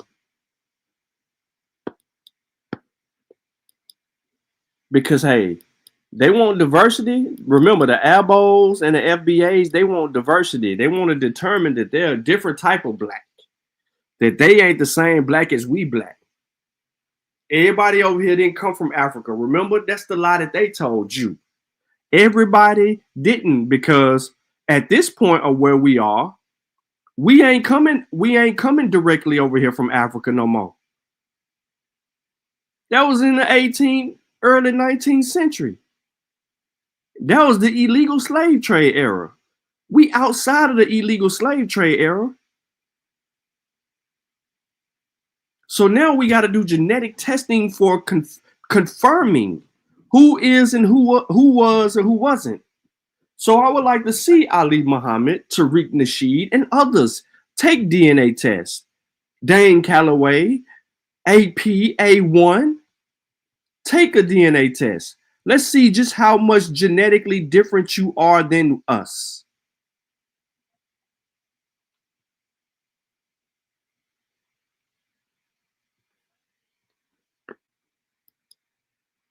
Boom. And that's a fact. Yeah, the OJ like, I'm not black, I'm OJ. Absolutely, they scared to take a test. But yes, the mere fact that she was mixed, by the way. That was a young lady who is biracial. I don't know what her parents look like, but she was biracial. Who made the comment about white people having affirmative action for 400 years, and she titled it Nepotism. Let's go back to it. It was beautiful. It was beautiful. It was so beautiful that she was the only person during that whole exchange to get a standing ovation. I mean, not a standing ovation, but a response from the crowd. She got a hell of a reaction. Her daddy must be black and her mama white, just by her posture. So it makes it look like it's equal when really it isn't. Yes. Well, with regard to affirmative action based on race, I just want to say that white people have had their own affirmative action in this country for more than 400 years. It's called nepotism and quid pro quo. So there's nothing wrong with correcting the injustice and discrimination that's been done to black people for 400 years. Good. Tell us your name. Mm-hmm. Hannah? Hannah. All right, who has an answer for Hannah? And just to add to Hannah's point, because we need now someone to respond. Hannah, you could have also mentioned legacy admission. Exactly. I was going to say, if you disagree with affirmative action, you should disagree with legacy admission, because it's obvious from looking around here that there are more white legacies than black legacies in the history of Harvard University. That's how you clean them off 4 o'clock.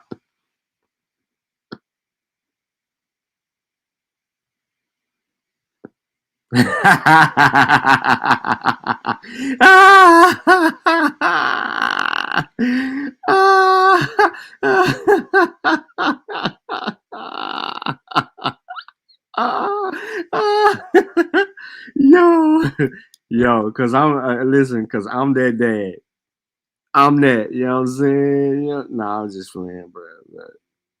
But nah, man, I don't know if I said it earlier before I said that though. I said I don't know. I just know she biracial. I don't know if it's her mama or daddy. But yeah, I just kind of sided with the man in this one.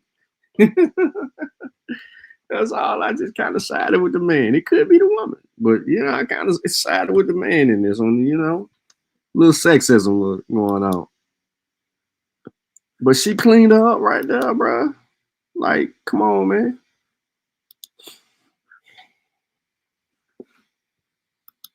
For real. This is all good. Don't worry. I'm gonna bust back. I'm gonna bust back here. Don't get caught slipping out here in the YouTube streets. Don't get caught slipping.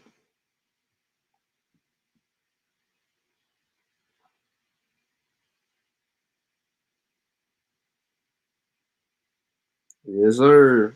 Hey man, I dropped the link again, man, and I know y'all, you know what I'm saying? I know y'all want some smoke.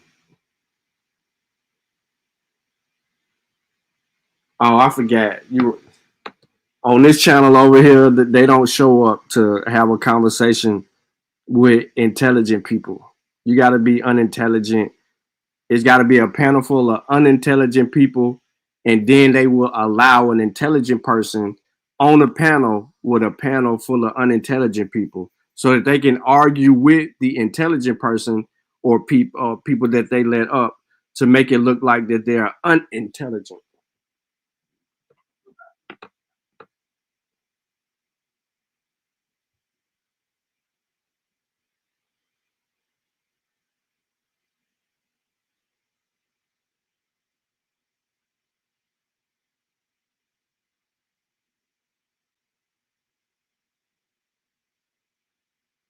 Yes, sir. Nah, don't nobody want to squabble, bro. You already know that. Definitely, they don't want to smoke, bro. Like it's there, like it's up. What's up? It's up. What's up? What's happening? Let's get to it.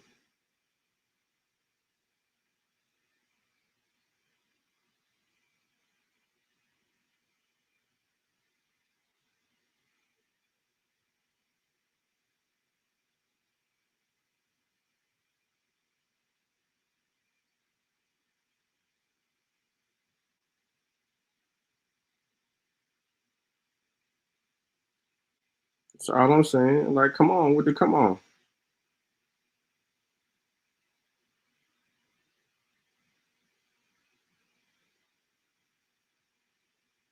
That's all I'm saying, bro. Like, quit running and hiding, ducking and jabbing. Get to it. I done passed the link out. I done said all kind of shit. It ain't happening, bro. They don't want this smoke.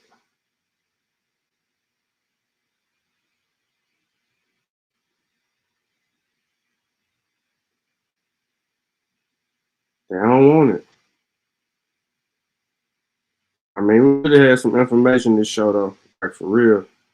Like, some real shit that was kicked.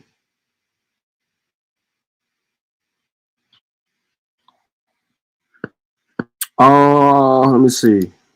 Hold on. I want to show y'all, though, what the other part of this was.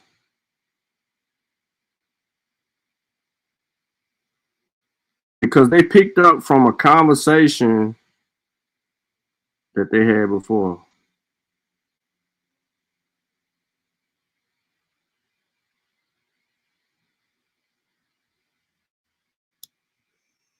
Case upholding affirmative action, he cited that as providing the rationale that he thought was constitutionally acceptable. Harvard's argument in its brief was this: we care about diversity. Scholarly excellence alone has never been the criterion of admission, the sole criterion of admission to Harvard College.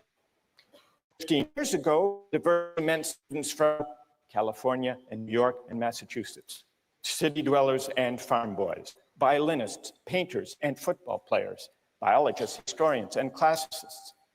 The only difference now, Harvard argued, is that we're adding racial and ethnic status to this long list of diversity considerations. When reviewing the large number of candidates able to do well in classes, Harvard wrote, race may count as a plus just as coming from Iowa may count, or be a good middle linebacker or pianist. A farm boy from Idaho can bring something to Harvard College that a Bostonian cannot offer. Similarly, a black student can usually bring something a white student cannot offer. The quality of the educational experience of all students depends in part on these differences in the background and outlook that students bring with them. That was Harvard's argument. Now, what about the diversity argument? Is it persuasive? If it's to be persuasive, it has to meet one very powerful objection that we've heard voiced here by Ted, by Bree. Unless you're a utilitarian, you believe that individual rights can't be violated. And so the question is there an individual right that is violated? Is Cheryl Hopwood's right violated if she is used, so to speak, denied admission for the sake of the common good and the social mission that the University of Texas Law School has defined for itself? Does she have a right? Don't we deserve to be considered according to our excellences, our achievements, our accomplishments, our hard work? Isn't that the right state? Now, we've already heard an answer to that argument. No, she doesn't have a right. Nobody deserves to be admitted. Notice how this gets us back to the issue of desert versus entitlement. They're arguing there is no individual right that Hopwood has. She doesn't deserve to be admitted. Who should get the best ones? What's Aristotle's answer? Anyone? Any particular set of criteria that she believes to be important, including criteria that have only to do with her efforts and achievements. Why not? I think implicit in this argument is something like Rawls's rejection of moral desert as the basis of distributive justice. All right, so he gonna transition into a lecture that they had prior to. So that's why y'all don't know what's going on. Define its mission and design its admission criteria in the first place in a way that prizes the qualities they happen to have in abundance, whether those qualities are test scores or grades or the ability to play the piano or to be a good middle linebacker or to come from Iowa or to come from a certain minority group. So you see how this debate about affirmative action, especially the diversity argument, takes us back to the question of rights, which in turn takes us back to the question of whether moral desert is or is not the basis for distributive justice. Think about that over the weekend, and we'll continue this discussion next time.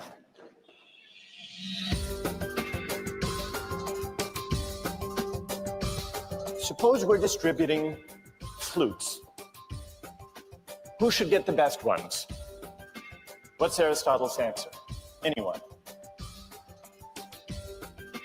His answer is the best flutes should go to the best flute players because that's what flutes are for.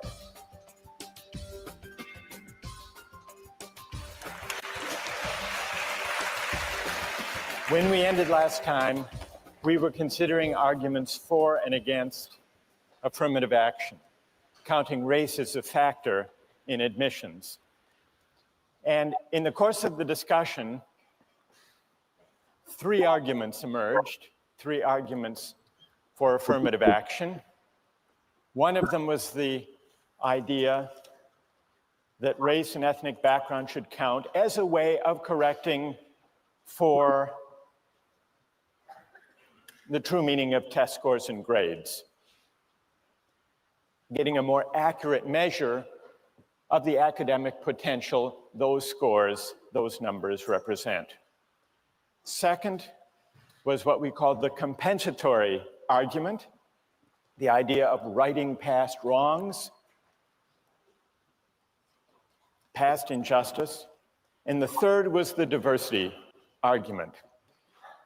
And when Cheryl Hopwood in the 1990s challenged the University of Texas Law School's affirmative action program in the federal courts, the University of Texas made another version of the diversity argument, saying that the broader social purpose, the social mission of the University of Texas Law School is to produce leaders in the legal community, in the political community, among judges, lawyers, legislators, and therefore it's important that we produce leaders who reflect the background and the experience and the ethnic and the racial composition of the state of Texas. It's important for serving our wider social mission. That was the University of Texas Law School's argument. And then we considered an objection to the diversity argument, which after all is an argument in the name of the social mission, the common good. We saw that Rawls does not simply believe that arguments of the common good or the general welfare should prevail if individual rights must be violated in the course of promoting the common good. You remember that was the question, the challenge to the diversity rationale that we were considering when we finished last time. And we began to discuss the question, well, what right might be at stake? Maybe the right to be considered according to factors within one's control. Maybe this is the argument that Cheryl Hopwood implicitly was making. She can't help the fact that she's white. Why should her chance at getting into law school depend on a factor she can't control? And then Hannah, who was advancing an argument last time, said Harvard has the right to define its mission any way it wants to. It's a private institution. And it's only once Harvard defines its mission that we can identify the qualities that count. So no rights are being violated. Now, what about that argument? What I would like to do is to hear objections to that reply and then see whether others have an answer. Yes. And tell us your name. Da. Da. Right. You spoke up last time. All right. How do you answer that argument? Well, I think there was two things in there. One of them was that a private institution could define its mission however it wants, but then that doesn't make however it defines it right. Like, I could define my personal mission as I want to collect all the money in the world, but does that make it even a good mission? So you can't say that just because a college is a private institution, it could just define it whatever it wants. We still have to think about whether the way it's defining it is right. And in the case of affirmative action, a lot of people have said that since there's a lot of other factors involved, why not race? Like, if we already know that the system is imperfect. I want to stick with your first point. Okay. Da. Here's Da's objection.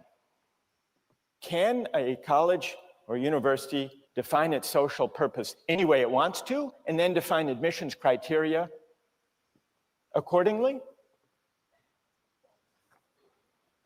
What about the University of Texas Law School, not today, but in the 1950s?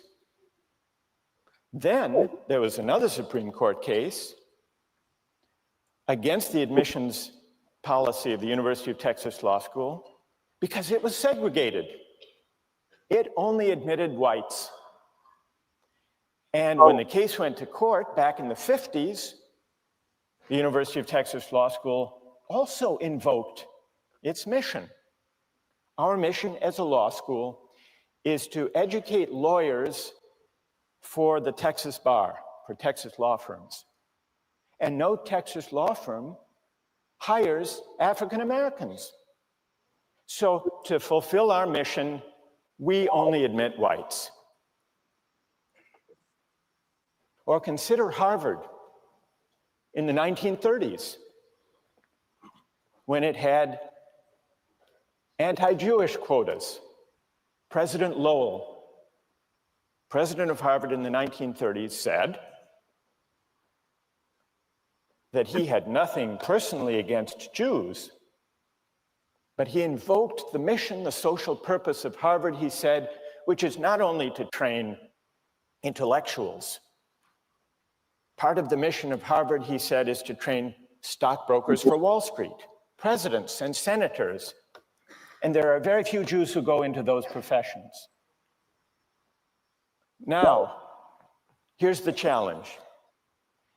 Is there a principal distinction between the invocation of the social purpose of the college or university today in the diversity rationale and the invocation of the social purpose or mission of the university by Texas in the 1950s or Harvard in the 1930s? Is there a difference in principle? What's the reply? Hannah? Well, I think that the principle that's different here is basically the distinction between inclusion versus exclusion. I think that it's morally wrong of the university to say, we're going to exclude you on the basis of your religion or your race. That's denial on the basis of arbitrary factors. What Harvard is trying to do today with its diversity initiatives is to include groups that were excluded in the past. Good. Let's see if, stay there. Let's see if someone would like to reply. Go ahead.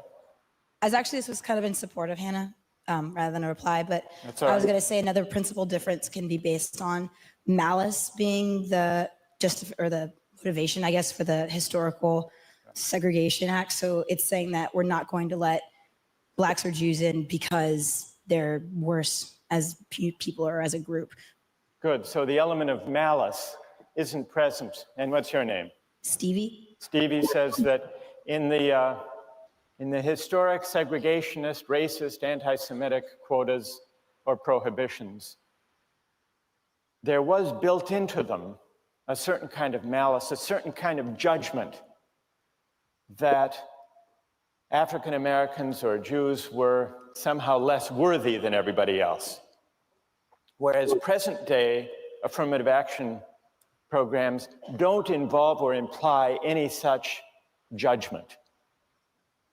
What it amounts to saying is, so long as a policy just uses people in a way as valuable to the social purpose of the institution, it's okay, provided it doesn't judge them maliciously, as Stevie might add, as intrinsically less worthy.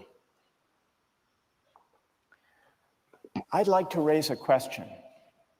Doesn't that concede that all of us, when we compete for positions or for seats in colleges and universities, in a way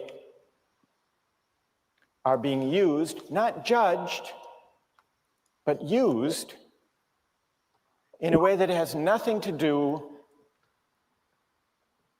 with moral desert? Remember, we got into this whole discussion of affirmative action when we were trying to figure out whether distributive justice should be tied to moral desert or not. And we were launched on that question by Rawls and his denial, his rejection of the idea that distributive justice, whether it's positions or places in the class or income and wealth, is a matter of moral desert. Suppose that were the moral basis of Harvard's admissions policy. What letters would they have to write to people they rejected or accepted, for that matter? Wouldn't they have to write something like this? Dear unsuccessful applicant, We regret to inform you that your application for admission has been rejected. It's not your fault that when you came along, society happened not to need the qualities you had to offer. Those admitted instead of you are not themselves deserving of a place, nor worthy of praise for the factors that led to their admission. We are in any case only using them and you as instruments of a wider social purpose. Better luck next time. What was the letter you actually got when you were admitted? Perhaps it should have read something like this. Dear successful applicant, we are pleased to inform you that your application for admission has been accepted. It turns out, lucky for you, that you have the traits that society needs at the moment, so we propose to exploit your assets for society's advantage. You are to be congratulated, not in the sense that you deserve credit for having the qualities that led to your admission, but only in the sense that the winner of a lottery is to be congratulated. And if you choose to accept our offer, you will ultimately be entitled to the benefits that attach to being used in this way.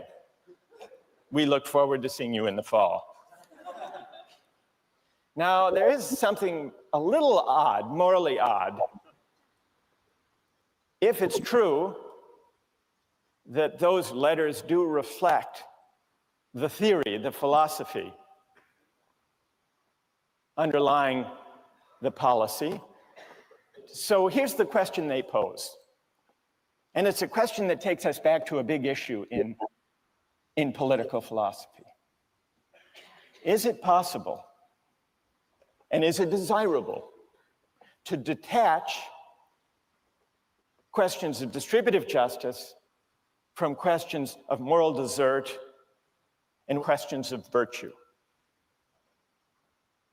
In many ways, this is an issue that separates modern political philosophy from ancient political thought.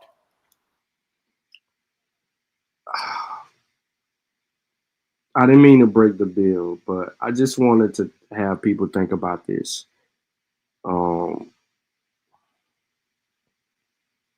This is the seriousness and the effect in our community with having an identity crisis, because we're unable to consistently demonstrate ethnically our identity to these people. We have fools among us that muddy the water so much so that politically we can't get shit done because we look like a class clown. You got you have a minority of black people screaming out that they Indians, that they Asians, that they natives, that they're autochthonous, that they have populated the world, that they are everything but African, or descending from the people in which these people parents enslaved and their parents kidnapped, participated in the kidnapping. So everything works together. That's why I started the show off with Ali Muhammad and his whole 1619 claim. It's easily dismissible. The evidence is there. Ain't nothing to really talk about. Clipping and cutting off shit and trying to make the source say this, that, and the third is disingenuous information.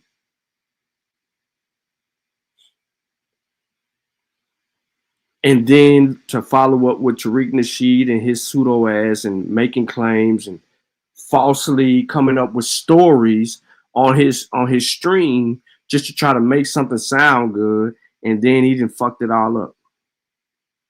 On to the political arena in which we're currently in circumstances that we're currently under due to this new administration of an ignorant motherfucker who told you from the beginning during his campaign that he is looking to get his lick back. And he's going to do it within the first 100 days. And people are like, what the hell is going on? Even in his party.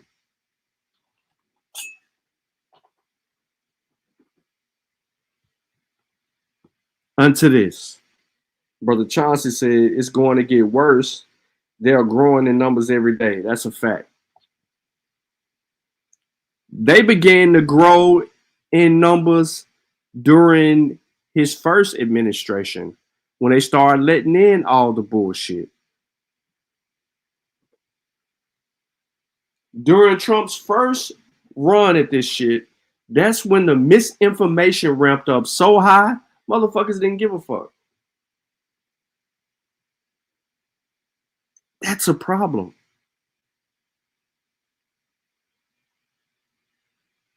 Man, what will history say about our generation? When it's all said and done, what the fuck did we do to stop this bullshit?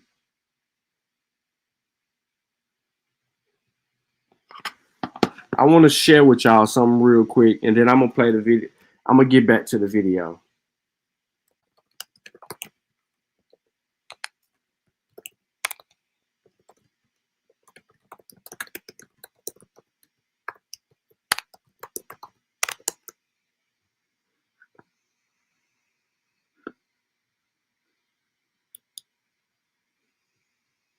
I want to show y'all something real quick.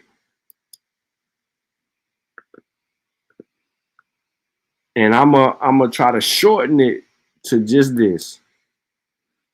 With all due respect, it's his fault. Whatever happens, it's his fault.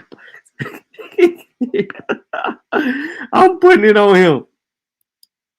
I'm putting it on him. With all due respect. It's Thomas' fault. It's bruh fault, bruh. I don't care what nobody say, man. Thomas, rest in peace, youngin. It's all on you. Volume 2.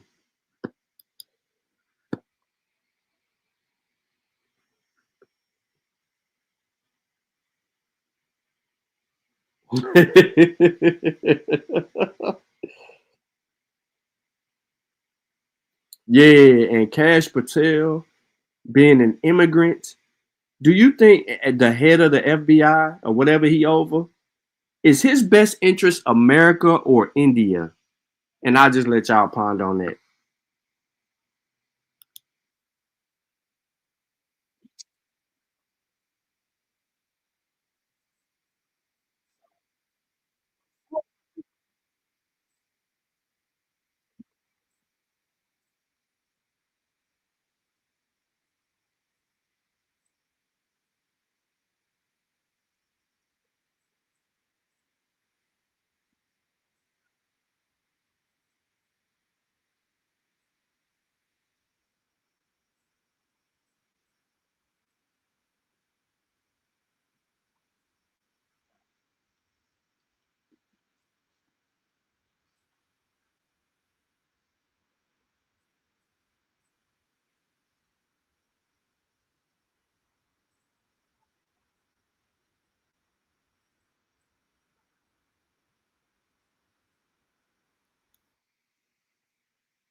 Listen to what I am saying.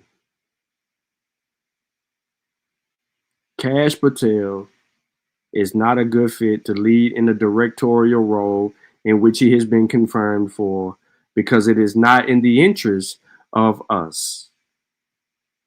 As a matter of fact, this appointee is only in the interest of Donald Trump receiving get back at Biden and Kamala and everyone else that he's fired to allow Patel to go on the attack and go after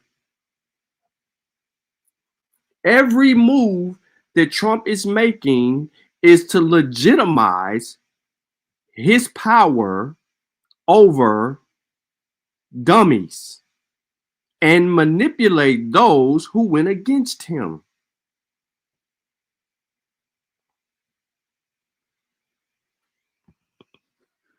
I paused it. Y'all can't hear me? Oh, shit. Oh, yeah, the audio was lost. So hold on.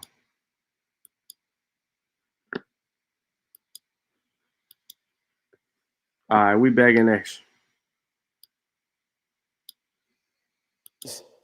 This is an issue that separates modern political philosophy from ancient political thought. What's at stake in the question of whether we can put desert, moral desert aside? It seemed when we were reading Rawls that the incentive, the reason he had for detaching distributive justice from moral desert was an egalitarian one. That if we set desert to one side, there's greater scope for the exercise of egalitarian considerations. The veil of ignorance, the two principles, the difference principle, helping the least well off, redistribution and all that.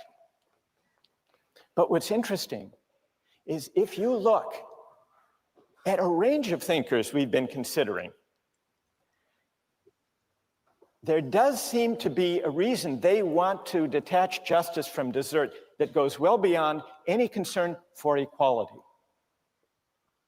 Libertarian rights-oriented theorists of the kind we've been studying, as well as egalitarian rights-oriented theorists, including Rawls, and for that matter, also including Kant,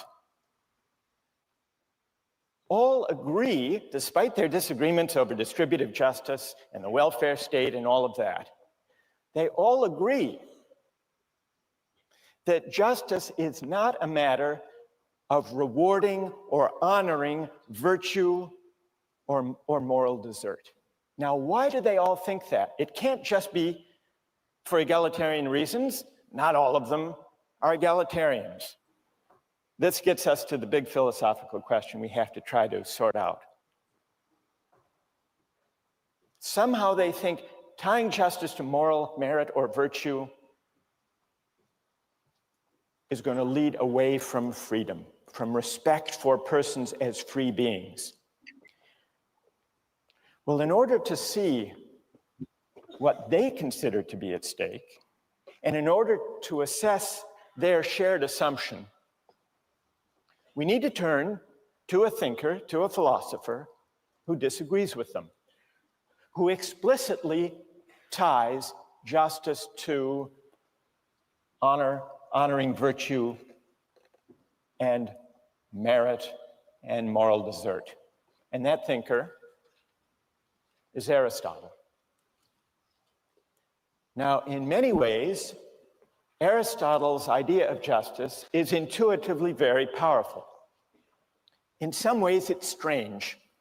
I want to bring out both its power, its plausibility, and its strangeness so that we can see what's at stake in this whole debate about justice and whether it's tied to desert and virtue.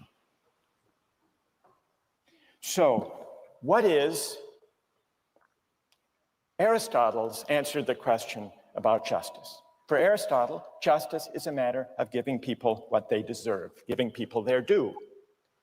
It's a matter of figuring out the proper fit between persons with their virtues and their appropriate social roles. Well, what does this picture of justice look like? And how does it differ from the conception that seems to be shared among libertarian and egalitarian rights-oriented theorists alike? Justice means giving each person his or her due, giving people what they deserve. But what is a person's due? What are the relevant grounds of merit or desert? Aristotle says that depends on the sort of things being distributed. Justice involves two factors: things and the persons to whom the things are assigned. In general, we say, Aristotle writes, that persons who are equal should have equal things assigned to them. But here there arises a hard question. Equals in what respects? Aristotle says that depends on the sort of thing we're distributing. Suppose we're distributing flutes. What is the relevant merit or basis of desert for flutes? Who should get the best ones? What's Aristotle's answer? Anyone? The best flute players, right. Those who are best in the relevant sense, the best flute players. Is it just to discriminate in allocating flutes? Yes, all justice involves discrimination, Aristotle says. What matters is that the discrimination be according to the relevant excellence, according to the virtue appropriate to having flutes. He says it would be unjust to discriminate on some other basis in giving out the flutes. Say wealth, just giving the best flutes to the people who can pay the highest price. Or nobility of birth, just giving flutes to aristocrats. Or physical beauty, giving the best flutes to the most handsome. Or chance, having a lottery. Aristotle says birth and beauty may be greater goods than the ability to play the flute, and those who possess them may surpass the flute player more in these qualities than he surpasses them in his flute playing. But the fact remains that he is the person who ought to get the best flute. It's a strange idea, this comparison, by the way, that, I mean, could you say, am I more handsome than she is a good lacrosse player? It's a strange kind of comparison. But putting that aside, Aristotle says, we're not looking for the best overall, whatever that might mean. We're looking for the best musician. Now, why? This is important to see. Why should the best flutes go to the best flute players? Well, why do you think? Anybody? What? They'll produce the best music. Well, and everybody will enjoy it more. That's not Aristotle's answer. Aristotle is not a utilitarian. He's not just saying that way there will be better music and everyone will enjoy it, everyone will be better off. His answer is the best flutes should go to the best flute players because that's what flutes are for. To be played well. The purpose of flute playing, the purpose is to produce excellent music. And those who can best perfect that purpose ought properly to have the best ones. Now, it may also be true as a welcome side effect that everyone will enjoy listening to that music.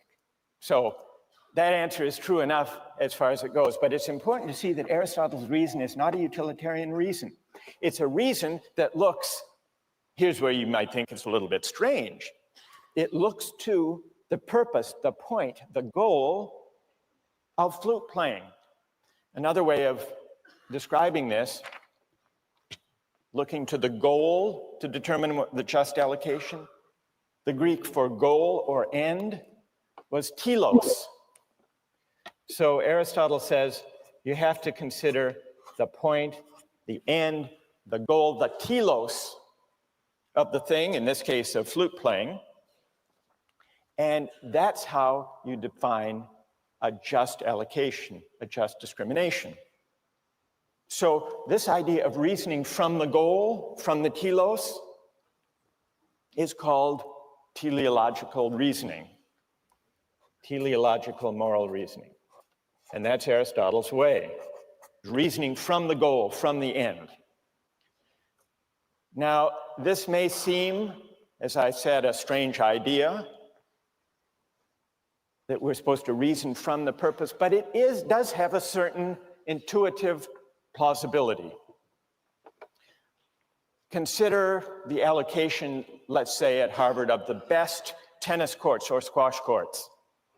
How should they be allocated? Who should have priority in playing on the best courts? Well, you might say those who can best afford them, set up a fee system, charge money for them. Aristotle would say no. You might say, well, Harvard big shots, the most influential people at Harvard, who would they be? The senior faculty should have priority in playing on the best tennis courts. No, Aristotle would reject that. Some scientist may be a greater scientist than some varsity tennis player is a tennis player, but still the tennis player is the one who should have priority for the best, playing on the best tennis court.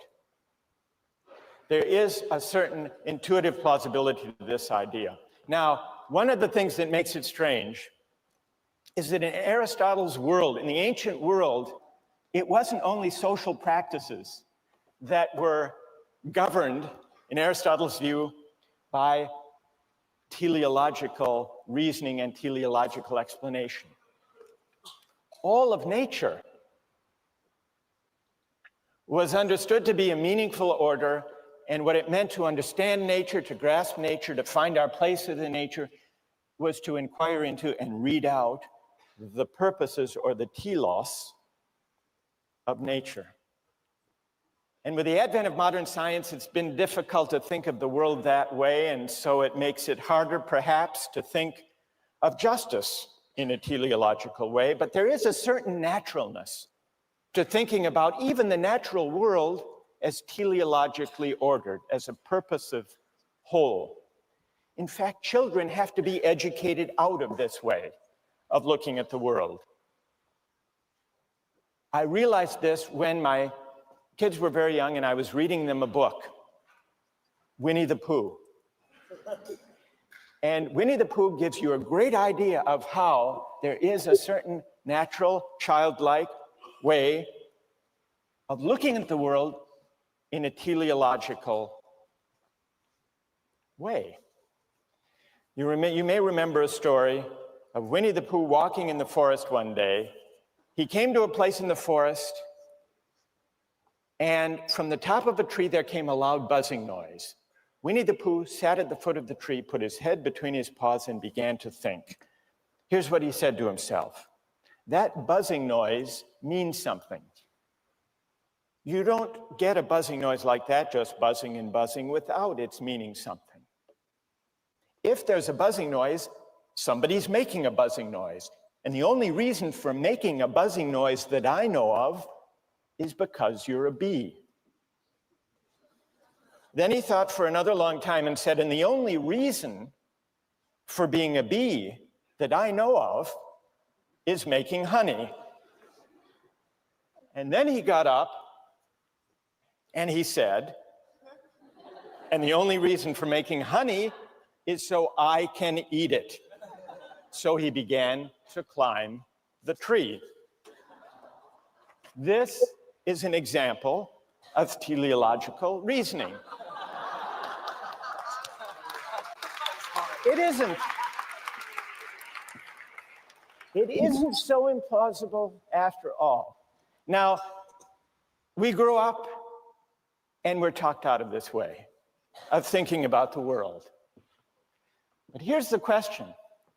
Even if teleological explanations don't fit with modern science, even if we've outgrown them in understanding nature, isn't there something still intuitively and morally plausible, even powerful, about Aristotle's idea that the only way to think about justice is to reason from the purpose, the goal, the telos of the social practice? And isn't that precisely what we were doing when we were disagreeing about affirmative action?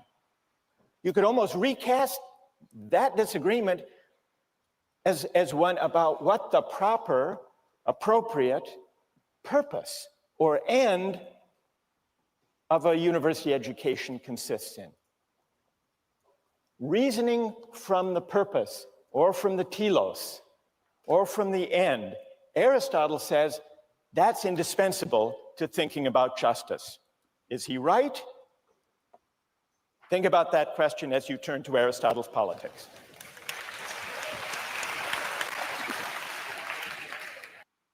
So yeah, man, what y'all think about that? He was getting with it.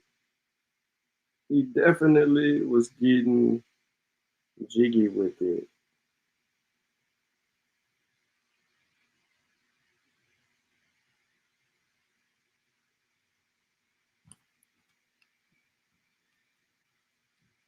What y'all think about that, man? That's some good conversations. It's more to it because each one of these lectures leads up to another. Keisha said, boo.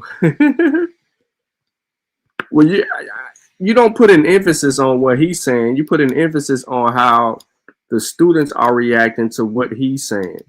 The goal is to get us is to resolve issues and not allow your biases to persuade you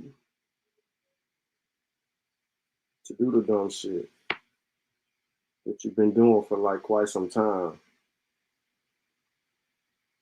But man, I've been on this thing for a long time, and not one of them dudes had the audacity to pull up and want to challenge any other information. That's wow.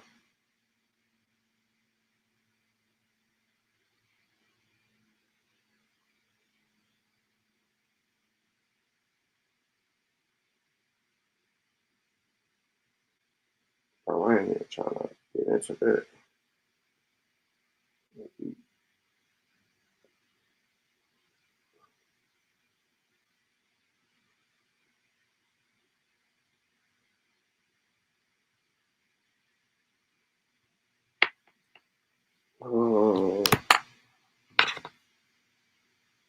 Bro, I can't even get into what I'm trying to get into.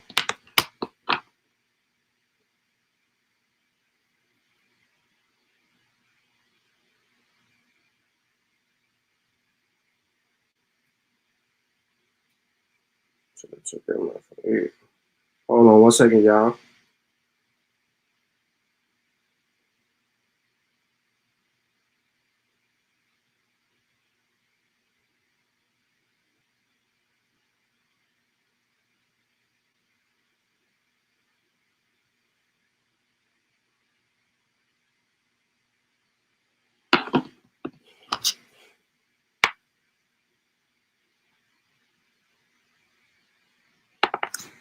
Teleological. Yeah, do you know what that is? Yeah, I've been online 5 hours, bro. I wasn't even trying to get into any of that. I wasn't trying to be here that long. But if I would have ended it, y'all would have been tripping.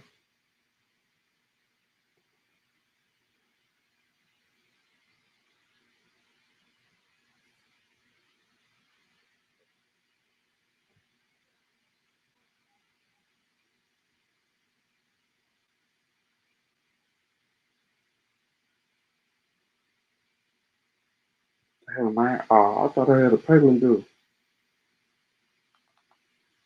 I'm over here paying bills, bro. Alright, so listen. Not a coincidence. I ain't at work. You know what I'm saying? Where the elbows? I put it to you like this. Somebody tell me where the elbows at. Cause Willie ain't in here. Shahson and came in here and left. You know what I'm saying? And they usually follow the elbows. We done had Pseudo behind Cass. They all chase the elbow. Who live right now? Where the smoke at?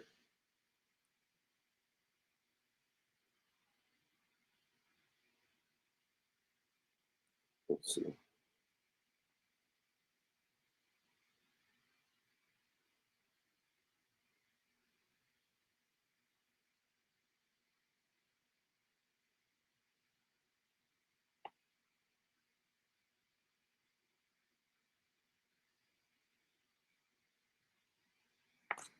Abo shell shock for real. Oh, that's crazy.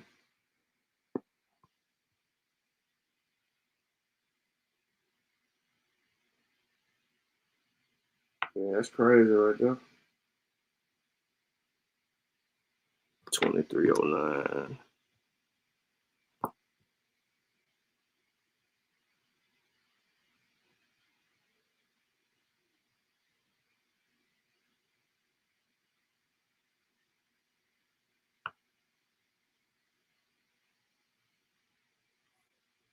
All right, that's plenty.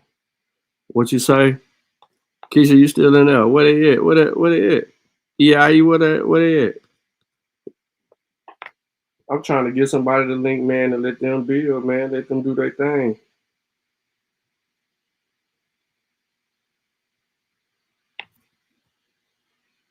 What's left? TSC.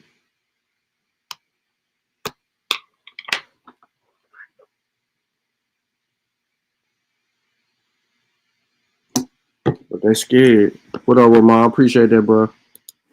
I know it was a lot of information, some videos and all of that, but some of that stuff was stuff that I wanted to get to a while back, and I was unable to get to that.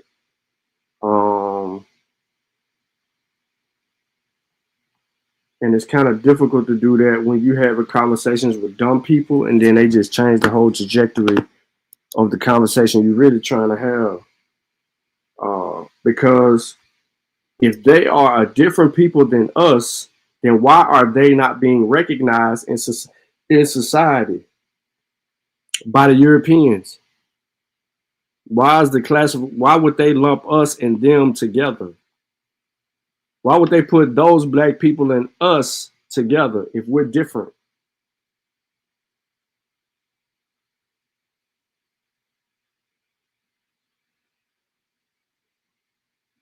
What's that? Why would they do that? 093. Oh, that's 2. 6.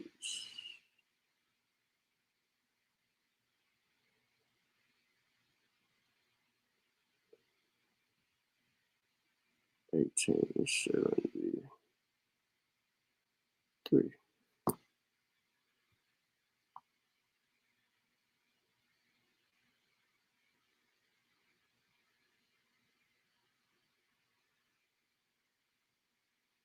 Why would they do that, bro?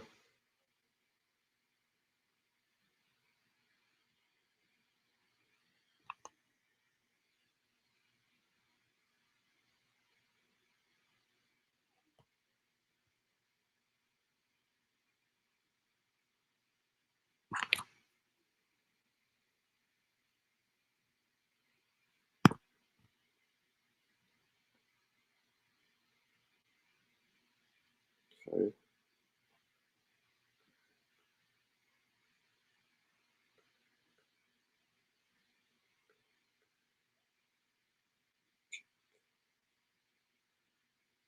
Hold on, wait 1 second, y'all.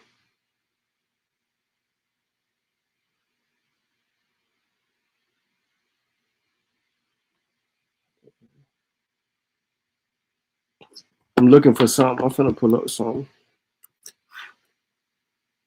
Finna pull it up.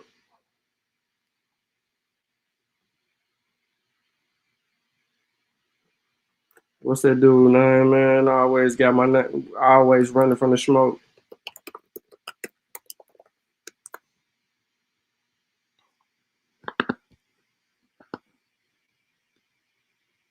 This dude did a show an hour ago that says, "Do Aborigines FBA?" So he calling up. Look, let me show y'all. I figured Smoke was live because that's where shot them at. Look at this. Do Aborigines FBA? So when you see FBA, they're making a clear distinction. This is what I'm saying. Need help from tethers and other foreigners. Aboriginal power challenges all Pan-African Goofy Native Americans $5 wabos. He just making up shit.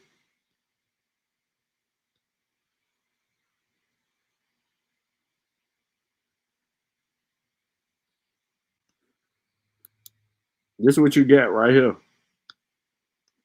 He ain't the only one though. Yeah, and we go into it. The data's there.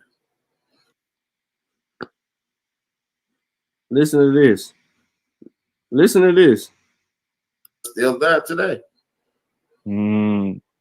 So, question for you, brother. All right, when it comes to the Mayan people, I've seen Yes, sir. pictures where they got the dark skin, they have the locks. Where did they go, bro? Because the people that we see today in Mexico, we know that that's not the same. Where did the Mayans end up? Well, they only show you a certain group of people. Right. So that's media trained stuff. But when you go to those places in Mexico, there are people that look just like me and you there. They just happen to Yeah. speak Spanish. Yeah. You see what I'm saying? Which when we get into the whole Spanish thing, which is a whole nother story, you don't find people in Portugal or Spain speaking Spanish before they come over here. Why? I'm gonna just leave that in the air. Why are English people not speaking English, American English, before they come to America? Wow. Why is there hundreds of thousands of indigenous words in the Spanish and English language? Where are the hundreds of thousands of English? What? Say that again. Hundreds of thousands of indigenous words in the Spanish and English language. Where are the hundreds of thousands of indigenous words in English or Spanish? Help me out with that.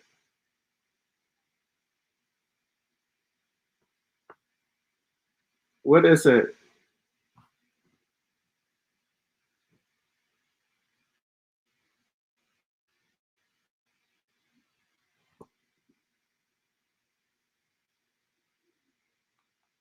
What is it?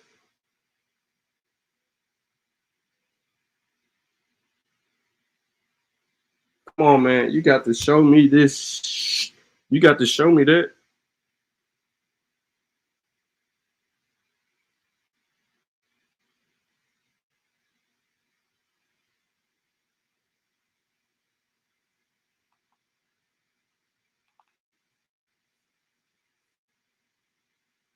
You gotta show me that, bro. I got to see that.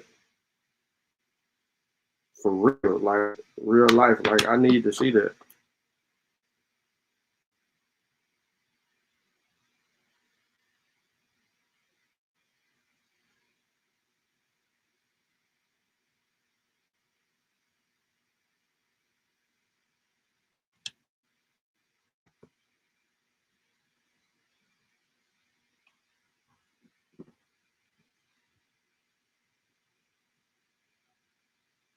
I need to see all that, bro. For real.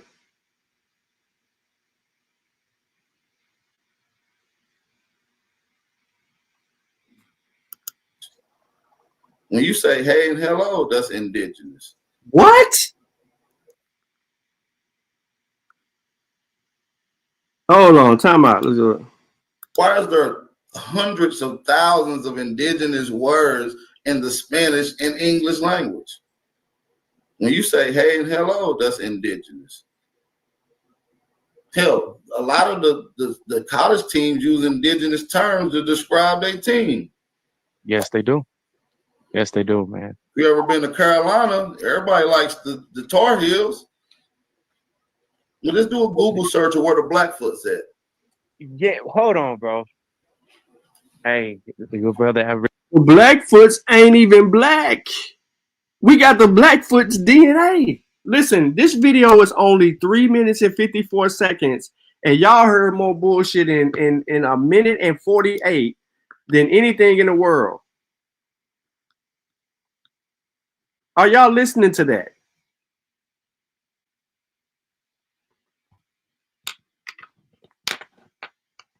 Claim after claim after claim, bro.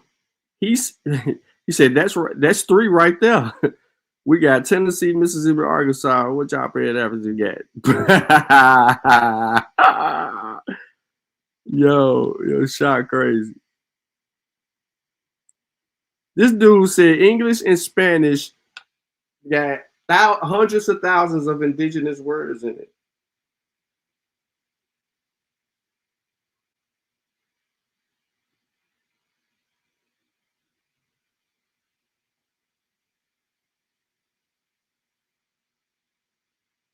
That's what he said.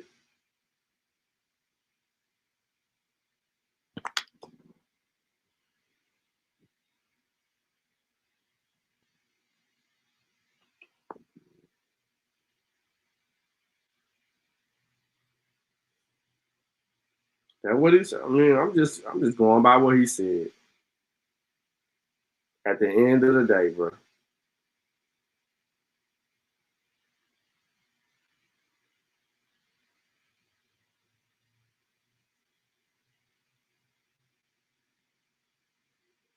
What y'all got to say about that? Zero sources. I ain't gonna show one. This live on this show. Original power is cooking, because that term, you know, everybody gets caught up in the Carolina blue, but not just breaking down the name Tar Heel. Blackfoot. What's a Tar Heel? It's black. A black what? Blackfoot. That's where the Blackfeet is. Blackfoot Indians. I mean, it's literally giving you reference. They literally give you the reference. When you look at the Maryland Terrapins. All right, so since we doing that, right?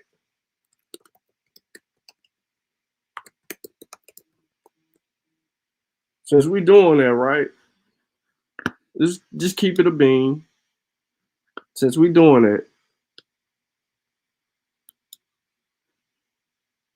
before I show Dusty, I'm gonna show y'all them. Damn, what the fuck?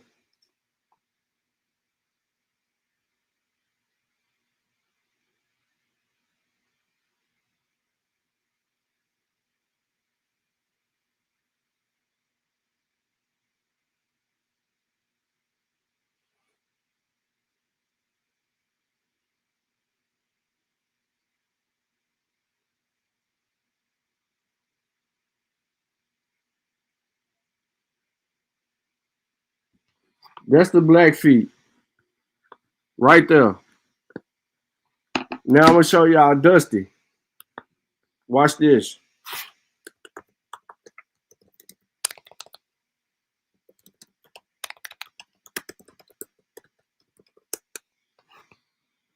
Remember, we showed y'all Dusty before.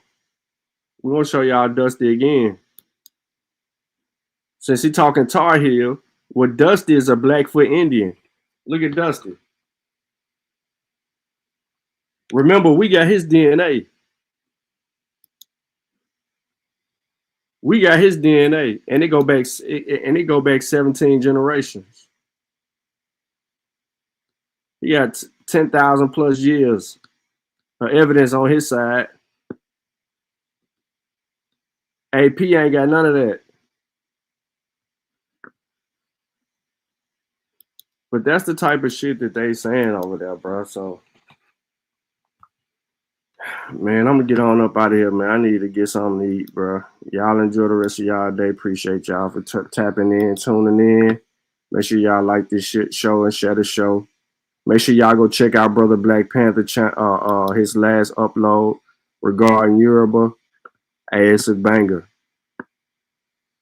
How the fuck y'all find an African in my fucking family, but y'all ain't find y'all own genealogy. Shut the fuck up. That don't make sense, for one. Listen, y'all don't know what y'all did. I don't feel like you standing on business. Y'all lied on me, because y'all won't even know if that's me. And if y'all can trace that shit back to it's me, it's only 2 people in YouTube that got my information.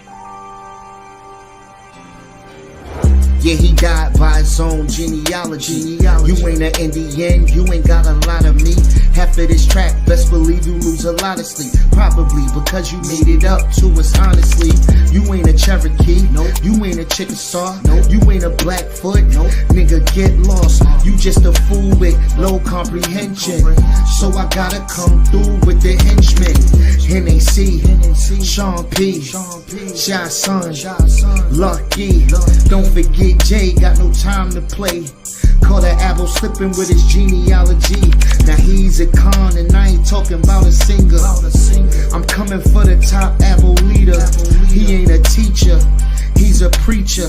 He can't keep up, so we leave him. Yeah, he died by his own genealogy. You ain't an Indian, you ain't got a lot of me. Half of the track, best believe you lose a lot of sleep. Probably because you made it up to us possibly. You ain't a Cherokee, no. You ain't a Chickasaw, no. You ain't a Blackfoot. Nigga, get lost. You just a fool with low comprehension. So I gotta come through with the henchmen. NAC, Sean P, Shy Son, Lucky. Don't forget Jay, got no time to play. Caught an apple slipping off his genealogy. Now he's a con. OTK, TKO. Now he's a con. OTK, you died. TKO, genealogy.